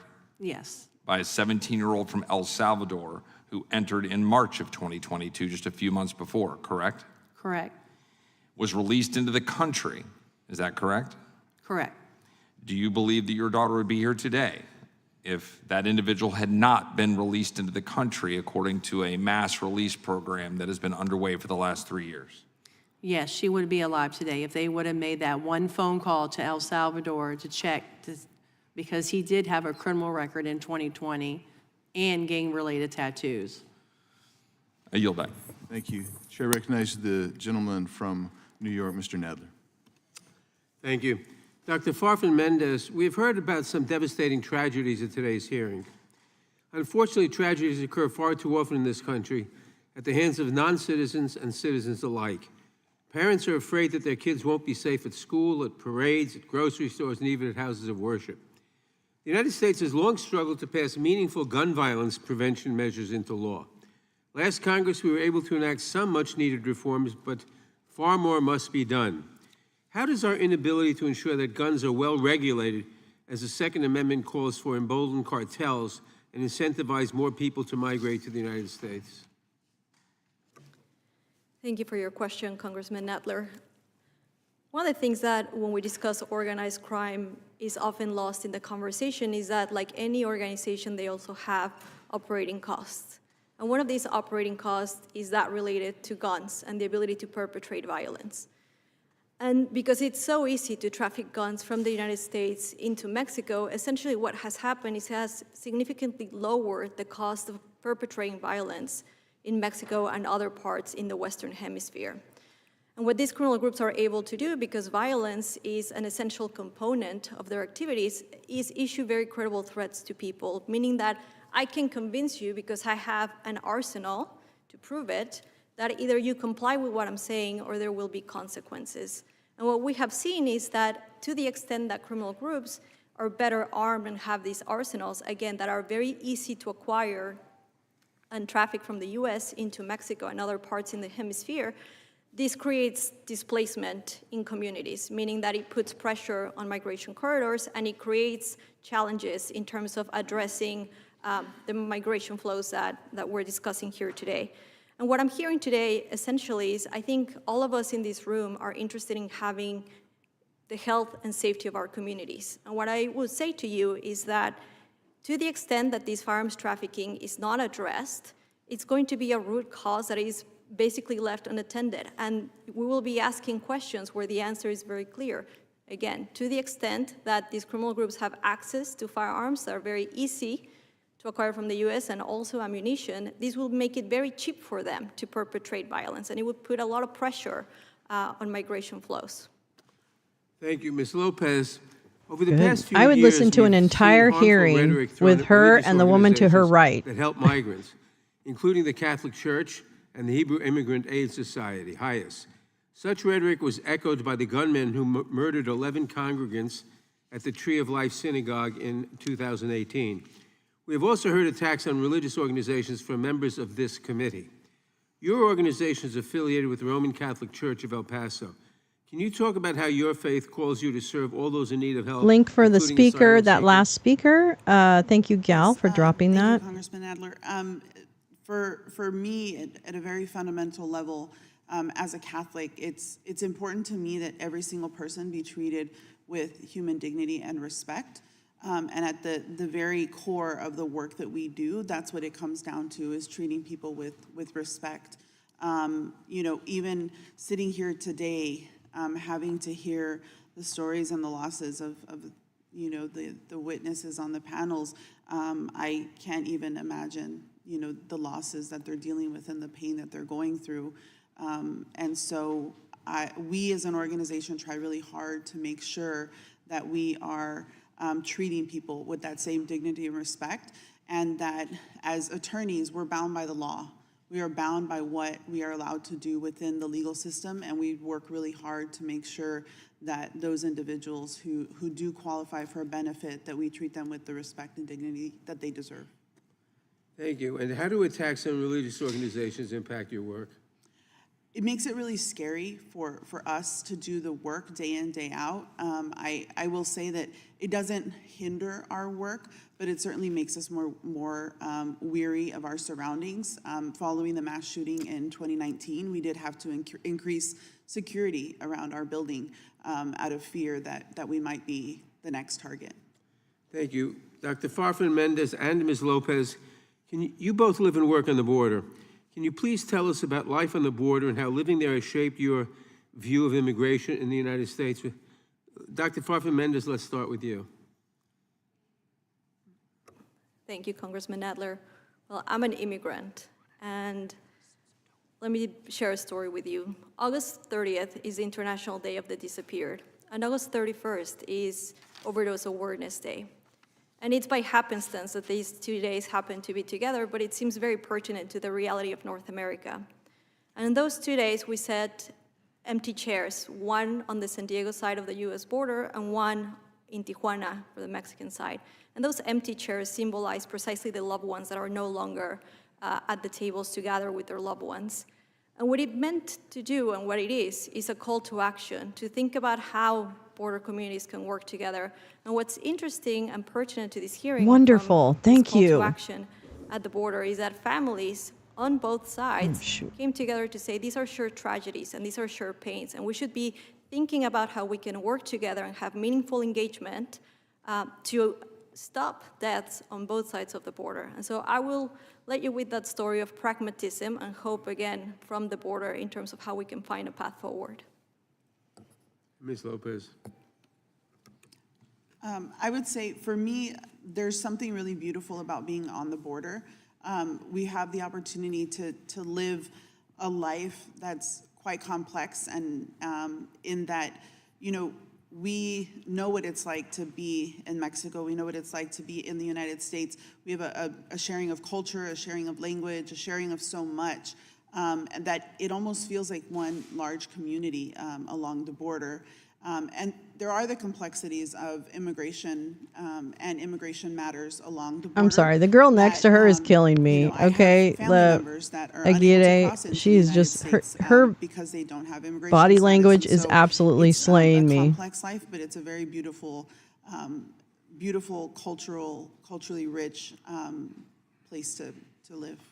She's like kids in high school not paying attention. I thank the chairman. I want to finish the line of questioning that I started before. Ms. Aguirre, I'm going to come back to you on something more specific, but just on this simple question. You told a story of Maria Gonzalez, the 11-year-old girl who was taken from her father and was killed by a 17-year-old Guatemalan released into the United States. Is that correct? In microphones, yes. So that is correct. And then I would say for Ms. Funder, thank you, Gal. your son Weston oh my goodness. lost his life to fentanyl poisoning, correct? Oh, wow. Now, unlike the specifics of some of these other witnesses, CKM. you can't say for certain exactly Still how alive? that fentanyl no. got through. Sorry. And got through to your Nick, son. I don't know you, but you welcome. would agree that Charlie. Weston is one of hundreds Jesse of thousands, Tesseract. correct? I don't know one you, of but testified that welcome. 300,000 And lost lives. Christine, welcome the to many the faces membership. of fentanyl, right? The many Whoop, whoop. faces Thank of you, Gal. Look at that. Can we say that we Yeah. are losing more Americans to fentanyl poisoning as a direct consequence of open borders allowing fentanyl to pour into our communities? Would you agree with that, Ms. Funder? 100%. We have witnesses here at the table talking about the crimes that affected them directly. I would ask Sheriff Bedreau, just a kind of a yes or no or quick response to this question. In 2021, there were 11,200 pounds of fentanyl seized. I don't know what the XI is after your names. I'm not sure. I'll check that out. Arrests at the border. In 23, border agents apprehended 15,000 criminals. With 2 months left in FY24, we are also at 15,000 criminal arrests, and the year isn't over yet, so it's surging. But here's the real problem. Because my colleagues on the other side of the aisle will say, oh, look, it's working. They're doing their job. Yes. But while Border Patrol yes. is those increasing numbers of criminals, DHS whistleblowers revealed on August 11th, 24, Yes. that as many as 950,000 violent criminals have gone unidentified. In your experience, do you think it is an accurate assessment that scores, thousands of criminals are coming into the United States and being released or getting away from authorities? That is accurate and true. And that, in your experience, you see it in real time. Is that correct, Sheriff? In real time. So we've talked about all of the impacts on the individuals Thank that are you so much, testifying Gal. I'll play a song Ms. after Aguirre, we're I wanna done. see if this Actually, would you know what? surprise you. I might play a song I right released a report my now. office did, entitled Border.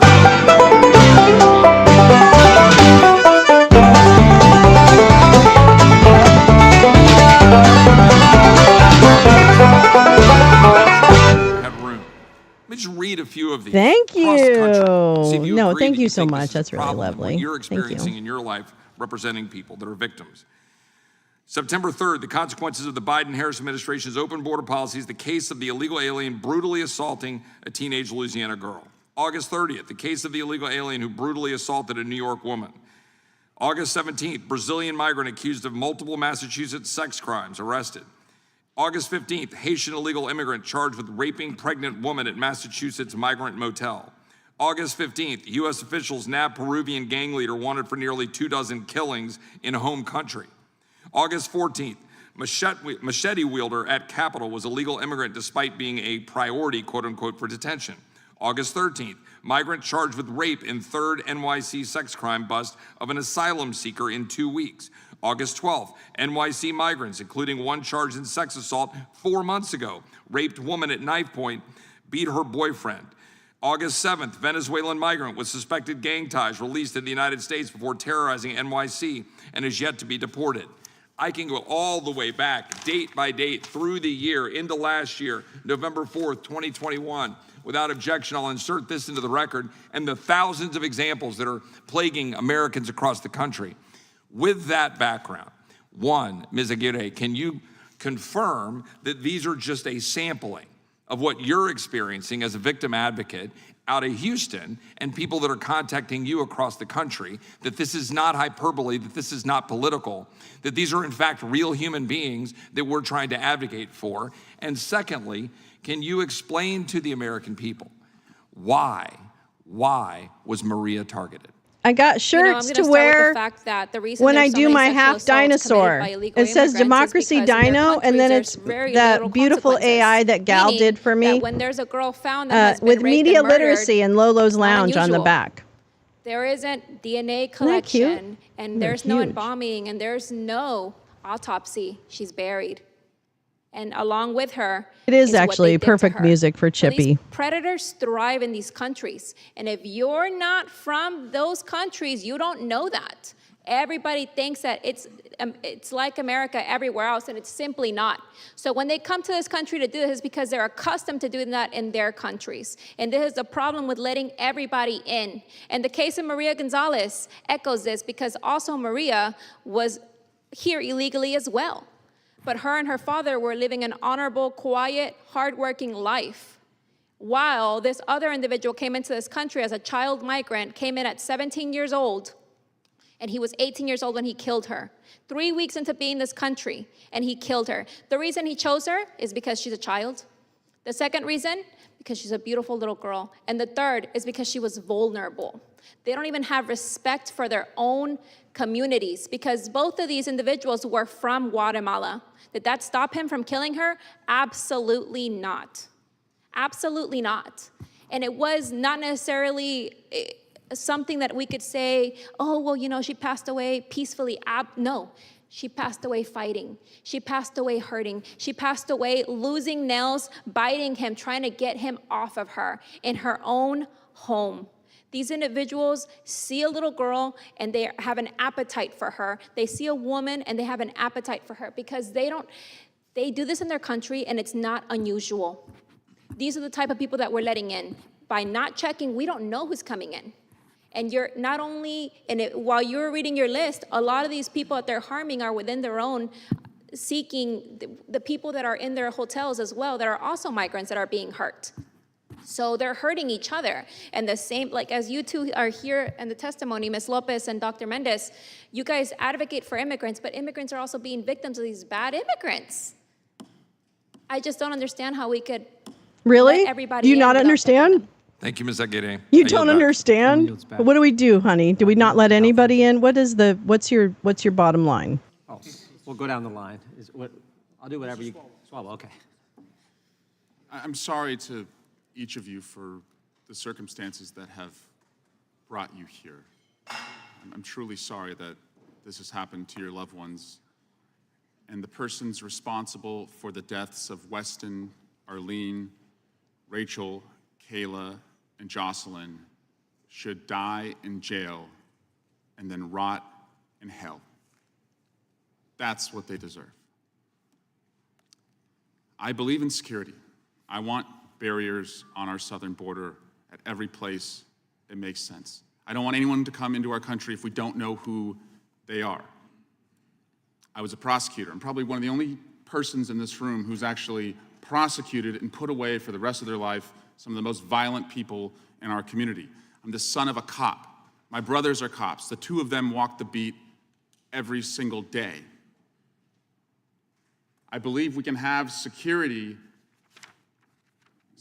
first and also address a workforce Priests crisis everywhere. and find a pathway to earned citizenship in our country. Right, Paulina be real with and you. Badger? Why don't we Congress is talk about divided. that? And it's hard to get everything you want. On gun violence, I want an assault weapons ban and background checks. We have a divided Congress, and so we had to settle for Republicans and Democrats coming together for the Safer Communities Act. It wasn't perfect, but it was something.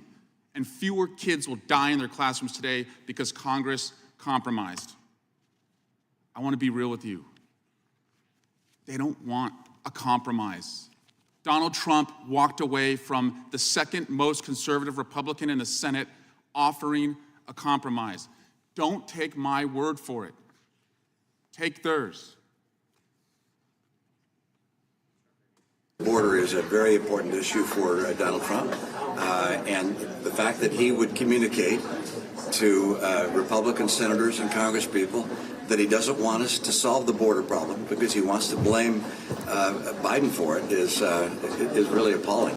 But I would acknowledge President Trump failed, along with Republicans. They failed in 2018 to actually move a border security bill to tighten this so that we weren't dealing with this crisis right now. We all felt that border was a complete disaster, myself included. First, there was an effort to make law which requires you to deal with Democrats. And then a number of our members thought it wasn't good enough. And then our nominee for president didn't seem to want us to do anything at all. It's your colleagues in your party, sir, who torpedoed this, who didn't get the facts right on what you just outlined was in that measure. They killed it. Ironically, not Democrats. Right. Right. Each of you That's came the here sponsor today of the bill. The Republican not sponsor easily, of the but bill. You expected a serious forum. You are serious. This issue is serious. They are not serious. The chairman yesterday tweeted, "Are the aliens?" The chairman yesterday tweeted, "When President Trump was in office, the border was secure and illegal aliens weren't eating your pets." He also then tweeted, again, knowing that you're going to come here to talk about your loved ones who were lost, you would expect some seriousness, some gravitas, respect for the people who came here. What in the hell is this? The chairman tweets, "Protect our ducks and kittens in Ohio," because he goes down some crazy rabbit hole, completely debunked that aliens are eating pets. My God, are you okay, Mr. Chairman? Because last year, for a very long time, the answer is no. you tweeted and promoted Kanye West as he was calling for genocide against the Jews, and you kept it up. And now, when we have victims coming here, you're tweeting this nonsense. I don't know why you would do this. I hope you're okay. I don't know if the aliens who are eating your ducks are in the room with us right now, but Mr. Chairman, this is a serious issue. These people have loved ones who have been lost, and you tweeted this. So I am sorry that you came here expecting seriousness. You are serious. They are not, and you deserve a hell of a lot more than what you're getting from them. And I yield back. Gentleman yields back. The gentleman from Wisconsin is recognized. Thank you very much. I hope you appreciate the drama that just came out here. Oh, Grothman, shut the We passed fuck a bill up. called HR 2. It's the best secure the border bill that has Check ever his passed hard through the drive. House and the United States Congress. And Wrong if you one. read it, Just sounds it like secures the border. It Grothman. accomplishes what you would Shut like up, to see happen. Tiffany. And by the way, to secure the border, it doesn't even require an act of Congress at this point. The president undid it, and the vice president, as the borders are, undid it. They can put it back together anytime It's that going they too want to. fast. It's as simple as that. Ms. Fundner, last week in my home state of Wisconsin, an illegal alien gang member from Venezuela was charged with domestic violence, sexual assault, child abuse, and All strangulation. right, I'm going to hold on to Are you those links. surprised? I mean, no. Are you surprised that he already had active warrants in a neighboring county for similar offenses? Absolutely not. Mr. Boudreau, Sheriff Boudreau, would you be surprised that this illegal alien had 2 fictitious immigration documents on him, including a Social Security card when he was arrested? Not surprised at all. Would you be surprised that during the investigation by the police chief in Prairie du Chien, Wisconsin, he uncovered that this illegal alien came to the United States about a year ago in El Paso? Not shocking. Since he Who came let him across in in? El Paso, he was arrested in Okay, Minneapolis this is in very November terrible. of 2023 for Oh, my receiving God. stolen property. I Would hate that surprise you at Republicans. all? I'm sorry. Would it surprise you that Minneapolis did not issue a detainer to ICE for his deportation? Would not shock me. Minneapolis being a sanctuary city. And on December 1st, 2023, in Dane County, which is Madison, is the seat of Dane County, he was charged with strangulation, suffocation, false imprisonment, battery, and disorderly conduct. Would that surprise you at all? No. And Sheriff Boudreau, are you from California? I am. I did not hear your opening testimony. Isn't it correct that the vice president called for the end of ICE detainers as an elected official? Correct.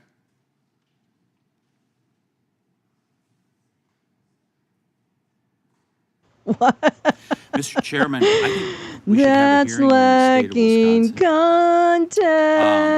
Prairie du Chien is a context. community of about 5,000 people, beautiful little community south of La Crosse. And we should Mississippi abolish River. ICE. I'm sorry. And we don't as need a them. result Get of out. the failure, certainly in Get out. Minneapolis, probably in Dane County also, there is a person that has come to that little community now that has been charged with violent crimes, including against a minor.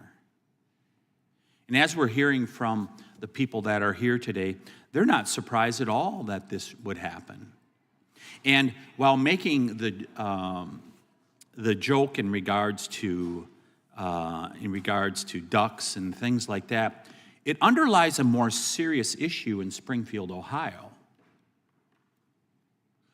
where you have what? Is it upwards of 10,000 Haitians that have been pushed into that small community, and they think, they being the president and the vice president, that they're simply going to assimilate into that community?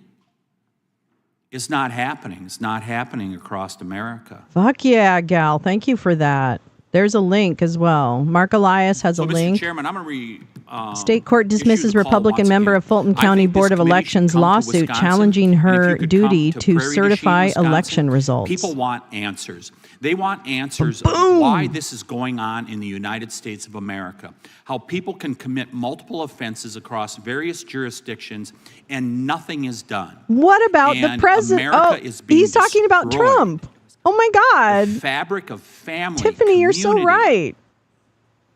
Tiffany, you're being so destroyed, right. Isn't it, Ms. Fundner? You're right. We should not let this multiple-time felon get away with his crimes. Well said, sir. I'm going to quote you on that. I hope you'll all come to Wisconsin. I know it's I hope you'll happening in enjoy every when I state, drop that clip but I hope under you'll come every to tweet you Wisconsin because send, maybe Mr. it can make a Tiffany. difference. To stop people like the current border czar. A win for Georgia from voters and a loss for election this deniers looking to carnage of an upend invasion accurate that is election happening across certification. America. Oh, beautiful. Mr. Chairman, I yield back. Those are the Gentleman moves heroes back. Looks like we may be standing in the heading to breach. Badger State. Gentleman from California is Yeah, recognized. fuck off, sports ball boy. This one? That one. It's your turn, brother. Thank you, Mr. Chairman. I want to also echo my condolences to the parents of the victims. Thank you for being here today. Thank you for sharing your stories. They will not be forgotten. And I also believe that those individuals who perpetrated those crimes should never see the light of day, and they should fry in hell. Murder, rape, some of those most heinous crimes that can ever be committed against a human being. They leave scars to the survivors that never go away. You know, back home in Orange County, a dozen years ago, I came home from Hey, work. butterflies, I hope it's nice. And Here the weather's came home nice in to other a parts of number the country. police I'm so cars and glad. helicopters Everybody's been surrounding through an it. apartment building right across the street from where I'm living. Went to find out what was going on. Soon realized that a rapist had been caught right in the middle of his act, raping a woman in the laundry room. This young man decided to dash off, took off through my neighborhood.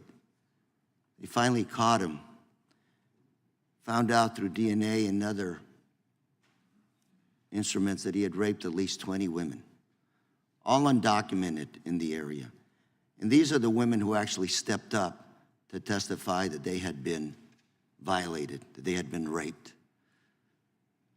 This is an American citizen who was preying on those that were undocumented. And Sheriff Bordeaux, I know your area. I spent, when I was a young man, picking oranges, picking plums. I did stuff for a living in your area. In your area, there's a lot of undocumented farm workers, honest, hardworking individuals I'm glad. that support rest. the local economy, Rest, farm rest. worker economy in that area. Farmers rely on them. Your economy relies on them. I would imagine you wouldn't be supporting mass deportation of undocumented workers in that area. I would imagine you'd probably be more interested in some kind of an orderly way of vetting individuals. They're looking to work here honestly with a green card. What would you support, sir? A lot of that goes outside my purview because my focus is public safety. But what I can say is really? this. Sure. Were you going to comment? No, sir, please But continue. what I would say is this, is that what we're finding is that we're having victims at all levels. Those who are here illegally and those who are here on work visas. We're finding that more and more of the violent and egregious, either cartels, gang Answer the members, question. Would mass coming into the deportation area, solve the intimidating and problem, or terrorizing would those you that you speak reprogram what's happening so Homeland that you had Security, so we're more working on a lot of these issues, transparency? trying to coordinate with other countries around the world to make sure these folks that commit crimes in other countries don't come here to do the same. If I could say this, Go ahead. I've said this often. Man, these Mexico are is like not our very touchy, Mexico is an ally of the United States. selfish baby energy Who our coming enemy off of is him the right now. cartels, the human traffickers. Couldn't agree drug with you runners. more. Couldn't agree with you more. I believe that we need to secure the border so that we can vet those coming in, so that we can have those working on work visas, as you mentioned, in our agricultural community. We have lots So you of don't agree people with there mass that are here deportation? illegally, living lost. peacefully. In my last yellow minute, electrical we'll talk tape. more later on, but He I lost, think by everybody the way. in this committee would probably Don't be shame in the favor kink. of a secure border with a system to let those that are looking for good, honest work have the opportunity to find opportunities in America, just like our forefathers did. And I look forward to continuing to work with you, sir, and others. I have a very good relationship with Sheriff Barnes in Orange County. I don't know where Max is, but we have But a it is a shoulder mess. pad alert 80% of the women, on aisle Correa. time We you have a get to our shoulder border pad alert from on Central aisle America Correa, are paging raped Max or Flower sexually assaulted. for a shoulder Horrible pad emergency. Statistic. And these are a lot of, young girls has been described today. We have a lot of work to do. In my opinion, it's not a Democrat or Republican issue. Boo I boo. hope all of us here can figure out how to work together because these solutions have been proposed. We just can't get them implemented. Thank you Yikes! much, There you Mr. Chairman, and I go. yield. Thank you, Gentleman is back. Max. Gentleman from I California thought for you would questions. appreciate this Thank you, Mr. moment, Chairman. this shoulder My pad good friend from moment. California is one of the more moderate Democrats. I appreciate his friendship. In this case, he's just dead wrong.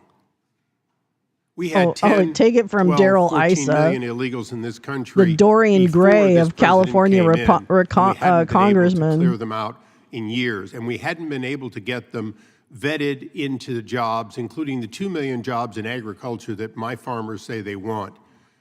This president and this vice president have allowed more than 12 million additional illegals to come into this country. You just issued a and they report come that it was 8 million. I mean, disproportionately, not from Mexico, Isa, as get you your know, fucking numbers they come straight, from bitch. some of the worst places on earth. I have been at the border. You're not even I am a remembering your border own talking congressman point. with over 80 miles of border in my district, the busiest land port anywhere in the United States.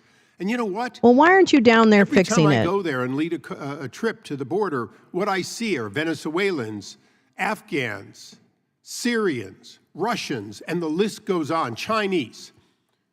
And Is he yes, interviewing Mexico's people? our ally, but Mexico Is is he an ally that interviewing? violates international law by allowing these people to come Are we going to in war with without Mexico? visas. If you're Chinese, you cannot go to Turkey without a visa unless you say Is you're going to Isa America and have no suggesting visa. we From bomb Turkey, when you Mexico? come to Is that what I'm Mexico City, hearing? you That's my cannot land takeaway. there I don't and know not about be you guys, but immediately that's what pushed I'm out taking away from this without a exchange. visa, unless you say that you're going to the United States and have no visa. Then they sweep you all the way to the border. That has to change. And for the mothers who I guess lost you their should have children signed that here bill. today, I will tell you, it would have been avoidable. Wait, what? It would have been avoidable If you we'd had signed that the bill? mass deportation of What? people illegally here. Dwight David Eisenhower was one of the most moderate members that has ever served as a president. But he was also the commander-in-chief, and before that he was a five-star general, and he understood that laws need to be enforced. We are not enforcing the law. We have over 22 million illegals, and we still have shortages What? of farm labor, as Mr. Carrera would say. What? Well, we have that because nobody has been told, if you want to come here, we'll give you a visa to come here to be a farmer. And by the way, that's not a green card. A green card is a pathway to citizenship.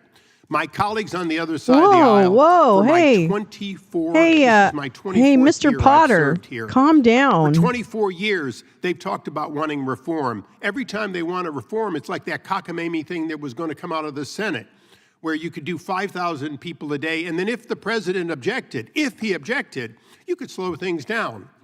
That's not a solution. Are you done? Now, my colleagues on the other side of the aisle are calling this a stunt. Sir, do you want This a isn't large stunt. fries or not? This is the 4th year of an administration that has willfully allowed people to come administration. here with no vetting That's right. whatsoever. That's right. Again No, and again and again, and they but I know it. didn't vote for that And the bill border czar, that my now friend negotiated. presidential I candidate, couldn't. was the I couldn't first because person assigned the job I got a and very hasn't yet done important it. phone call. Just as she was the last person and in I the was room before supposed the to withdrawal not from do Afghanistan. anything. And now I think So I we should will bomb tell you, Mexico. That's I'm right. going to I ask you said a it. question, Sheriff. We because should pure bomb law Mexico. enforcement, it is something I'd like to hear because they're your now our opining number on. one enemy. In my Never mind district, we had a Russia. hearing It's all just a about week the ago. Mexico. We That's had right. one of our We're going mothers for it. We're going for it, explaining guys. Switch up the how her messaging. child came to be confronted by illegal adult males trying to force themselves onto a school bus because they'd come illegally. And if you can come illegal in the U.S., why can't you also illegally get onto a school bus and make them take you where you want to go? In my home district, they couldn't figure out where a law was broken. Can you help me figure out how something so I didn't wrong prosecute that can, case, in sir. fact, not find a crime to I charge mean, these come people on. with under state law? Well, I This can't is answer dumb. to the law enforcement in the area, and we support Yeah, law you enforcement. can't. I So know that you do next. as well. I love my DA. She let me down. Well, I'd like to like apparently my you sheriff, don't love him but I enough can't to figure not out throw how him you under could the not come big up with a charge. congressional I know one bus. thing. If I tried to push my way onto a bus, a school bus, somebody would figure out a way to charge me. I would figure out a way to charge. In California, in my county, we would figure out a way to charge. What's There's that laws for emoji? a reason, and I can't we see have it. safety for those reasons. and Oh, when that's you that don't little enforce thing. the laws, Yeah. safety is no longer That's in little existence. Maryland. Whoop, whoop. To all the brave parents who came here to talk To about their basically tell them that they will allow only thing them you can tell to by hit many of us Russia up here with. on the dais that are not- Oh. I tend to be a pretty laid-back member after so many years, and I don't Oh. yell and scream. But I am animated today about your losses and the fact that they will continue until we change how we do business. And it won't be with the people Julie, across the okay. aisle until Check we it out. can Ukraine actually news. bring them to understand. We can't have 22 million Basically, people here. tell We them will that they need will a allow mass them to hit deportation. Russia with Priority, of those. course, I don't know should which be missile criminal that is. aliens. It Sorry. should be people I know from you guys know. unvetted, During but an it should interview be with those me 1.4 at, okay, million so who it's have already Michael been McCall, ordered deported, or no, none House of Foreign whom have Affairs been sent Chairman out. Michael McCall thank you said, for your I talked to Blinken 2 days ago, and he is traveling with his counterpart Thank you, Mr. from the Chairman. U.S. My to objective Kyiv. in my 5 minutes, which is not much, is to hear from the moms. But before I do, I just want to take a trip down memory lane. Kate No. Steinle. Does anybody know her name? Kate Steinle. She was used to be a stark outlier. She was shot on a pier in San Francisco in 2015. Yes, she's the person we used at the 2016 election, folks. That's the story. We trotted her father out. Remember that? A tactical Now we missile have a system. hearing Thank you, in front of Neil. us today, in which I think I counted 5 dead. Oh, they went backwards I think to I your got screen. 4 I'm brutal sorry. sexual assaults, a couple of those children. And Laken Riley's murder seems to sort of have announced this new phase. In my own community, a Guatemalan was arrested in rural Gaston County on an Interpol warrant for a child rape. Is he A drunk? Honduran was charged with murder 1 in Mecklenburg County, Charlotte, where I'm from, arrested in Houston. In July, No, I think you're right. a Honduran illegal 18-year-old with a 16-year-old undisclosed identity went on a random shooting spree in Charlotte, North Carolina, killing 1 person, injuring a number of people. It was an MS-13 gang initiation, we heard. We're hearing about Aurora, Colorado apartment buildings being taken over Oh by my local Venezuelan God. gangs. Eric He Swalwell can laugh about it if he lied. wants to. He thinks it's funny. It's a But you hear in lie. reports, It's a guy been standing in front of the debunked. city council talking about migrants, Haitian migrants, dumped like 20,000 of them, dumped on one small community in Ohio, Oh picking my up ducks God. to eat and Oh killing my cats to eat God. them. I don't know if it's happening or my not. We'll God. find out. They denied the Aurora thing at first, Oh right, my too. God. It's not. Witnesses have come before committees I've been on, and my they've talked God. about You guys, hyper-violence. if this is your congressperson, you to Ms. deserve Lopez and better. Dr. You deserve a Mendez, smarter With all one. due respect, This is conditions ridiculous. are not What a the fucking same joke in the United Republicans States are. as They're a in the fucking countries from which joke. people are fleeing. That's why they're fleeing. If you replicate the conditions in those communities, what will you have solved? Where will people flee? So here's the thing. When I was elected in a special election in September 2019, in October I went to the border, and it was calm. Just and cheap quiet. suits. There was That's what one they asylum are. seeker They're at the just like port of entry I empty, went cheap to. suits. Because in May, all hell had broken loose, and the Trump administration had responded with the migrant protection protocols, remain in Mexico, and it crushed the number of people coming in. It stopped the overwhelming flow. So the question I have for the moms, and I'm going to ask you one by one, do you think it's And that getting COVID worse? thing, boy, that really do you shut think it things can down, get didn't even it? Did he worse invent than it that is too? now, Wait a Ms. minute. Knowles? Yes, most definitely. We're seeing more and more cases every day, a lot, way too many. Ms. Fundner.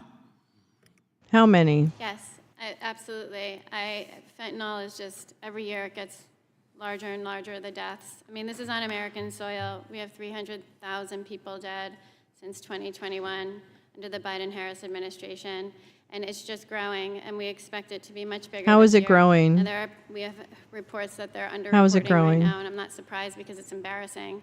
But yes, absolutely, it's Do getting you have the worse. report? It's 100% getting worse. Really? Ms. Moran? 100%?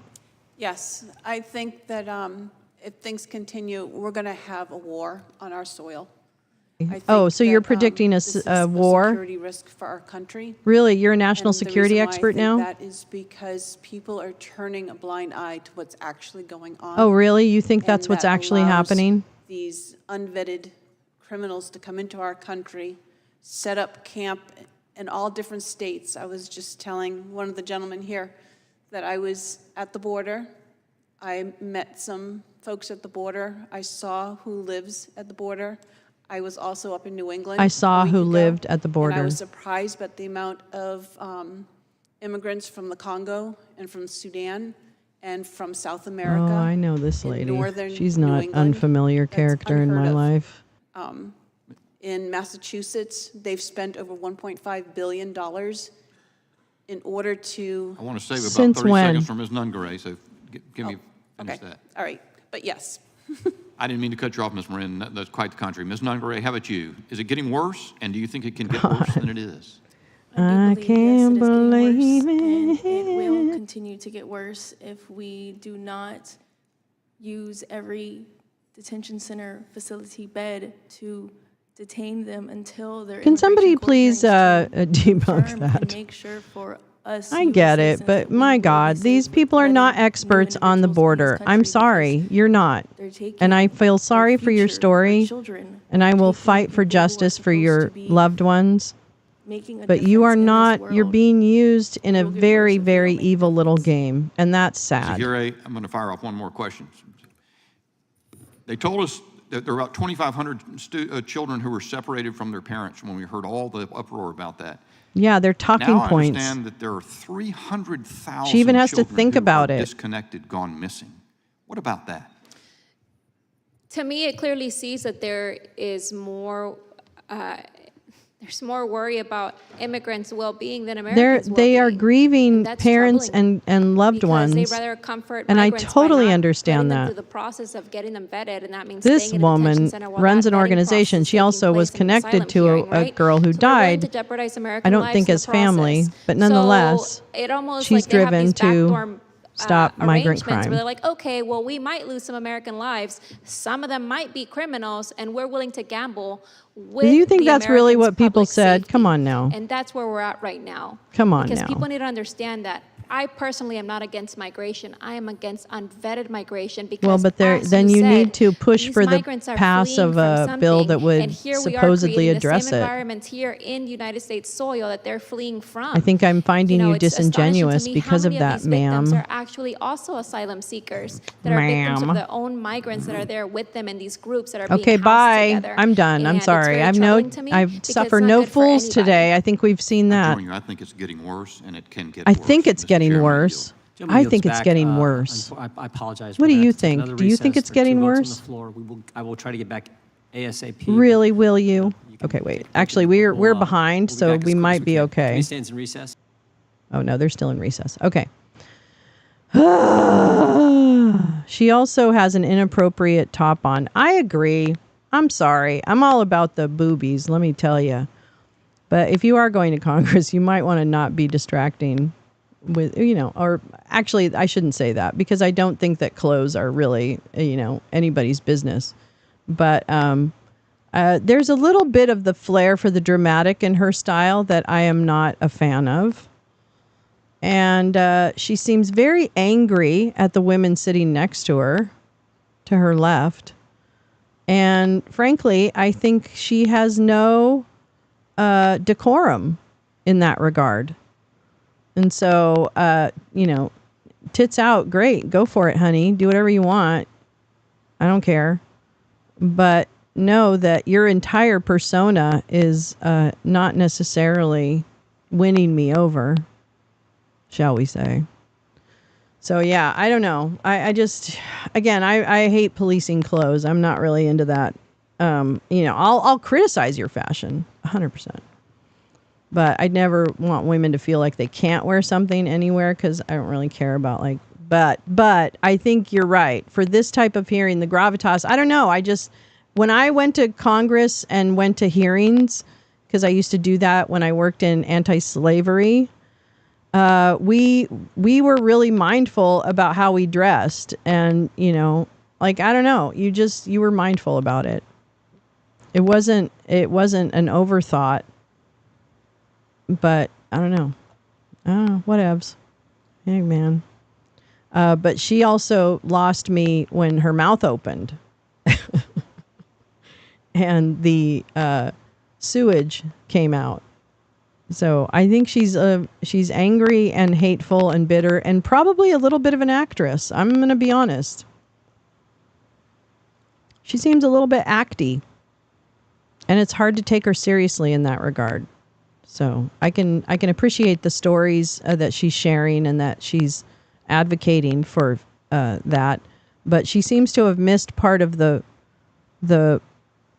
process where people are humans.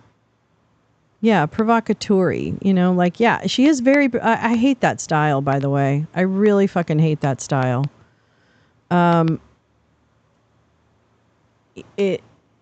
I just think it's very disingenuous. It's a little bit like the interaction that I had earlier with whoever he was. It's just like you're just you're just poking so you get attention. And if you poke to get attention, you're probably going to get the wrong kind of attention. Like, I'm going to boot you from the channel and I dare you to even, don't try. Right? So there's that kind. I suffer no fools in that regard. I just can't. And I find it very disingenuous. And you've lost me. If you don't come off as at least a little bit genuine in your argument, however fucked up it might be, I'm not going to, it's not getting better. It's just not going to get better. So I don't know. That's where I'm at with that. Yeah, Paul's like, it distracted me. Yeah, well, hey, man, I like boobies too, but too early, so early talking points for debate. Oh, really? Let's see. There was some links that Gal shared. That Kathleen Bello. Okay, yeah, I want to go to that. That's what I was going back up to find. Where is it? Man. Like chats of gold.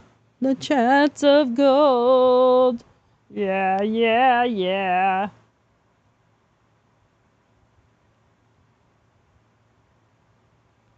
Here we go. Yeah, yeah, yeah. Yeah, yeah, yeah. All right. Oh, oops. Oops. I don't want to reply. Hi, Kathleen. All right, you can see that kind of. All right, Kathleen Ballou. Thread from today shared by Gal. There were panics about refugees eating rats in the 1980s. These were quickly followed by hate crimes against refugees, spearheaded by white power activists, but employing local communities incited by the rhetoric. You can, in fact, trace such rhetoric about refugees and immigrants through the 20th century with measurable violence every time. So let's not get confused. The debunked claims that refugees are eating cats aren't just nonsense. They are the beginning of a wave of violence. The people spreading this rhetoric either know exactly what they're doing or they should know, but violence follows every time. Let's see. Oh, I think that's it. And then you had another one. I'm going to go ahead and put this back in the chat. Oh, that's right. Okay, I see what's going on. Back. Blah, blah. Can I? Oh, no, it doesn't let me do that.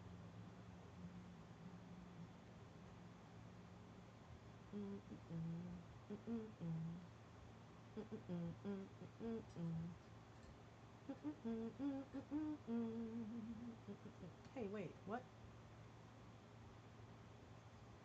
Wait, what? I thought there was something else. I'm sorry. I'm sorry. Here, I'll put this in the chat. Eventually. Eventually I will. And then you had another one.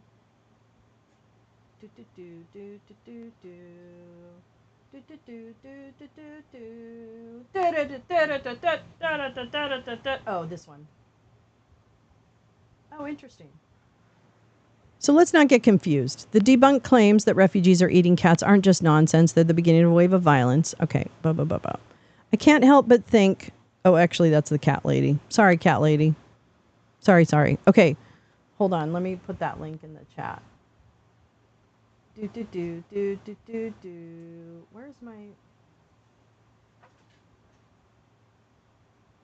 Where's my live chat?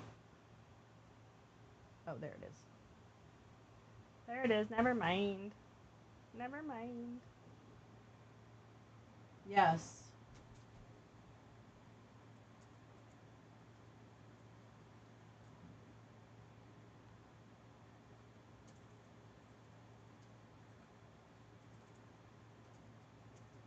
Oops.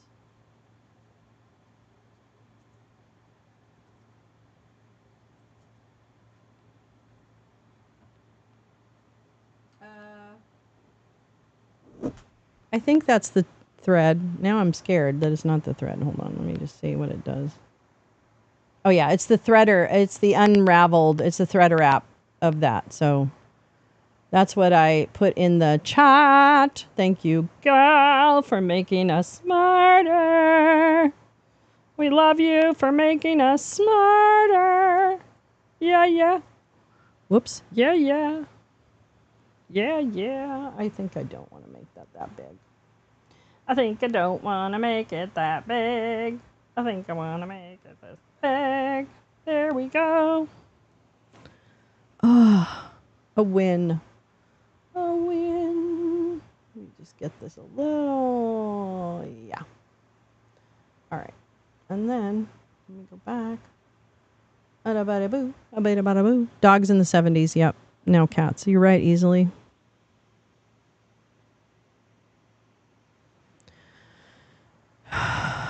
No, it's I feel that this morning has been very very hard, very assaultive on our emotional intelligence. So I just want you to actually, I think what we're going to do is I'm going to put the campfire on. I'm not going to take the other thing off because we'll see if they come back, but I think I'm going to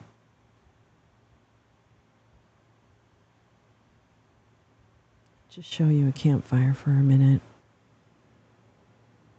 And breathing out. And breathing in. And breathing out. And breathing in.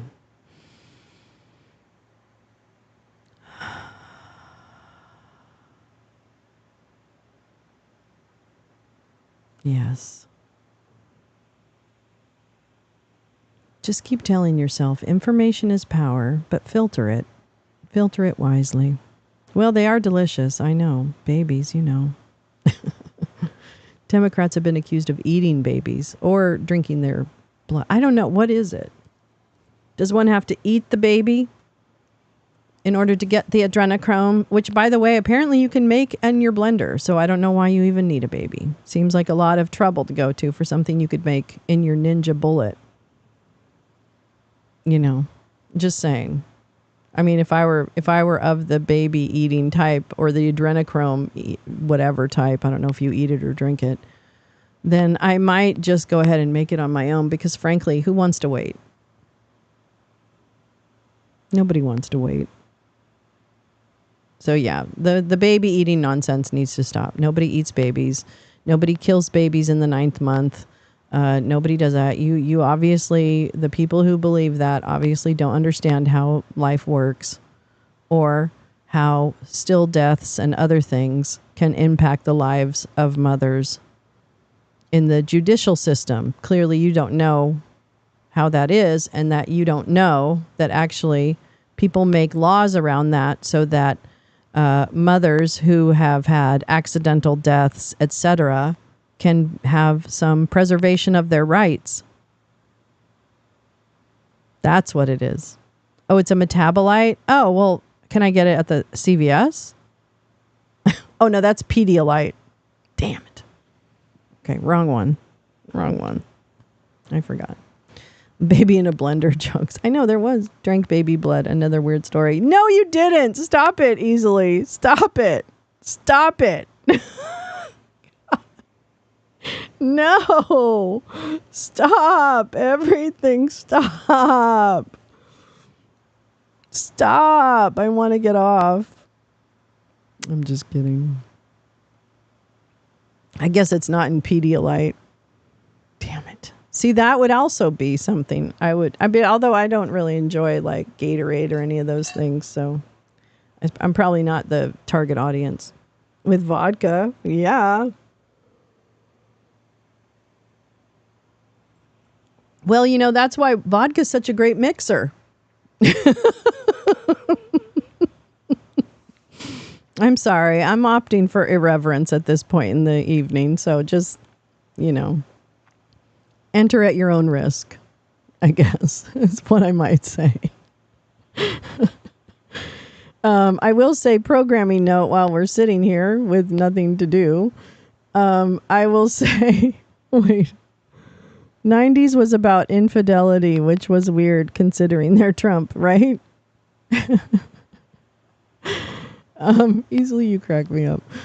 What was I going to say? Oh, yeah. Tonight, waiting for tonight. We are on at 5:30 Pacific, 8:30 Eastern, everything inside and outside, right here on this station. So make sure you've got your bell rung. And your bell. It's okay. Hey, Paul, join the party. You're in the right place. You're in the right place because the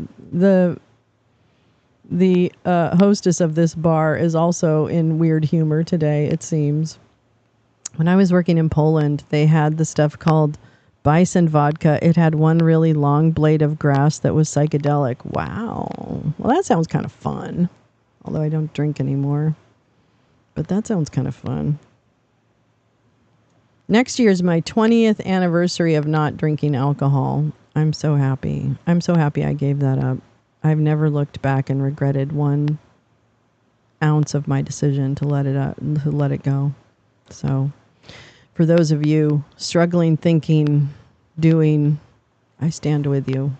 It's one of the hardest things in life to do, and it means you've got amazing grit. Like the mescal worm, probably, but do you eat the grass? Do you eat the grass? Is that what it is? I used to smuggle at home and, well, Jim, don't announce your crimes. Jesus. You never know. You never know who could be watching. You never know. Oh, I want to buy some memberships just to see who's watching. No, I don't. I don't care.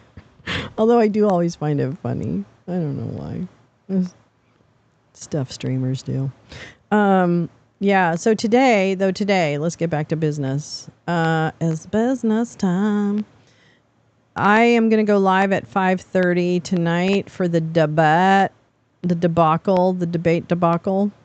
And Jim the Smuggler. Smuggler Jim. That's what I'm going to call you. Hey, it's old Smuggler Jim.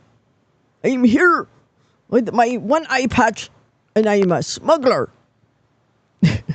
And I smuggle the bison vodka. I'm a bison vodka smuggler. Say that 4 times fast. Jim the Smuggler. I really like that. I was glad airport hotels canceled trip to New Orleans, saw the storm coming. Oh. Wow. Oh, gosh. Is there a storm now in the Gulf or something? I'm so sorry. I'm not paying attention to some of the weather stuff. I know there's storms. I'm so sorry. I'm going to pay attention. I'm going to go find it. All of a sudden I feel very, very, like, not informed. So I'll turn on Mike's Weather Channel, which is my favorite, and Max Velocity. Hurricane Francine. Okay, I have heard of that. Sorry. I didn't know where it was going. Thank you. I will take a look at that, and we'll follow that. Well, I hope everyone who's in the way of that, our friends in the Gulf Coast area, I hope you're making plans and getting help and support on getting to safety. So we'll take a look at that. It'll be interesting to see what happens with that storm. Oh, man. You know, I noticed that climate hasn't come up in this hearing yet around migration, but I can understand why.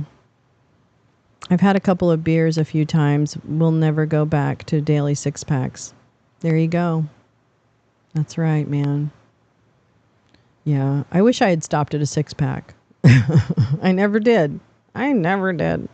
It was banned in the ATF from 1970. It has coumarin in it. Oh, isn't that a heart drug now? Oh, that's Coumadin. That's the heart drug. Yes, I heard about that, Tom. Collision at the airport at Atlanta. Seems Delta jet. Okay, so is everybody okay in that plane collision it was on the tarmac. They were taxiing. So it wasn't an air-based collision. It was a ground-based. But I don't know if everyone's okay. So let me actually.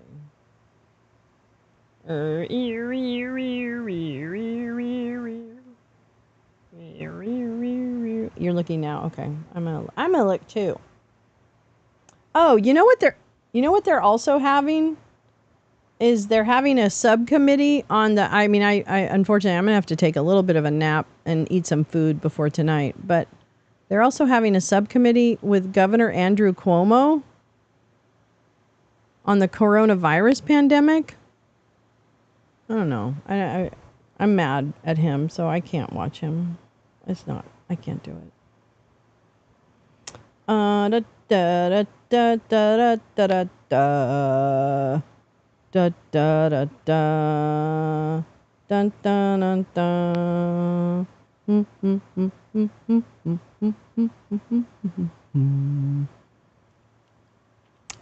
I'm small and getting old. A 6er was enough. Hey man, I'm with you. It's all about the damage that that we do, and that. Oh, here we go. Francine Tracker. Here we go. All right, so it looks like Galveston and Bay City. They're looking at that. Galveston seems to be really and it looks like. Oh, actually, I'm so sorry. Let me just do this. Here we go. Campfire, you gotta go away. Hold on and I'll get the noise. This is from the Houston station.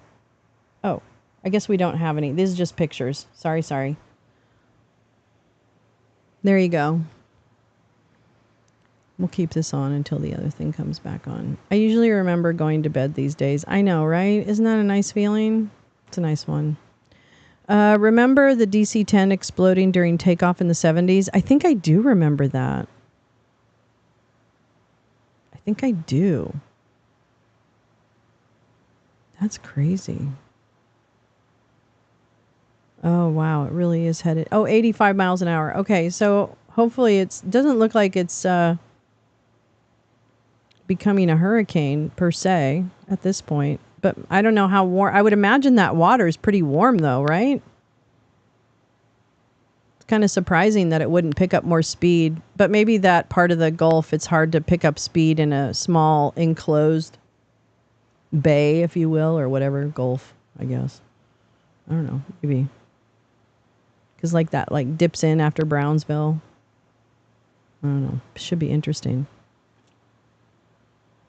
Well, there you go. There's your Francine update. Thank you. Thank you, chat, for keeping me honest and up with current events. For fuck's sake. Oh, my God. Don't come here for your breaking news. Go to my chat. Go to all the loungers are the ones that know the breaking news, not the host. Oh, my God. I'm so warm.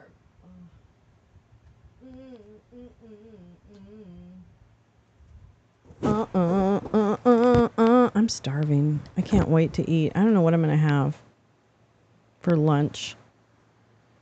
KHO11 meteorologist Kim Castro, brand new update, 1 o'clock advisory from the National Hurricane Center. And here's the latest on Francine. Still a tropical storm with winds at 65 miles an hour. It's gained a little bit of speed, moving to the northeast at 9 miles an hour, still maintaining its pressure. It's expected to become a hurricane a little later on today and maintain that strength as it tracks towards the Louisiana coastline. As of this morning, the track has slowed down just a little bit, and that has held steady through the 1 o'clock advisory. So now expected to make a landfall a little later on Wednesday, sometime around 7 o'clock in the evening. Notice that is where we are going to see the majority of the impacts. Louisiana. That's the dirty side of this hurricane. On the left side, the clean side, it's exactly as it looks, much less disruptive. The convective field is really taking aim towards Lafayette and New Orleans. So let's describe the difference between the right side, the dirty side, and the left side, the clean side of a hurricane. Water is 80 degrees up to a category 2 went into New Orleans. Okay. And which side of the storm you're in. So with Francine, the forecast calls for this to strengthen to an 85 mile an hour hurricane, strong category 1 hurricane. Notice the forward motion right now is at 9 miles an hour.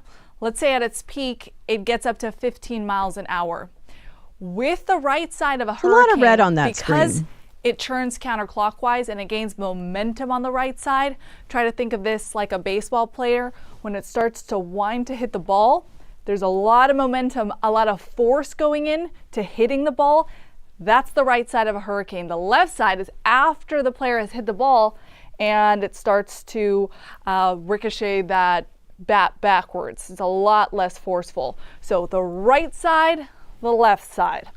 With Francine, 85 mile an hour winds moving towards analogy. the north. It's not a direct math equation where you could just add both those numbers, but it's really close to that. So for this example, let's do that. 85 sounds plus 15, terrible, that would Max. put the right side at 100 miles an fucked up hour. experience. So the dirty side, even though it's a category 1 hurricane, could feel the force and the impacts of a category 2 hurricane, which starts at 96 miles an hour. Thank you, Mr. Chairman. First, I want to thank all of the witnesses for speaking with us today. And I know several of you had to travel here, and thank you for taking the effort to share your stories with us. They're truly heartbreaking.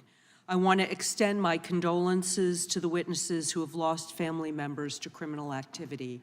I'm an attorney, I've been a champion against violence against women, and have tried to work to do everything that I can in all communities, but also in immigrant communities, to make sure that we stop the scourge of violence against women. And I stand with my colleagues for any way that we can do bipartisan work in this area.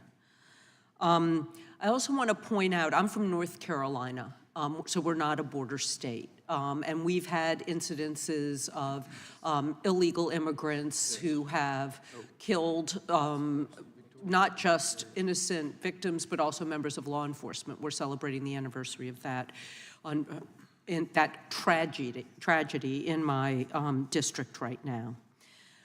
Immigration doesn't happen in a vacuum. It's a result of a lot of forces that push people from their native countries and pull them to ours. And perhaps one of the greatest forces is our American labor market. And I appreciate the comments of Mr. Boudreau, understanding that there are labor issues in this country that bring people here and that opportunity. And our economy relies on foreign workers and to fill some jobs, particularly in times of low unemployment.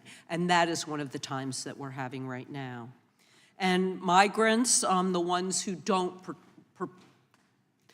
perpetrate these horrible crimes, take a lot of risks traveling to the United States to seek a better life because they know their labor's needed. And employers in my own district are begging for legal pathways that have the kinds of background checks and review that I know you're asking for. And this is particularly in the agricultural area, as we've discussed, and also in construction. And I am 100% for checking everybody out when they come to the border. However, excessive criminalization of immigration inhibits labor flow. And to only focus on that side keeps us from being able to do the kinds of background checks that we need to do.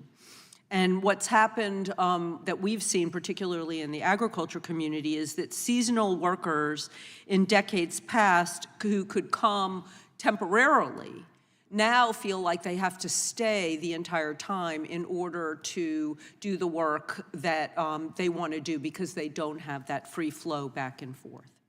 And the criminalization of immigration and the increasingly limited legal channels to come to the United States, particularly for seasonal jobs, has led to a growth in criminal enterprises, and we've discussed that. And we absolutely must crack down on those criminal enterprises. Those criminal enterprises result in human trafficking, drug trafficking, trafficking in firearms. They hurt the immigrants, they hurt our citizens, and they hurt the fabric of our communities. So I agree with my colleagues who have said that comprehensive immigration reform would address all of these issues, the issues at the border, the issues with trafficking, and then the issues in our labor force. If we could create more legal pathways and ways to create an incentive to check people's backgrounds before. I don't think I was ever searched like for drugs. They definitely looked through the, I mean, I guess that's searched, but I was never like interrogated or anything. That sounds more like you were interrogated, Max. I can't believe that. Before they're able to integrate into our communities. I guess they have to do some things, but my God, it seems like a power trip. And labor to fill the needs that we have and hopefully reduce crime in the future. My first question is for Ms. Lopez, and I only have 15 seconds. To the extent that you're able, can you comment on the typical employment prospects of many migrants, and would you describe the contributions that they make to the local communities they settle? Sure. I can tell you that the biggest impediment for them is obtaining work authorization. Currently, there are significant backlogs in the processing of those applications. However, the majority of them, when they do find, are able to obtain work authorization, they do tend to work in lower income oh my God, fields. That's terrible. Typically, agriculture is a very common example. We have a lot of people, not very many oh my God, Jim. immigrants actually stay in El Paso. The vast majority leave El Paso, and they tend to, we see them settle in North Carolina, South Carolina, other places where there's agricultural work. And then we also see a lot of people who have advanced degrees and then are able to get those recognized in the United States and continue on with their being a doctor or a nurse or that type of work as well. Thank you, and thank you, Mr. Chairman, for allowing me the extra time. My home state colleague yields back. I recognize the gentleman from Wisconsin, Mr. Fitzgerald. Thank you, Mr. Chair. Thank you all for being here today, and I was able to hear each one of your presentations. I know it's a long and kind of gut-wrenching day to be here, so thank you very much for that. Mr. Biggs and Mr. Issa and myself were just in the San Diego sector Thursday, and I had been there before, and one of the facilities that they want members of Congress to be able to see is where the Ninth Circuit keeps all of the evidence from the cases that are pending before that court. And they call it the vault, and it's just mind-boggling when you're in there because there is so much fentanyl that is being smuggled across the border, and specifically in the San Diego sector, 60% they're estimating, not my numbers, this is what DOJ is saying, 60% of all the fentanyl is coming through that San Diego sector. So I wanted to kind of focus on that and kind of respond to some stuff that was said earlier about there's no real legislation kind of that brings us here today. But Ms. Fundner, your son Weston, and unfortunately, you know, I know it's difficult for law enforcement to kind of track down. I just wanted to ask you, was there any success in finding out where your son ended up getting the fentanyl that ultimately took his life? Yeah, they know where he got it, and they know who gave it to him, and it's on camera, and it's on text, and the case was dismissed. So in the other cases in my state, in Wisconsin, where there are parents that find themselves in the same situation that you do, that's been part of it. So the trafficking and how it makes its way across the states. So let me just kind of bring that back together again, because 66% of those deaths involving synthetic opioids, the fentanyl stuff, is not permanently designated as a Schedule I narcotic. And this is something that is just still unbelievable to me, that we passed in the House last year a bill that would permanently designate that. I think this could make all the difference in the world. Absolutely. And unfortunately, it's become a partisan vote as well, which makes no sense. So if I could turn to the sheriff. Sheriff, can you just give me kind of an overview of how Schedule I is viewed? And do you think that would make a significant difference in the way law enforcement is able to handle fentanyl as it continues to pour across the border? Well, the drugs listed under Schedule I obviously are the most egregious and dangerous to the human body without strict regulation from physicians and or those who would be able to oversee Schedule I type drugs, for one. Oh, that is so When you talk uncomfortable. about how, if I can So touch sorry. into the fentanyl coming into our country, obviously China is working with the cartels, and that's how it's coming in, stamped in Mexico and then freely coming across this Biden-Harris open and unsecure border into our country. In my county alone, and up and down California, we had over 150,000 fentanyl pills in a traffic stop where 2 illegal immigrants were released under California law, where they were off into the wind and never to be seen again. And I tell that story because it's not uncommon to law enforcement all up and down California and across the country. And that's how this fentanyl, this dangerous fentanyl, is getting into the United States. But having said that, under a Schedule I think it would I thought give it far came more through the federal mail regulation too. and/or And then someone was mentioning in chat that the people carrying it over the border there have been many Americans who have been caught carrying it over the border. fentanyl that is impacting American citizens. Thank you very much. And Chairman, I mean, I would just like to reiterate again, what we're hearing at the border, when we talk to the Border Patrol, oftentimes they're saying that it's the trafficking, it's the smuggling of the narcotics across the border that absolutely is linked to every other aspect of those that are coming across illegally. So if this is certainly the basis of a lot of the organized crime that's actually being utilized right now to make all this happen. So I think we bring the bill back, we focus on this, we pass it through committee and get it back on the floor of the House, and I yield back. Gentleman yields back. Chair recognizes the gentlelady from Indiana, Ms. Sparks. Thank you, Mr. Chair. I would like, Sheriff, I was looking a little bit at your bio. You're native of California and spent, almost 40 years as a sheriff. So you have a very long history and perspective, and and how it changed California and what's really happened at the border. What do you believe from your perspective, you look at it historically and where we are right now, what things have worked? Obviously, we have no border security. We have completely broken immigration system where if you're here illegally, and you get a lot of hard benefits. To live with. And it's your so judgment proof and a lot it's of so welfare misunderstood and other things. I'm really sorry you are dealing with that easily. Our own citizens. That's really. But if you I have an autoimmune disorder, not that.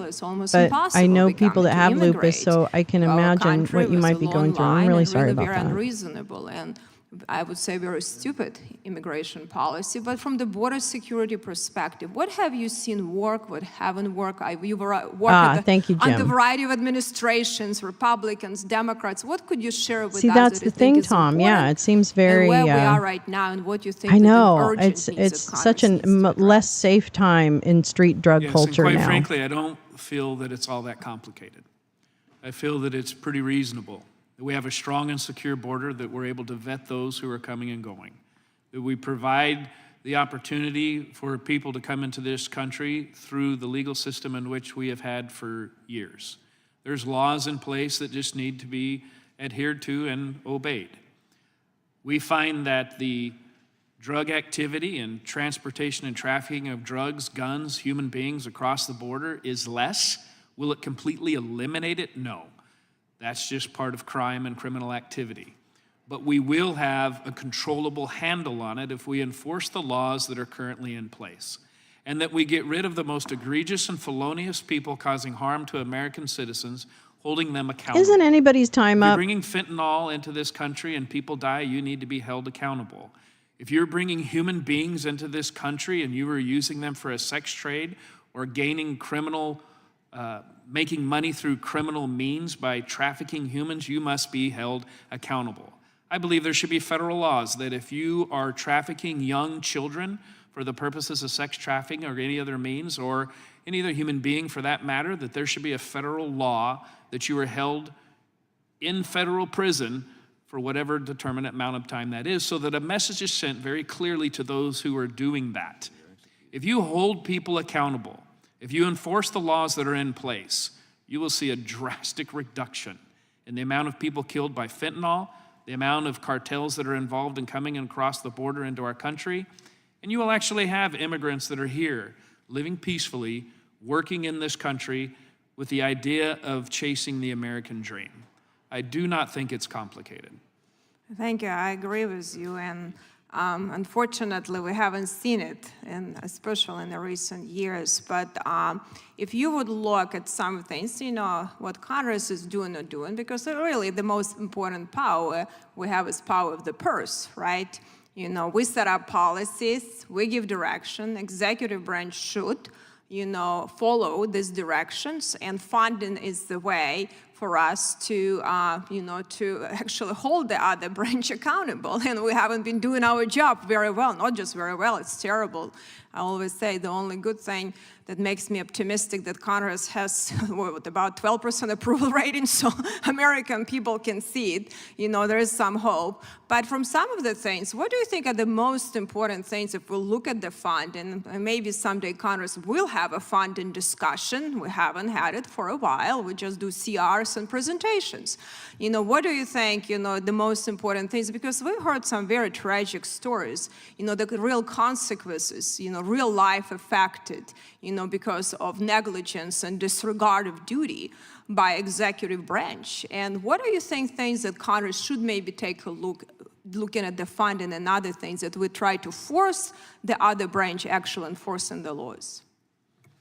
I believe that law enforcement across this country should be supported, and the idea of defunding the police is one of the most ridiculous things that I've ever heard in my 38 years of law enforcement. We must then it's support good that that law wasn't enforcement at really every the level. thing that people were And what that saying. means is on the border, we need to spend money to make sure that we have a strong and secure border. But if you're asking me my opinion, and I'm only law enforcement, but common sense is something that I pride myself in.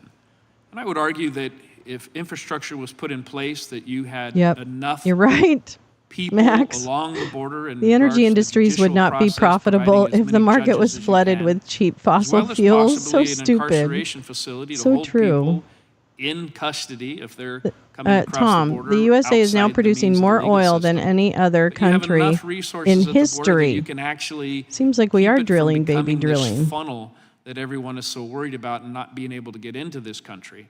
But I think if you use the purse strings to help support resources along the border with infrastructure as well as people, I think that we would eliminate some of the issues that we, quite frankly, are facing in this country right now. Okay, thank you. I yield back. Gentleman yields back. Sheriff Boudreaux, I want to say to Larry County must be very proud of you. You've, in two quick 2-minute speeches, you've about distilled this area more effectively than maybe anybody I've ever heard. I understand that you have a flight to catch and need to leave the committee within 5 minutes, so you're dismissed to leave at your discretion. Thank you, sir, for being here. And with that, I recognize the gentleman from Virginia, Mr. Klein, for 5 minutes. Thank you, Mr. Chairman. I want to thank our witnesses for being here today, including the sheriff, but to Ms. Funder, Ms. Moran, Ms. Nungare, and Ms. Nobles. I've listened to your testimony, and our hearts. Yeah, it's really with you. true. It is We a just difficult can't task come to a discuss point the where loss it's, of your children, and you know, this committee people see benefit in actually resolving it together. You would think that they would, right? And as to Ms. Nungare, as the father of twin 12-year-old daughters, $130, it practically cost me that for my SUV or my little mini SUV, you know, one of those weird little ones. administration's I don't think that's true. One more piece of tape and then this ends. God, I hope so. Use the purse strings is different from defund. Yes, somehow I guess they also open, but every time police have a bit of cash, they buy more tanks and paramilitary gear. You're right, Oomph. That's right. And the thing about it is that it's not about defunding the police. It's about also expanding and reallocating and putting energy into community services and wraparound so that people can get help before they reach crisis. If anybody's been to a convenience store, How about that? winter and turned over a ready-made salad, You know, I still want to talk about what the Trumps are doing when they're doing business deals in UAE with Mazars closing the deal this year when they're not supposed to be doing business. How about a hearing on that? NICU directors talked about how many of their NICU beds are filled with. I'd say vote for the bipartisan legislation that you let the orange guy kill. I don't know, whatever. Pregnant by the time they arrive at the Stupid. border. They don't have Stupid. prenatal care. They are often delivering prematurely and have to take Why up those you NICU beds kids, if get off my lawn. I might add that actually benefited supply chains for the defense sector in the U.S. as well. Oops, sorry. This type of proactive, collaborative ingenuity, rather than unilateral measures, is what is most urgently needed. Oh, hey, GA. Today, I present to you an evidence-based call to action from the border with 6 actions to start. First, I know. support the Stop Arming Cartels Act. Simply stated, by failing to address firearms Okay, trafficking to easily. Mexico, the U.S. I is won't talk subsidizing now, the but operating let's talk about costs that. of criminal groups. It is as if cartels receive an annual aid package with state-of-the-art technology to carry out the crimes this Congress wants to stop. Develop mutually accepted vetting mechanisms for exchanging information. Best practices from other parts of the world show that weakening the activities of organized crime requires trusted partnerships across countries. As long as Mexico and the U.S. lack these mutually accepted vetting mechanisms, bilateral cooperation will be hindered. The Bipartisan Safer Communities Act is an important step in addressing straw purchasing and trafficking. However, successful implementation requires resources for prosecutors and the ATF. The BSCA also provides an opportunity for seeking meaningful cooperation with Mexican counterparts. provide funding, and support research for improved metrics of border security. In 2024, it is unacceptable that the indicators of border security are detentions and seizures. Recording how many people were stopped or how many drugs were seized hardly builds a smart border. There is significant room for improvement. These metrics should be developed in partnership with civil society, the private sector, and academia. And finally, visit the border and its binational communities. The border is not only a legal definition or a boundary between two countries. Our shared problems and their solutions do not stop and start where the fence meets the ocean. There is no first substitute. Financial things that you just mentioned, which are important. I'm so sorry. I'm like, wait, is she repeating what she said earlier? I'm an idiot. I hit the thing, unfortunately. Sorry. Besides myself, that we prioritize giving a complete stranger who has never contributed to our society a chance at the likelihood that they may or may not harm a U.S. citizen. Yeah. Or in my case, a little girl who's also a migrant. And all you have to do, if you're in any part of the country and have a relationship with your law enforcement officers, go talk to them. Because as although I'd rather hear her said, even my sheriffs in rural Virginia can tell you when they pull over a keep it simple, keep it easy to repeat. Interstate highway and find it's pretty much sex it. trafficking, human trafficking, minors being abused.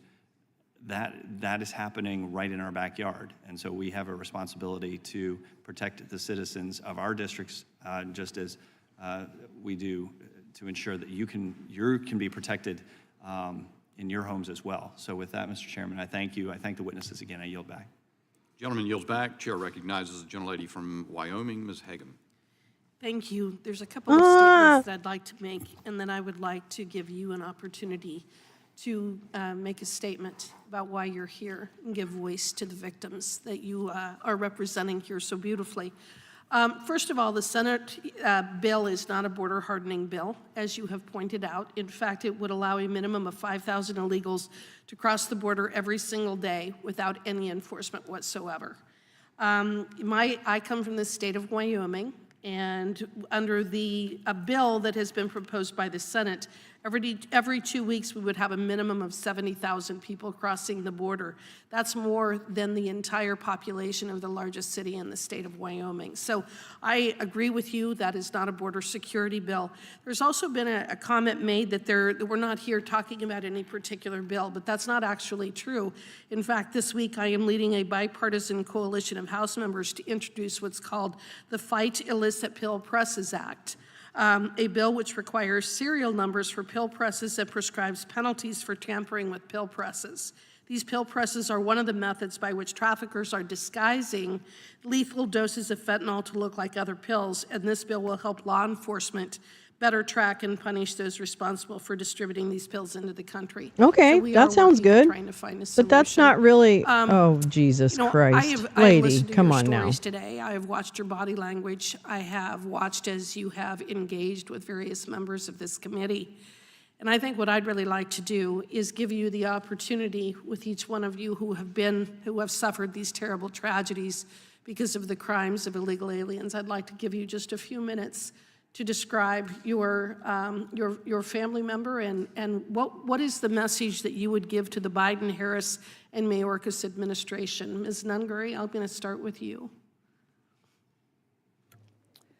Well, my daughter was definitely her own personality. She wasn't like any other child. She was spunky, quirky, was an amazing friend.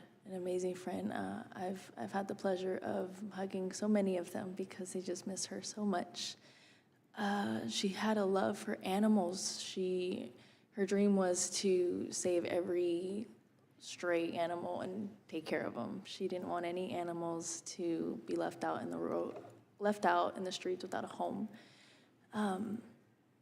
She was a kid, a preteen, a few months shy of being a teenager, doing what teenagers do. We've all been there, and I wasn't expecting to wake up and not find my daughter, and I really wasn't expecting to not find her and to realize she was never going to come home again. She won't be forgotten. Thank you. She won't be forgotten.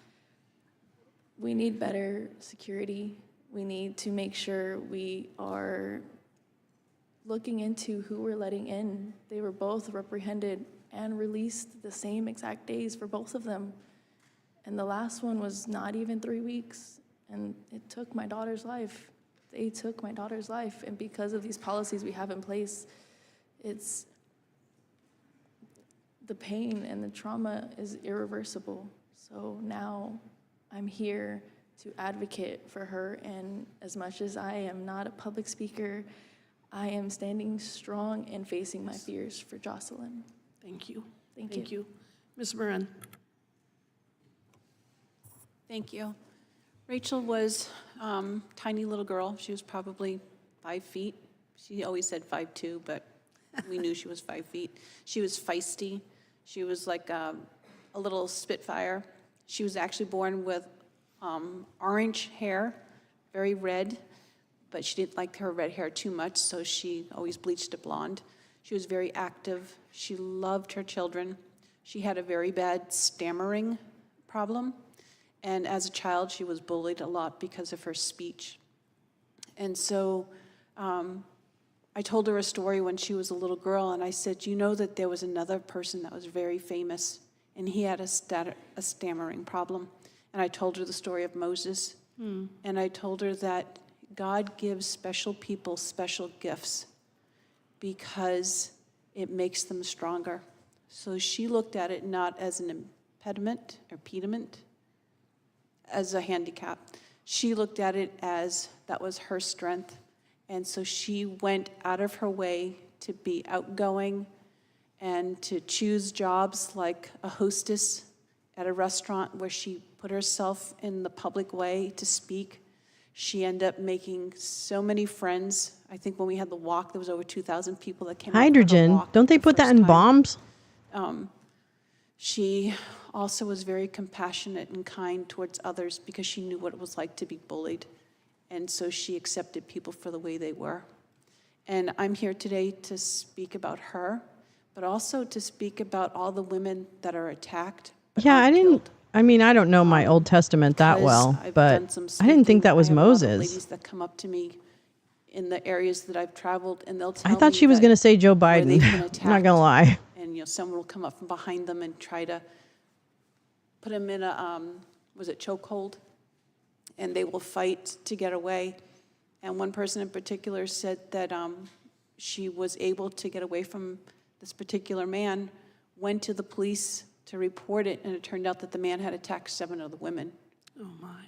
But nobody hears these stories because there's not a dead person, or maybe the crime hasn't been fully committed. And so there are still crimes that are going on far larger than we expect. I don't know, but now I'm going to look for him, Tom. So I really want Rachel's life to make a difference. And I really want and hope that you take into consideration what we're saying, because we want to save lives.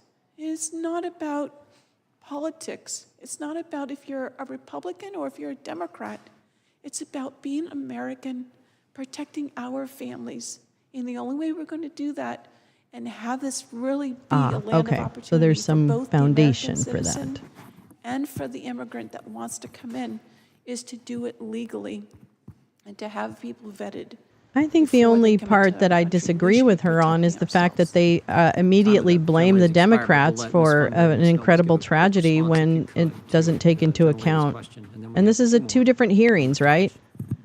These are 2 different hearings. This is hearings about the human impact of immigration, and then there is another hearing on the logistics and the solution and other things. You don't mix the 2. More young people in America than any other ailment in this country. I mean, you do if you want to use the story and make it hard for people to be critical of the reason you're there, because who could be critical in the face of such incredible human suffering? Why we're not doing something. So it's a setup. 300,000 Sorry. Americans have died on our soil. I've said it so many times. And it's a war on our soil. Then And pass the nothing is bill being that done. includes the machines securing that the track borders? fentanyl Why as it aren't comes we through going the after country. cartels? Why Why aren't we telling Has anyone told her that that's part of the plan? This is not okay. Why isn't fentanyl, aside from Schedule 1, it's a weapon Well, of I'm mass curious. I destruction. just don't want to become a hydrogen BOMB, It's insanity driving down the that they will not shut 405. the borders down. It's killing our children, and it's killing more children and more people in this country than anything else right now. It is an epidemic, and it needs to be dealt with. I and thought there's gun no violence excuse why was, they but haven't I could be wrong. Ms. Nobles, if you could briefly give a brief response, that'd be. I believe that the Biden-Harris Can you truncate your grief, is please, responsible. into a soundbite? Kayla's murderer came over as a UAC, unoccupied alien child, saying that he was scared of gang activity in his country, knowing that he was an MS-13 gang member. Kayla was a very loving, happy girl. She loved the home. She wanted to help the homeless. She loved animals. She worked so hard to become independent with having autism. She could live on her own. I made sure she could live on her own. I would never have let her live on her own if I knew she couldn't do it. She worked so hard to overcome all the obstacles in her life, and this monster just ripped her life out. After all that hard work, her life is just snuffed out just like that. I'm sorry. Their voices are being heard. Thank you, and with that, I yield back. Generally yields back. I believe we just have 4 more. We'll go with Mr. Van Drew, Mr. Nels, Mr. Hunt, and Mr. Ruley, and then Well, we're here, apologize for Jim. the long day and the breakup, but we'll go We're as quick here. as we can here. The gentleman Okay. from New Jersey. Thank you, Yeah, Mr. Chairman. People are probably having to pee For right witnesses here today, Just saying. I am sorry for your pain. I can't say that I know what it feels like as a father and now a grandfather. I don't. Nobody will ever know. People shouldn't even say that in my mind. I am sorry, though. And there's no words I can say, but the worst of all of this is it didn't have to be this way. You know, I hear crocodile tears. I hear people, they should rot in hell, they should this and that. But we can fix this.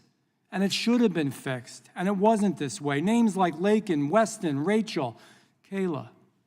Human souls, human beings that were raped, that were murdered, that were disfigured, that were tortured and thrown away like garbage. And this is because, and I'm going to say it, of the Harris-Biden failure. And everybody can say what they want to over there, and I'm going to talk about that in a minute. And I'm sad to say this because I don't want to be mean. I do not want to be partisan, but I'm simply telling you the truth. The truth is, tens of thousands of Americans are being killed by fentanyl, and you know it. I don't have to repeat all the testimony that you all gave, and that drug flows freely through our borders.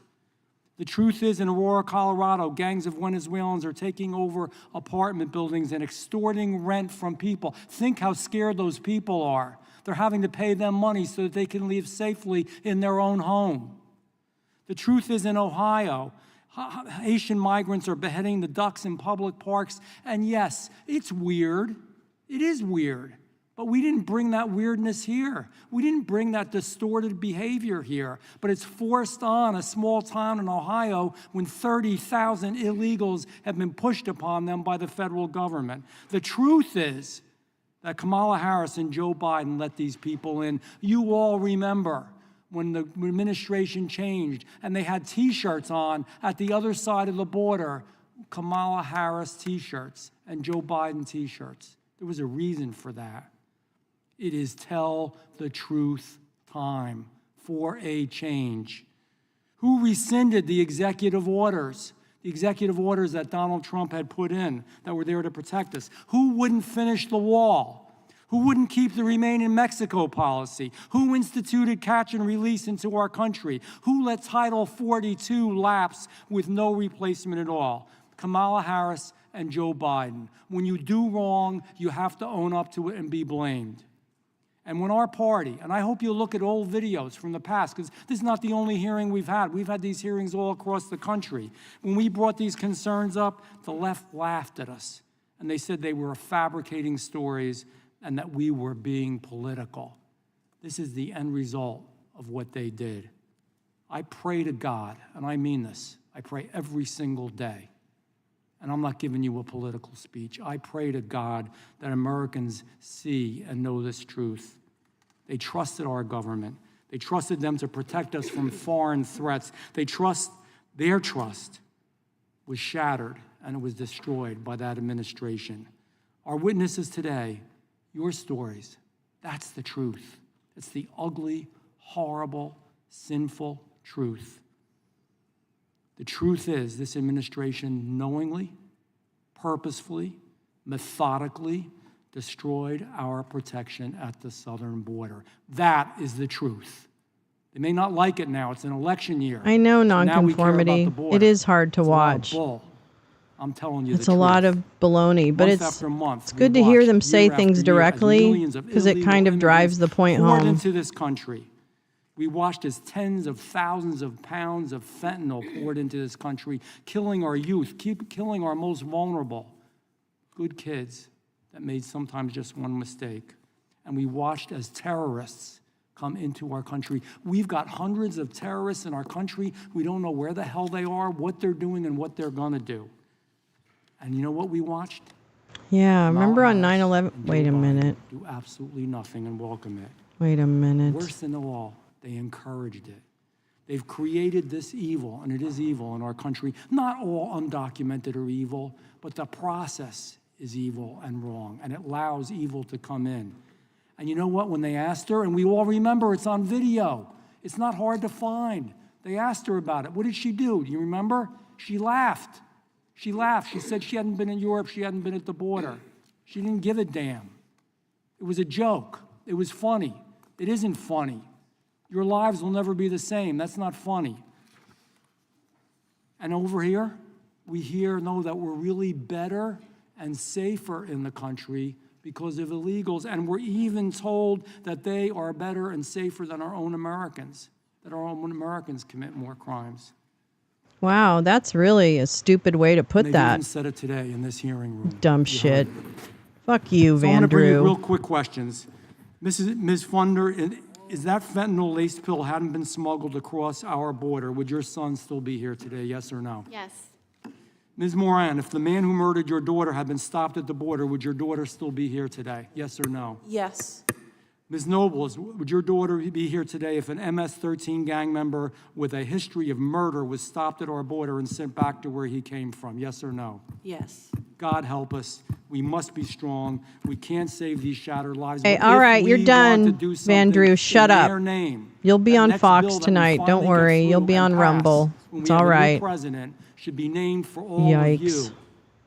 And their lives will Wait, still a have few are meaning, sitting right and there. your What do you lives mean, have meaning. Badger? Chairman, I yield back. Gentleman yields back. Gentleman from This Texas. dude is a Thank you, turncoat, Mr. Chairman. yes. Well said by my friend here. Elected Mr. as a Democrat Van Drew. and then I'd like to switched thank parties. witnesses for being here, taking the time. Oh, to the you're asking witnesses questions, that have okay. lost a I child didn't know if at you the were hands asking of this questions. crisis. As a father of three, I can't fathom what you're going through, and I'm truly sorry for your loss. Ms. Nungary, I introduced the House version of the Justice for Jocelyn Act, which I thank your family. You helped write it. You helped write it. I want to thank you for that, to honor the memory of your daughter and make sure preventable deaths of American citizens at the hands of illegal aliens never happens again. It doesn't have to happen.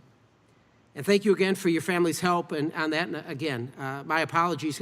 Spend a minute and share with the committee how important it is that this bill, this Justice for Jocelyn Act, that it gets passed. I believe it's super important for it to get passed because we don't know who we're allowing in this country. And the fact there were hundreds of beds they could have had them in, there was no reason to do. Can somebody please debunk this? What we have going on, there was no reason for it. They should have stayed apprehended until their immigration court hearing. That's right. It's not right. It's not fair. It took an innocent child from a future. She was supposed to be part of the future for the next generation. Well, I can assure this, you have my commitment. I think you have the commitment of the chair. I am, however, going to speak over you. Judiciary Committee that we're going to move on this. I think it's the right thing to do. It's very, very important. Unfortunately, there are countless other victims out there in the Kamala border crisis that didn't get an opportunity. They didn't get an opportunity to tell us their story in this committee today, and our witnesses are far from alone in their suffering. Ms. Fundry is not alone in the loss of her son from the fentanyl. We've talked about the fentanyl and how it's poisoning our people. #1 cause of death for Americans 18 to 45. In 2021, more than 1,500 children died from fentanyl poisoning. In 2023, fentanyl deaths over 100,000. And it could all be prevented. It could all be prevented. And fentanyl is just one part of the story. There are many other victims. The countless businesses been victimized by mass retail theft committed by gangs. Rural areas near the border who fear for their families as illegals trespass on their property. New York police officers being beaten by these got mobs of illegal electrolytes. aliens. People who you. themselves or other family members Who assaulted, is it? I'm been baiting robbed, here. killed by an illegal alien, including those by drunk driving, happened when I was the sheriff of Fort Bend County. Before I came up here, I had Of illegal. course and the you knucklehead, were. After we caught him, we find out he was deported 6 previous times. How the hell do you get deported 6 previous times? I 'Cause don't you just know. Back and forth, easy peasy. Ask forward. Melania. No, I don't Hard know. to look at a guy, look at the family of Miss Boo, who was killed by this illegal, and say, I'm sorry, but this guy shouldn't be here. Unacceptable. Reports of the armed Venezuelan gangs of illegals taking over entire communities. I think you touched upon it, Colorado, that trend, Nicaragua. And what's frustrating about that is this. Not true. What's frustrating about it is that it's not true. They were alerted, hey, look out for these bad hombres coming out of Venezuela. Because what do we know? Back in 2015, Trump was right. I can remember when he said it. They're not going to send us their best or their brightest, right?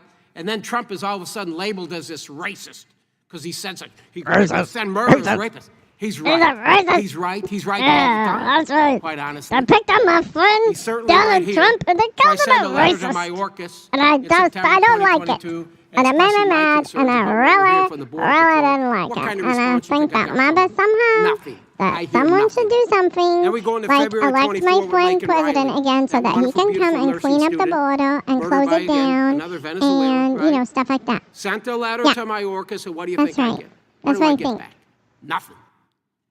He just doesn't want to talk about it. He avoids it.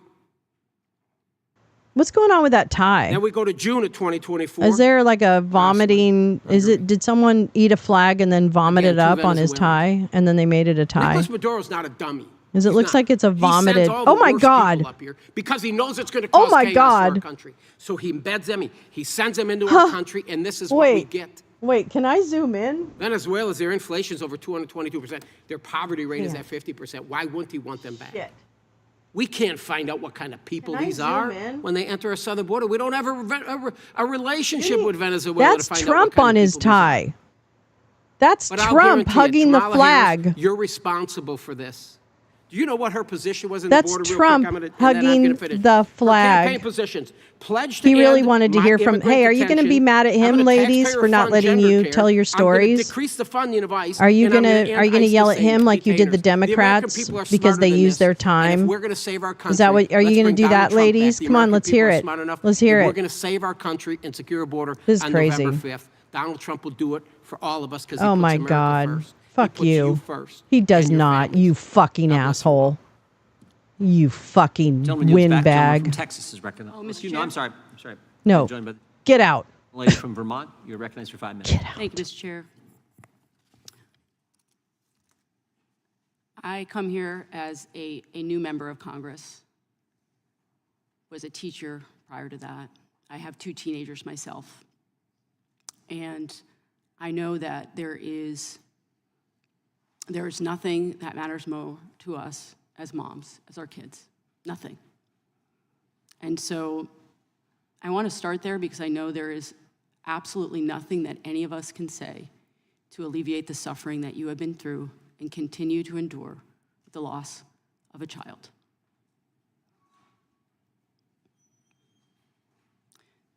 Prior to coming into the committee today, I was in a hearing on the online dangers that girls and teenagers face. I have committed my life to work on the mental health crisis, the crisis of loneliness in this country, especially among teens and young people. I'm concerned about gun violence prevention. I'm concerned about solving real problems. And what's been so hard for me being on this committee is I come from my state legislature where people do sit down across Trump the aisle. sucks. They sit down and they solve problems together. And it's been very frustrating. Take a break, Badger. We're almost done, but it's good to just, if you need to walk away, walk away. I don't begrudge anyone. Protect your own soul. Of dangers at the border predates this Congress, predates this president.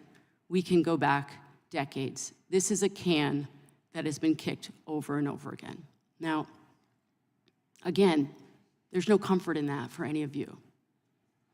But I think what Americans need to be demanding of all of us, I don't care what party you are, what they should be demanding of all of us are real answers to these problems. Because nobody should have to bury their child because they've experienced violence. Nobody should. And so I guess I want to make a plea, honestly. We don't know who's going to be president come January. We don't know who's going to be in charge of this chamber, whether it's going to continue to be the Republicans or be the Democrats. We don't know. What we do know is that we, as members of Congress, should be working every single moment of every single day in our committees to actually get work done together. The American people deserve better from all of us. And I think what pains me the most as a parent who just sent my kids off to school again in the last 2 weeks is spending so much time worrying about the gun violence that they experience in schools. And I hear from parents all over my district that they're worried about the safety of their kids. And again, whether it is the violence at the border, whether it is a broken immigration system, whether it's gun violence prevention, I wish that we could stop the grandstanding and actually sit and do work together. That's why we're sent here. We are not sent here to serve any person running for president. I don't care what side of the aisle you're on. That is not what we're here for, to talk about your guy or your gal that you want to see in that office. The American people deserve better from all of us. My family deserves better from all of us. And again, there is nothing that I can say to you who have lost your children other than to say, we need to do better. And I make my commitment to you to do my part. That's interesting, Jim. To work across a the lot aisle, of acreage to stop in that area. demonizing each other, to stop demonizing Americans. And I also come to this hearing as the child of an immigrant who came here for a better life. And I never imagined that I would be in the halls of Congress as the child of an immigrant. And so I am holding many stories here as I sit here, and I'm just very deeply, deeply sorry for your loss. And I will do everything that I can in my job to make sure it doesn't happen again. I yield back.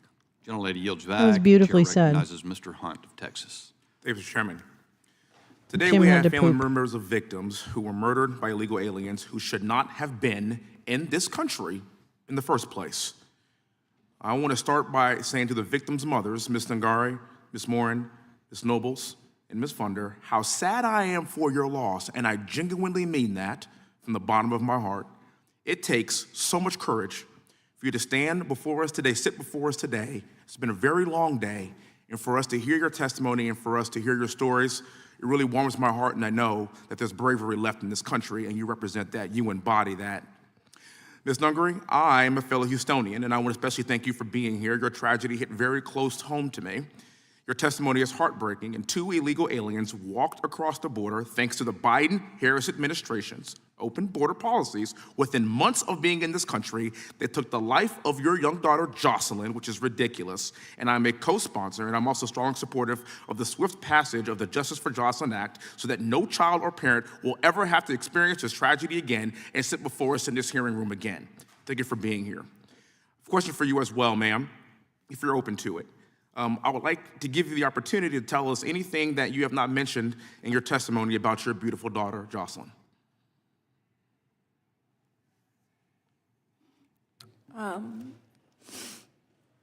That's right, Tom. I didn't want to press what she was. She was a child. I believe all of us as adolescents have done things our parents wouldn't recommend to do. We didn't always all listen to our parents, and a lot of kids just want to have fun, and a lot of these children really do believe that they're invincible, and they don't know the harms that they have and that are right in front of them in this world, and a lot of them are being preyed on. And my daughter really should have felt safe to, even if it was late at night, which she had no business doing, we know, but she should have been able to walk a couple minutes from our home and be able to safely get home without having to be lured somewhere by being the helpful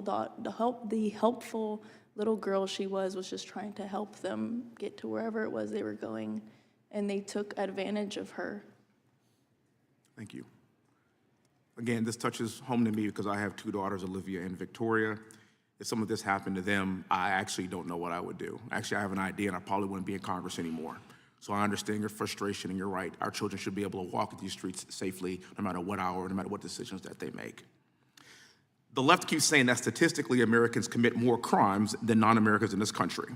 Well, I'll let my colleagues on the left to know that these mothers that are dealing with this understand that that's actually not true. And in fact, police sources told the New York Post that around 75% of people arrested in Midtown Manhattan, which is not necessarily a direct border state, in recent months, they've been illegal aliens.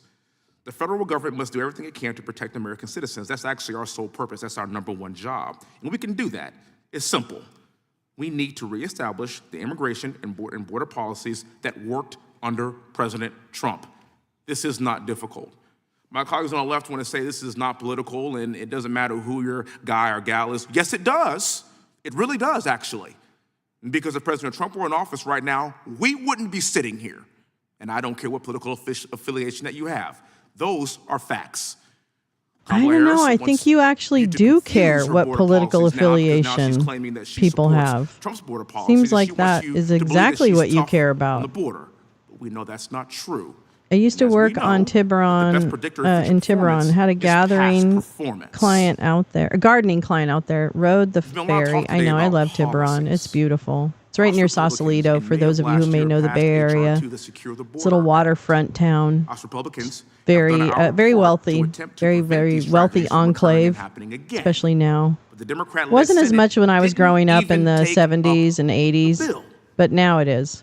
If you think things are bad right now, if Kamala Harris, our borders are, is back in office after November the 5th, we will continue used to be a bunch to of have these hippies and hearings. shit, but now to it's just a elucidate fucking the bunch of American billionaires people, to and let them know I don't that know. we have got to stop this from happening in this country, and we have the ability to do just that.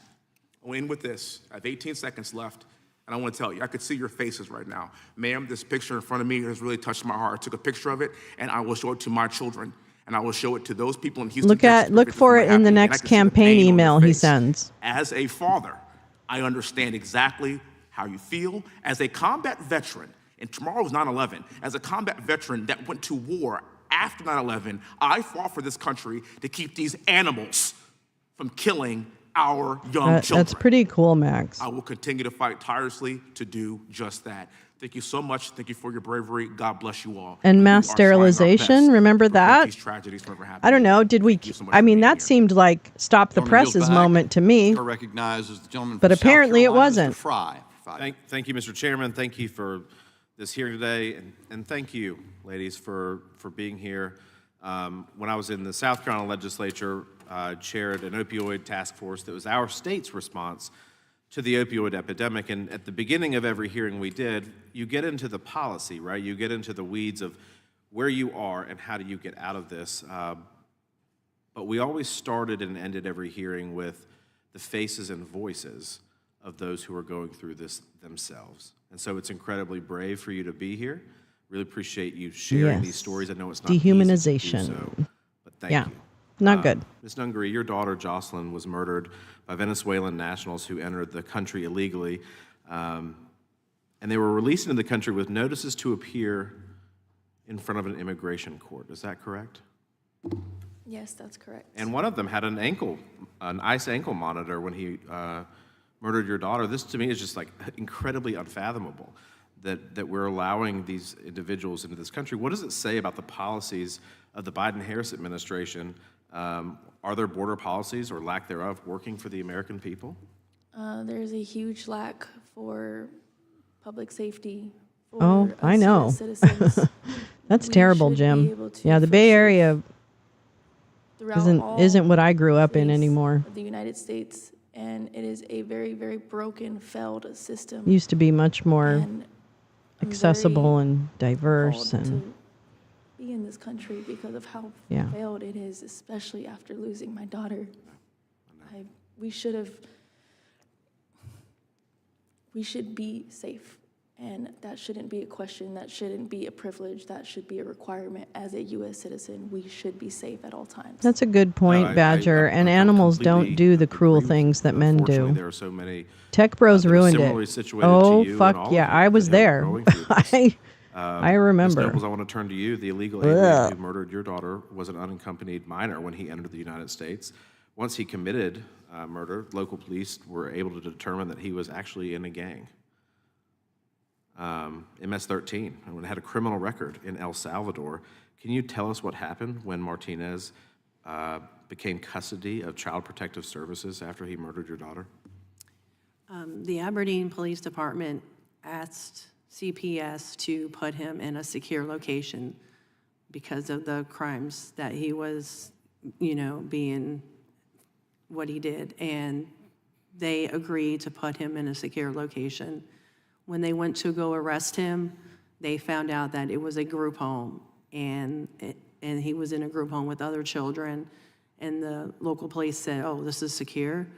They did not know, CPS did not let the Aberdeen Police Department know that they moved him from the group home to a foster home and enrolled him in high school. And what types of freedoms did he have after he did this? You said he was enrolled in high school, which is... He was put in high school with 1,400 other students, knowing that he was in a premeditated first-degree murder case, rape and assault. Exposed to all these other individuals. All these other individuals, and it makes me so angry that they put other children at risk. If Kamala Harris were here right in this committee hearing today, she was sitting here on the House side, what questions would you have of her?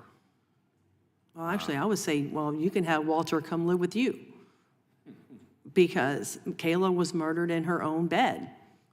She was sleeping, and she had to wake up to this monster breaking into her room and strangling her with her own phone cord.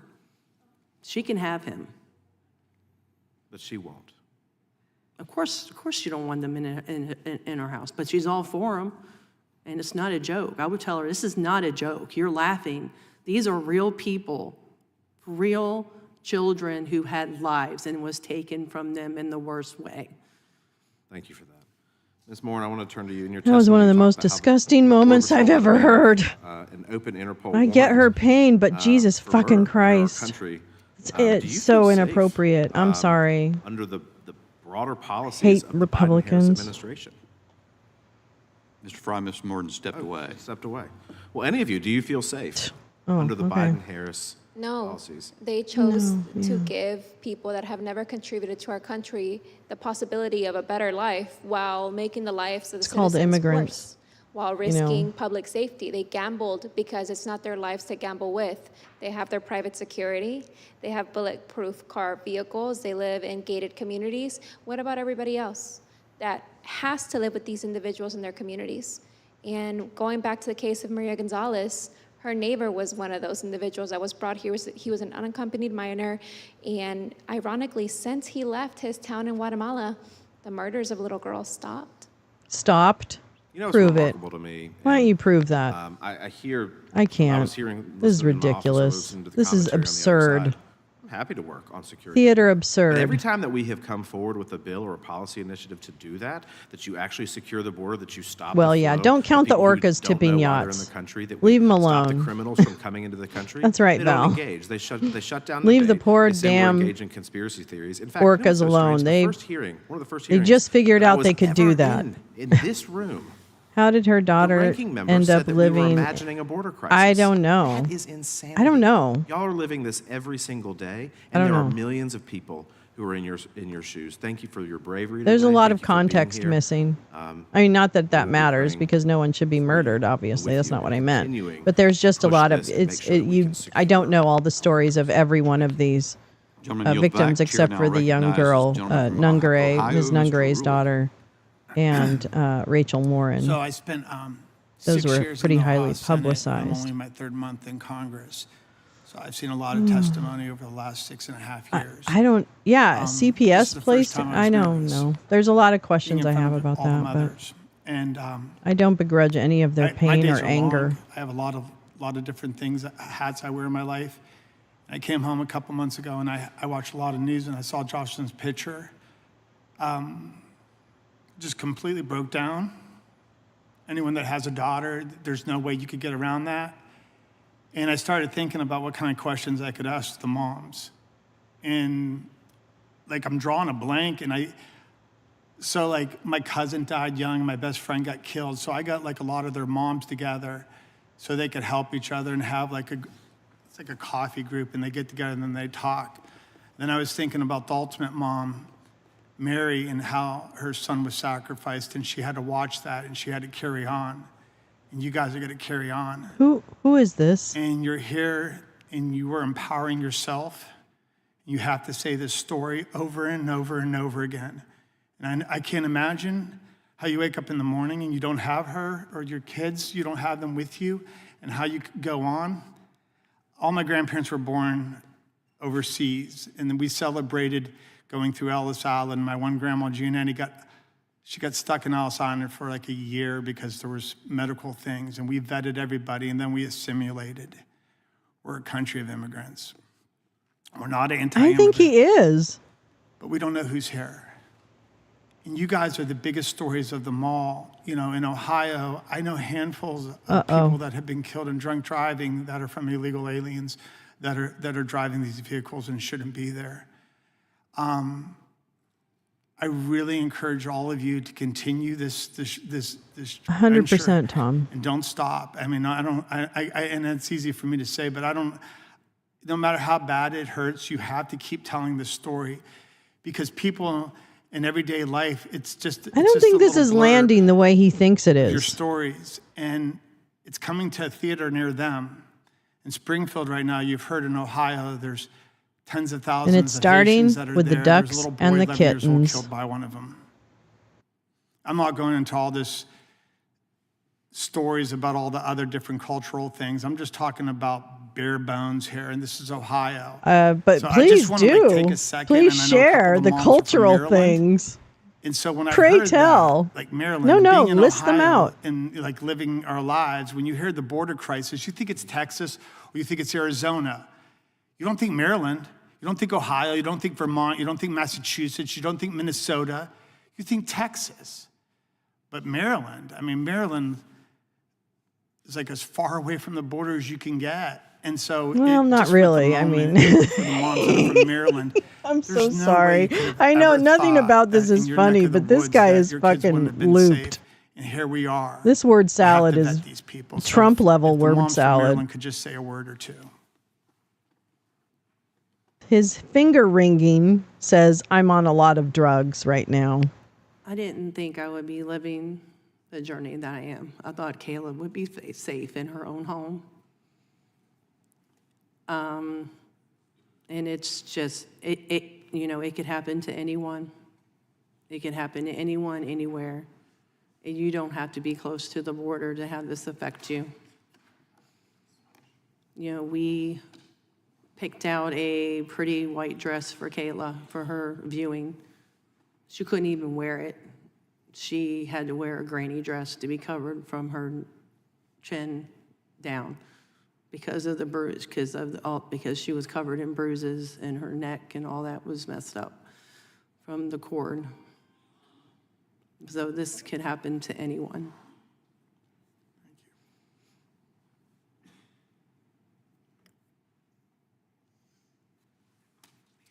Well, I can't thank you enough, and if you can continue the journey, the public needs to know this isn't Politics Democrat or of fear. Republican. This is just America. Well, We no, could it's do better. actually a little your bit kids on the didn't die in Republicans vain. because you didn't pass the legislation that was important to pass, Gentleman yields apparently. back. Once again, I want to thank you Okay, all great. for being here and telling your story. I don't need to hear him. I don't. Nobody needs to hear him. In fact, we're not even going to leave him as the last image on our thing here. We're going to cover that son of a bitch. Wow. I'm so sorry for all the trauma this morning. Let me just apologize. Oh, man. This week sucks so far. Can I just tell you, man, it has been 36 hours of suck. 100%. Not lying. I'm really done. I'm already done. And we're not even started yet. Fuck, man. Okay. Anyway, fantastic. So again, sorry for the trauma. Doesn't happen all the time, but sometimes we have traumatic hearings in this political environment. And there we are. So I'm going to get some lunch. And another scam hearing in the books. But you know what? Listen to what they say, because it matches up with what they do. So it's important to know. Information is power. I always have said that. It's cheesy, but true. Tonight's show will be very interesting. Yes. Make sure you get your bingo cards. They're on my, I should probably pin them on my somewhere. So I'll do that. Baltimore, what's this? What's this? What's this?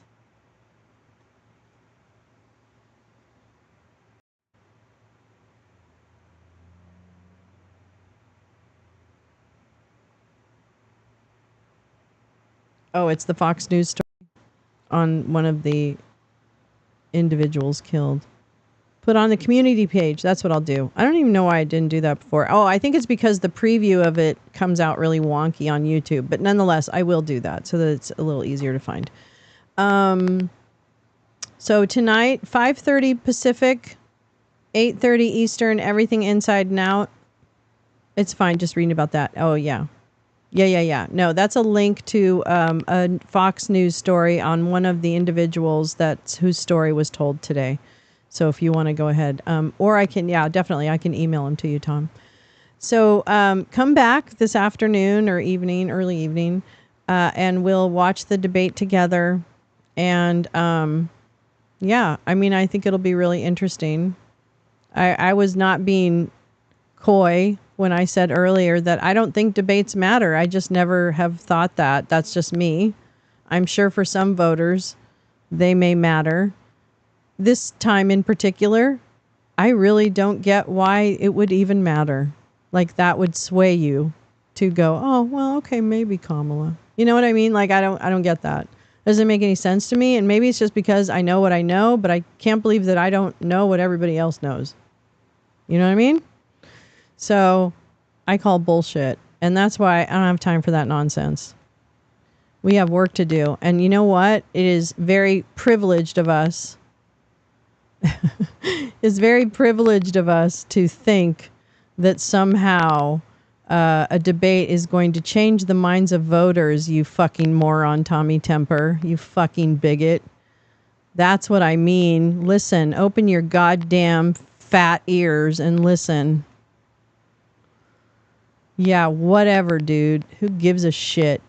Anyway, my point is is that debates don't matter if you have figured out who is who in this race. So it is not going to be a tipping point in your decision-making process. And if it is, I question if you have a decision-making process. Because the fact of the matter is that lawyers for this former president, Tommy Temper, this is something, you could use a fact or two. You're also about to be permanently banned, by the way, because you're a fucking bigot. I don't know what the fuck's up your ass, but you got some weird ass shit in terms of a worldview. I don't know. I don't wake up to call people names. You don't? Oh, but you do. Yeah, methinks she doth protest too much. Shut the fuck up. Anyway, the point is that if you are not convinced after the lawyers for the former guy have lost their licenses due in fact to the fake schemes cooked up within the Trump administration to stop the peaceful transfer of power, then you're a fucking moron. If you haven't understood that there are still national secrets missing from the document case, which will be reinstated. He didn't win shit. It was dismissed by a corrupt judge. Oh, and by the way, if you pay attention to the actual news, which, oh my God, Tommy, if you call yourself a news station, I don't know. I'll report you every goddamn day. And you know why? It's because you tell lies. And I think it's time for us as responsible media to not tell lies. You can have all the opinions you want. I don't give a shit. You can have all the opinions. All the opinions you want. I don't care. You have a very flawed worldview, sir. We don't agree. And that's fine. Live and let live. But I'm going to tell you, I'm done with people promoting propaganda and false narratives and not even bothering to lift a fat finger to check a fact. That's dumb. And it's not going to be me. Eventually, that shit's going to the hammer's going to come down on that shit. Sorry. No, he's up in Canada. He's a chud up in Canada. He's an anti-LGBTQ. He makes fun of people all the time. He's a fucking misogynist. He's a bigot. He's anti-Muslim. He's all the things. And you know what he's going to get really mad about is the fact that it's name calling. It's name calling. I'm hurt. You hurt my feelings. Oh, no, Lolo hurt my feelings. Bullshit. Bullshit, sir. I'm sorry. You film it. I'm not making it up. You put it on film, sweetie. Free speech. Free speech? Get out of here. You don't get freedom of speech to lie. I'm not crying at all, bitch. I'm not crying at all. You know what? Someone's got to be real with you, and I guess I'm the one. But you're ridiculous, and everybody thinks you're ridiculous. Look at who you have in your chat, or at least did have. I haven't been there in a while. Oh my God. Stalkers, doxers, perverts. Jesus. I don't need to post anything. I don't need your people. I don't need any of that. I don't want them. I don't care. I'm not here to convince you. I'm here to talk to other people who have the interests of humanity at heart so that we can understand what's happening in the world, so that we can do better, so that everybody's boats rise. That's where you and I differ, Tommy. You don't want other people to have rights. You think that giving rights and protections to people somehow lessens your rights as a white man. Well, bad news, Bear. It doesn't. You should actually go ahead and, yeah, of course. Talk about shallow arguments. Here's the shallowest argument in the world. Okay, well, where the borders are then. Come on. Yeah, hate speech laws. Better watch those, Tommy. Better watch those hate speech laws. Yeah, fuck off, Chud. Get the fuck out of here. You and your fake views and your ridiculous inability to manage your own streaming platform. So you know what? I've lost all respect, and I'm done. I'm done coddling chuddy losers who then go, "Why are you calling me a name?" I'm calling you a name because it's about high time someone calls you a name and tells you just how ridiculous you look. So there. I'm sorry. You know what? It's tough love. It's Tough Love Tuesday. Welcome to Tough Love Tuesday, chuds. Keep calling names. I will, Tommy. I will. You keep doing your douchebag bigotry with your drunken chuds and your stalkers and your perverts and your violent, men who threaten me personally. You've got a couple of the men on your panel who threaten me personally that they would come to California and punch me. So fuck you, Tommy. Fuck you. Fuck you for enabling hateful men who abuse women. How about that? Get a spine, you fucking spineless flesh bag. Yeah, that's my game. Yeah, that's my game. No, I'm telling you what your game is, hun. That's what I'm telling you. I'm telling you what your game is. I am actually well liked. Thanks for asking. How about you? How about you? You well liked? Let's pull up the articles. You well liked? Get the fuck out of here. Go back to your lawn chair and your whatever and your chuds and your perverts and your stalkers. And you keep standing up for those abusive guys, Tommy. You have their back. Good luck. Idiot.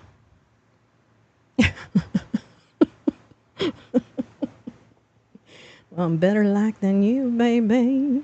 Mm-hmm. Maybe you should try and get on my good side for once. How about that? How about you come correct?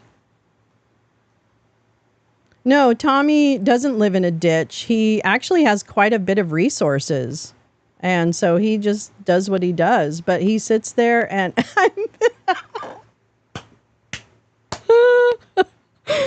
oh, you're really digging deep in that bag of insults, aren't you, dear? Yikes. Yikes. The shallow and the restless. I'm Canadian and I don't like Tommy. Yeah, there's a lot of Canadians who don't like Tommy. Believe me. Tommy isn't, yeah. No, he empowers abusive people. That's what he does. He doesn't have a spine. So he lets men in his chat abuse people and doesn't hold anyone to any consequence because, again, like I said, he has no spine. So, sorry. And he just tells lies his whole show because he doesn't have any actual ability or media literacy to determine actual news stories. But he talks a game about wanting to be like a news show. And I just have to laugh because that's like the most ridiculous thing I've ever heard. Stay in your safe place. Okay, I will, Tommy. You too. You go stay in your safe place too. Tommy, you go stay in your safe place too, Tommy. You with your abusers and your perverts and your stalkers and your chuds and your bitch hag women and your drunks and your racists and your all the rest of them. Oh my God, you know what? The names are like popping into my head right now of the people I've seen like engage with you and that you've empowered within your chat or never stood up to, which is basically empowering them. I mean, let's be honest. And so, you know what? You stay in your safe place, you fucking bigot. and get the fuck out of mine.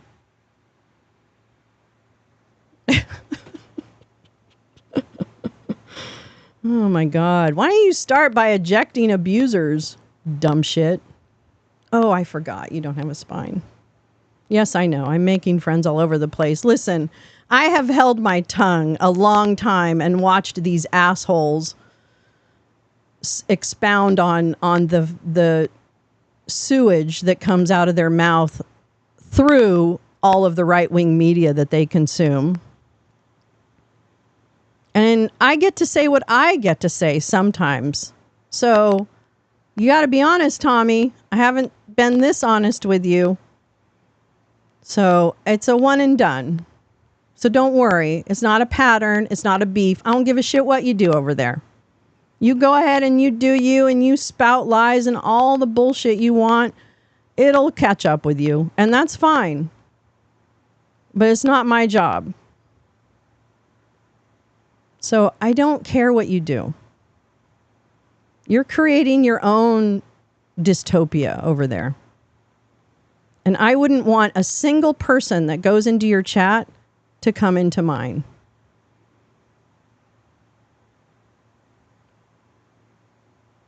Do do do do do do do. Oh no, he is. Yeah, no. No, it's just yeah, it's just dumb. And it's it's just bullshit. He's scared to come on. Well, I mean, I don't care. I don't care. But I'm going to, if you give me the rope, I'm going to go ahead and whip you as you need to be basically told. This is what is what. And that's my 2 cents. And guess what? I will never darken your doorstep ever again. You'd never have to worry about me. Isn't that convenient? You don't like everyone. Fuck off. You lie. Oh my God. You say that all the time. I try to like everybody. You're such bullshit. You are such a bullshit. You fucking call leftists. You dehumanize leftists all the time, you stupid ass. God, you think I'm as stupid as the people in your chat? You got to be high. Please. Give me a break. I'm not that stupid. Okay? You know, all your little shit with the morons works. It does not work on me. I have a functioning brain. Well, in some ways. But even at my deficient brain at this point, I still have more moral fortitude than you or your chatters do. Because I believe that everyone deserves the dignity of rights and protection under the law. I believe that we are a country that based itself on immigration, so it is incumbent upon us to figure out how to make immigration work for people. That's not ideologies, bitch. That's fucking making sure people are taken care of. But you have no clue. You have no clue. And you know what's so funny about it? You parrot all of the propaganda talking points, yet you accuse other people of parroting propaganda. I read original documents, listen to congressional hearings, etc. I read books, and I listen to really smart people, and I hope I learn, and I hope that I can at least provide a platform where I don't have all the answers, but I bet you I have a member of the community who may have those answers. That's what I want to build, Tommy. I'm not trying to be something I'm not. I'm passionate about human rights. I'm passionate about voting rights. I'm passionate about democracy because it's how I grew up. So actually, it's a very principled approach to my political ideologies. My ideologies include making sure people have access to health care, making sure people have access to quality education, making sure people have access to safety in schools, safety from gun violence, making sure people have access to the polls, because voting rights are actually one of the most important and urgent problems in this country, that if we don't secure voting rights, then really nothing else matters. And I know something about all those things, but I don't know everything about those things. But you don't even try to know about those things. You just expound. Great. Then I hope you do. I hope you hear it. But I'm not going if I'm going to call balls and strikes. And if I see something isn't right, I'm going to say to you, hey, in my estimation, this isn't right. Tommy's worried about getting, oh, yeah. Oh, my God. You know, the nonsense that this community has let themselves get drug into, the nonsense of this community, the things and the beefs and the fights and the bullshit that this community, and you know what I'm talking about, that you all and we all have been complicit. Although, you know what? I'm going to say something here. I think I have tried to really stay true to what the fuck it is I'm trying to do here and have fun along the way, not going to lie. But it's no longer fun. There is zero fun in this anymore. I need to focus on what I know is important, which is media literacy, which means understand where you get your news, understand what is happening in the world and why things might be happening, and work to every day to do something that will help people preserve their rights in this country. That's what I believe. And I am offended when you categorize leftists as people who don't like this, don't like free speech or whatever. I don't know, all the things. I fucking say every day, I am actually very supportive of free speech and speech that I don't agree with. I have probably watched more right-wing media than anyone in this community because I watch it every day. And I am telling you that I think it is just important for people to understand what is at stake, what is at play, and how people use information to actually influence a voting public. And you can laugh at tenant media and that case. Oh, honey, that's just the tip of the iceberg. So, open to discussion. It depends on what the questions are. Because we're going to have to deal in facts and not feelings and not memes. And I'm going to tell you right now, Tommy, something that really fucking bugs me. And I don't give a shit if you care or not.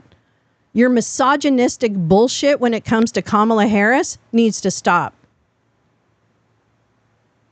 She has been the subject of sexual objectification and insult her entire career. Oh, well, all right. Well, we can talk about your Russia stuff, whatever. Okay.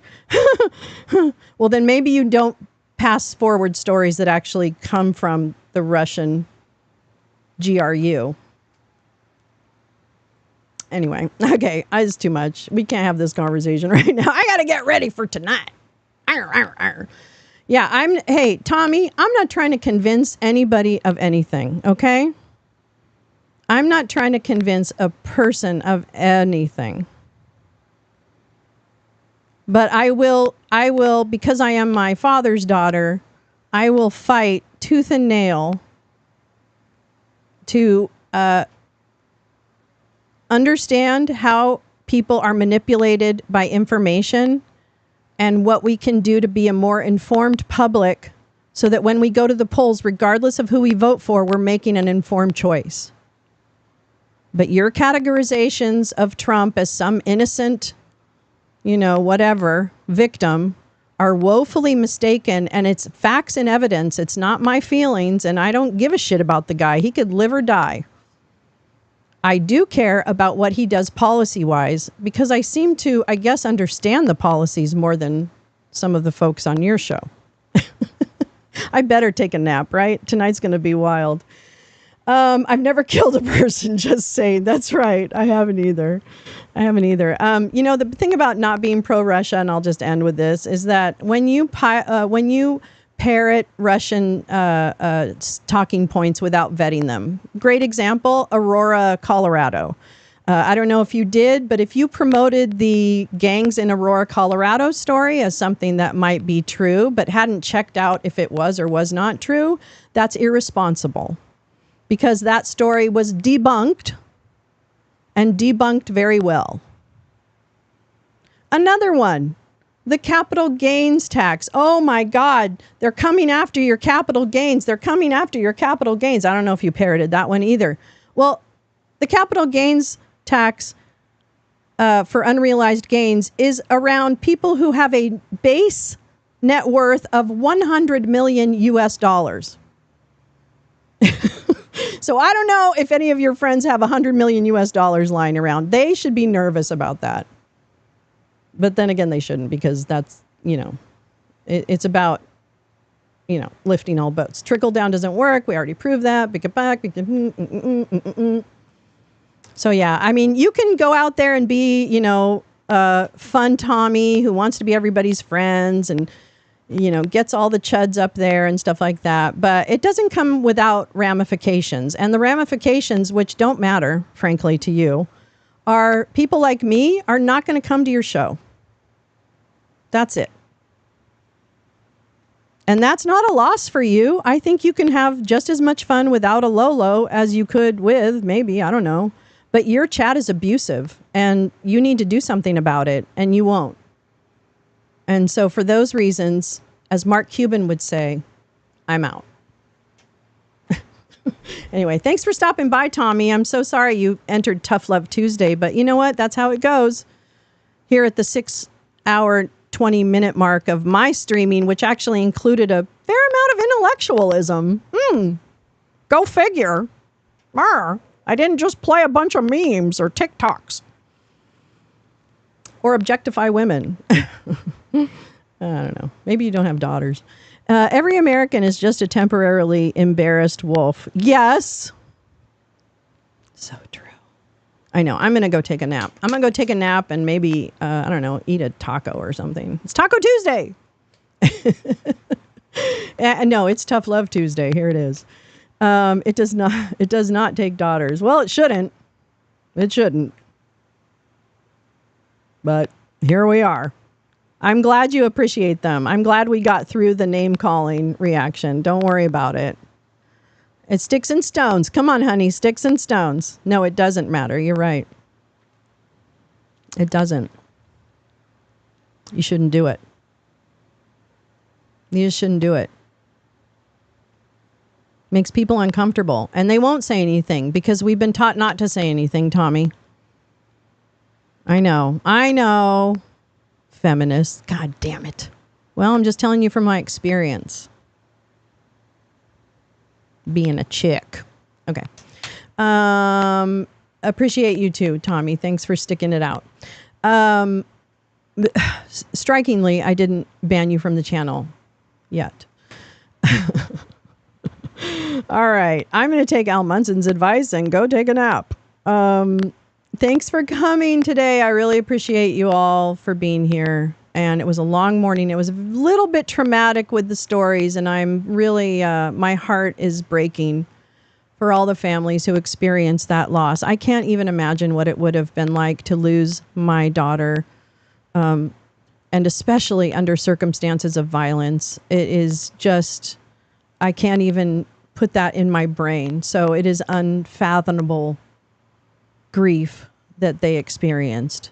And, not but I want meaningful change that is going to help people feel and realize that communities are safe, that we don't have to be xenophobes, which means for the people in the back, we don't have to hate foreigners or be suspect. We should follow the data. That's important. Data is important.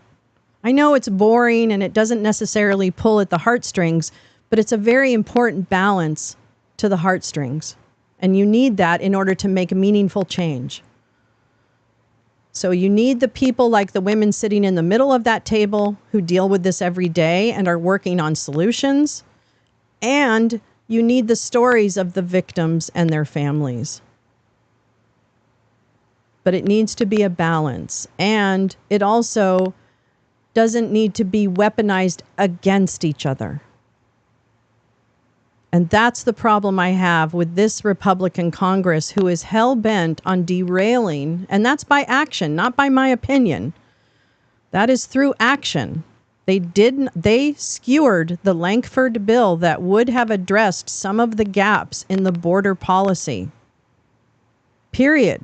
There's not even a controversy about that. There's only a controversy in the right-wing talking point about it. And that's self-serving. So, anyway, I'm done. Welcome. Thank you for coming to my TED Talk and my Tough Love Tuesday. I'll see you guys tonight. Get good rest. And, yeah. Yeah, it'll be fine. Everything's fine. Don't worry. Okay. All right. Lolo's out. I get it. I'm going to go out. I'm going to smoke a lot of fucking weed. I'm going to stuff a bunch of joints for tonight. Tommy has an IV drip with that Russian indoctrination. Yeah. Disinformation. Yeah, I know. I mean, that's what the Russians do. They're real good at the influence operations. That's kind of their specialty. And there's actual, documented history of that. But you know what? Another time we'll talk about that. All right. Peace out.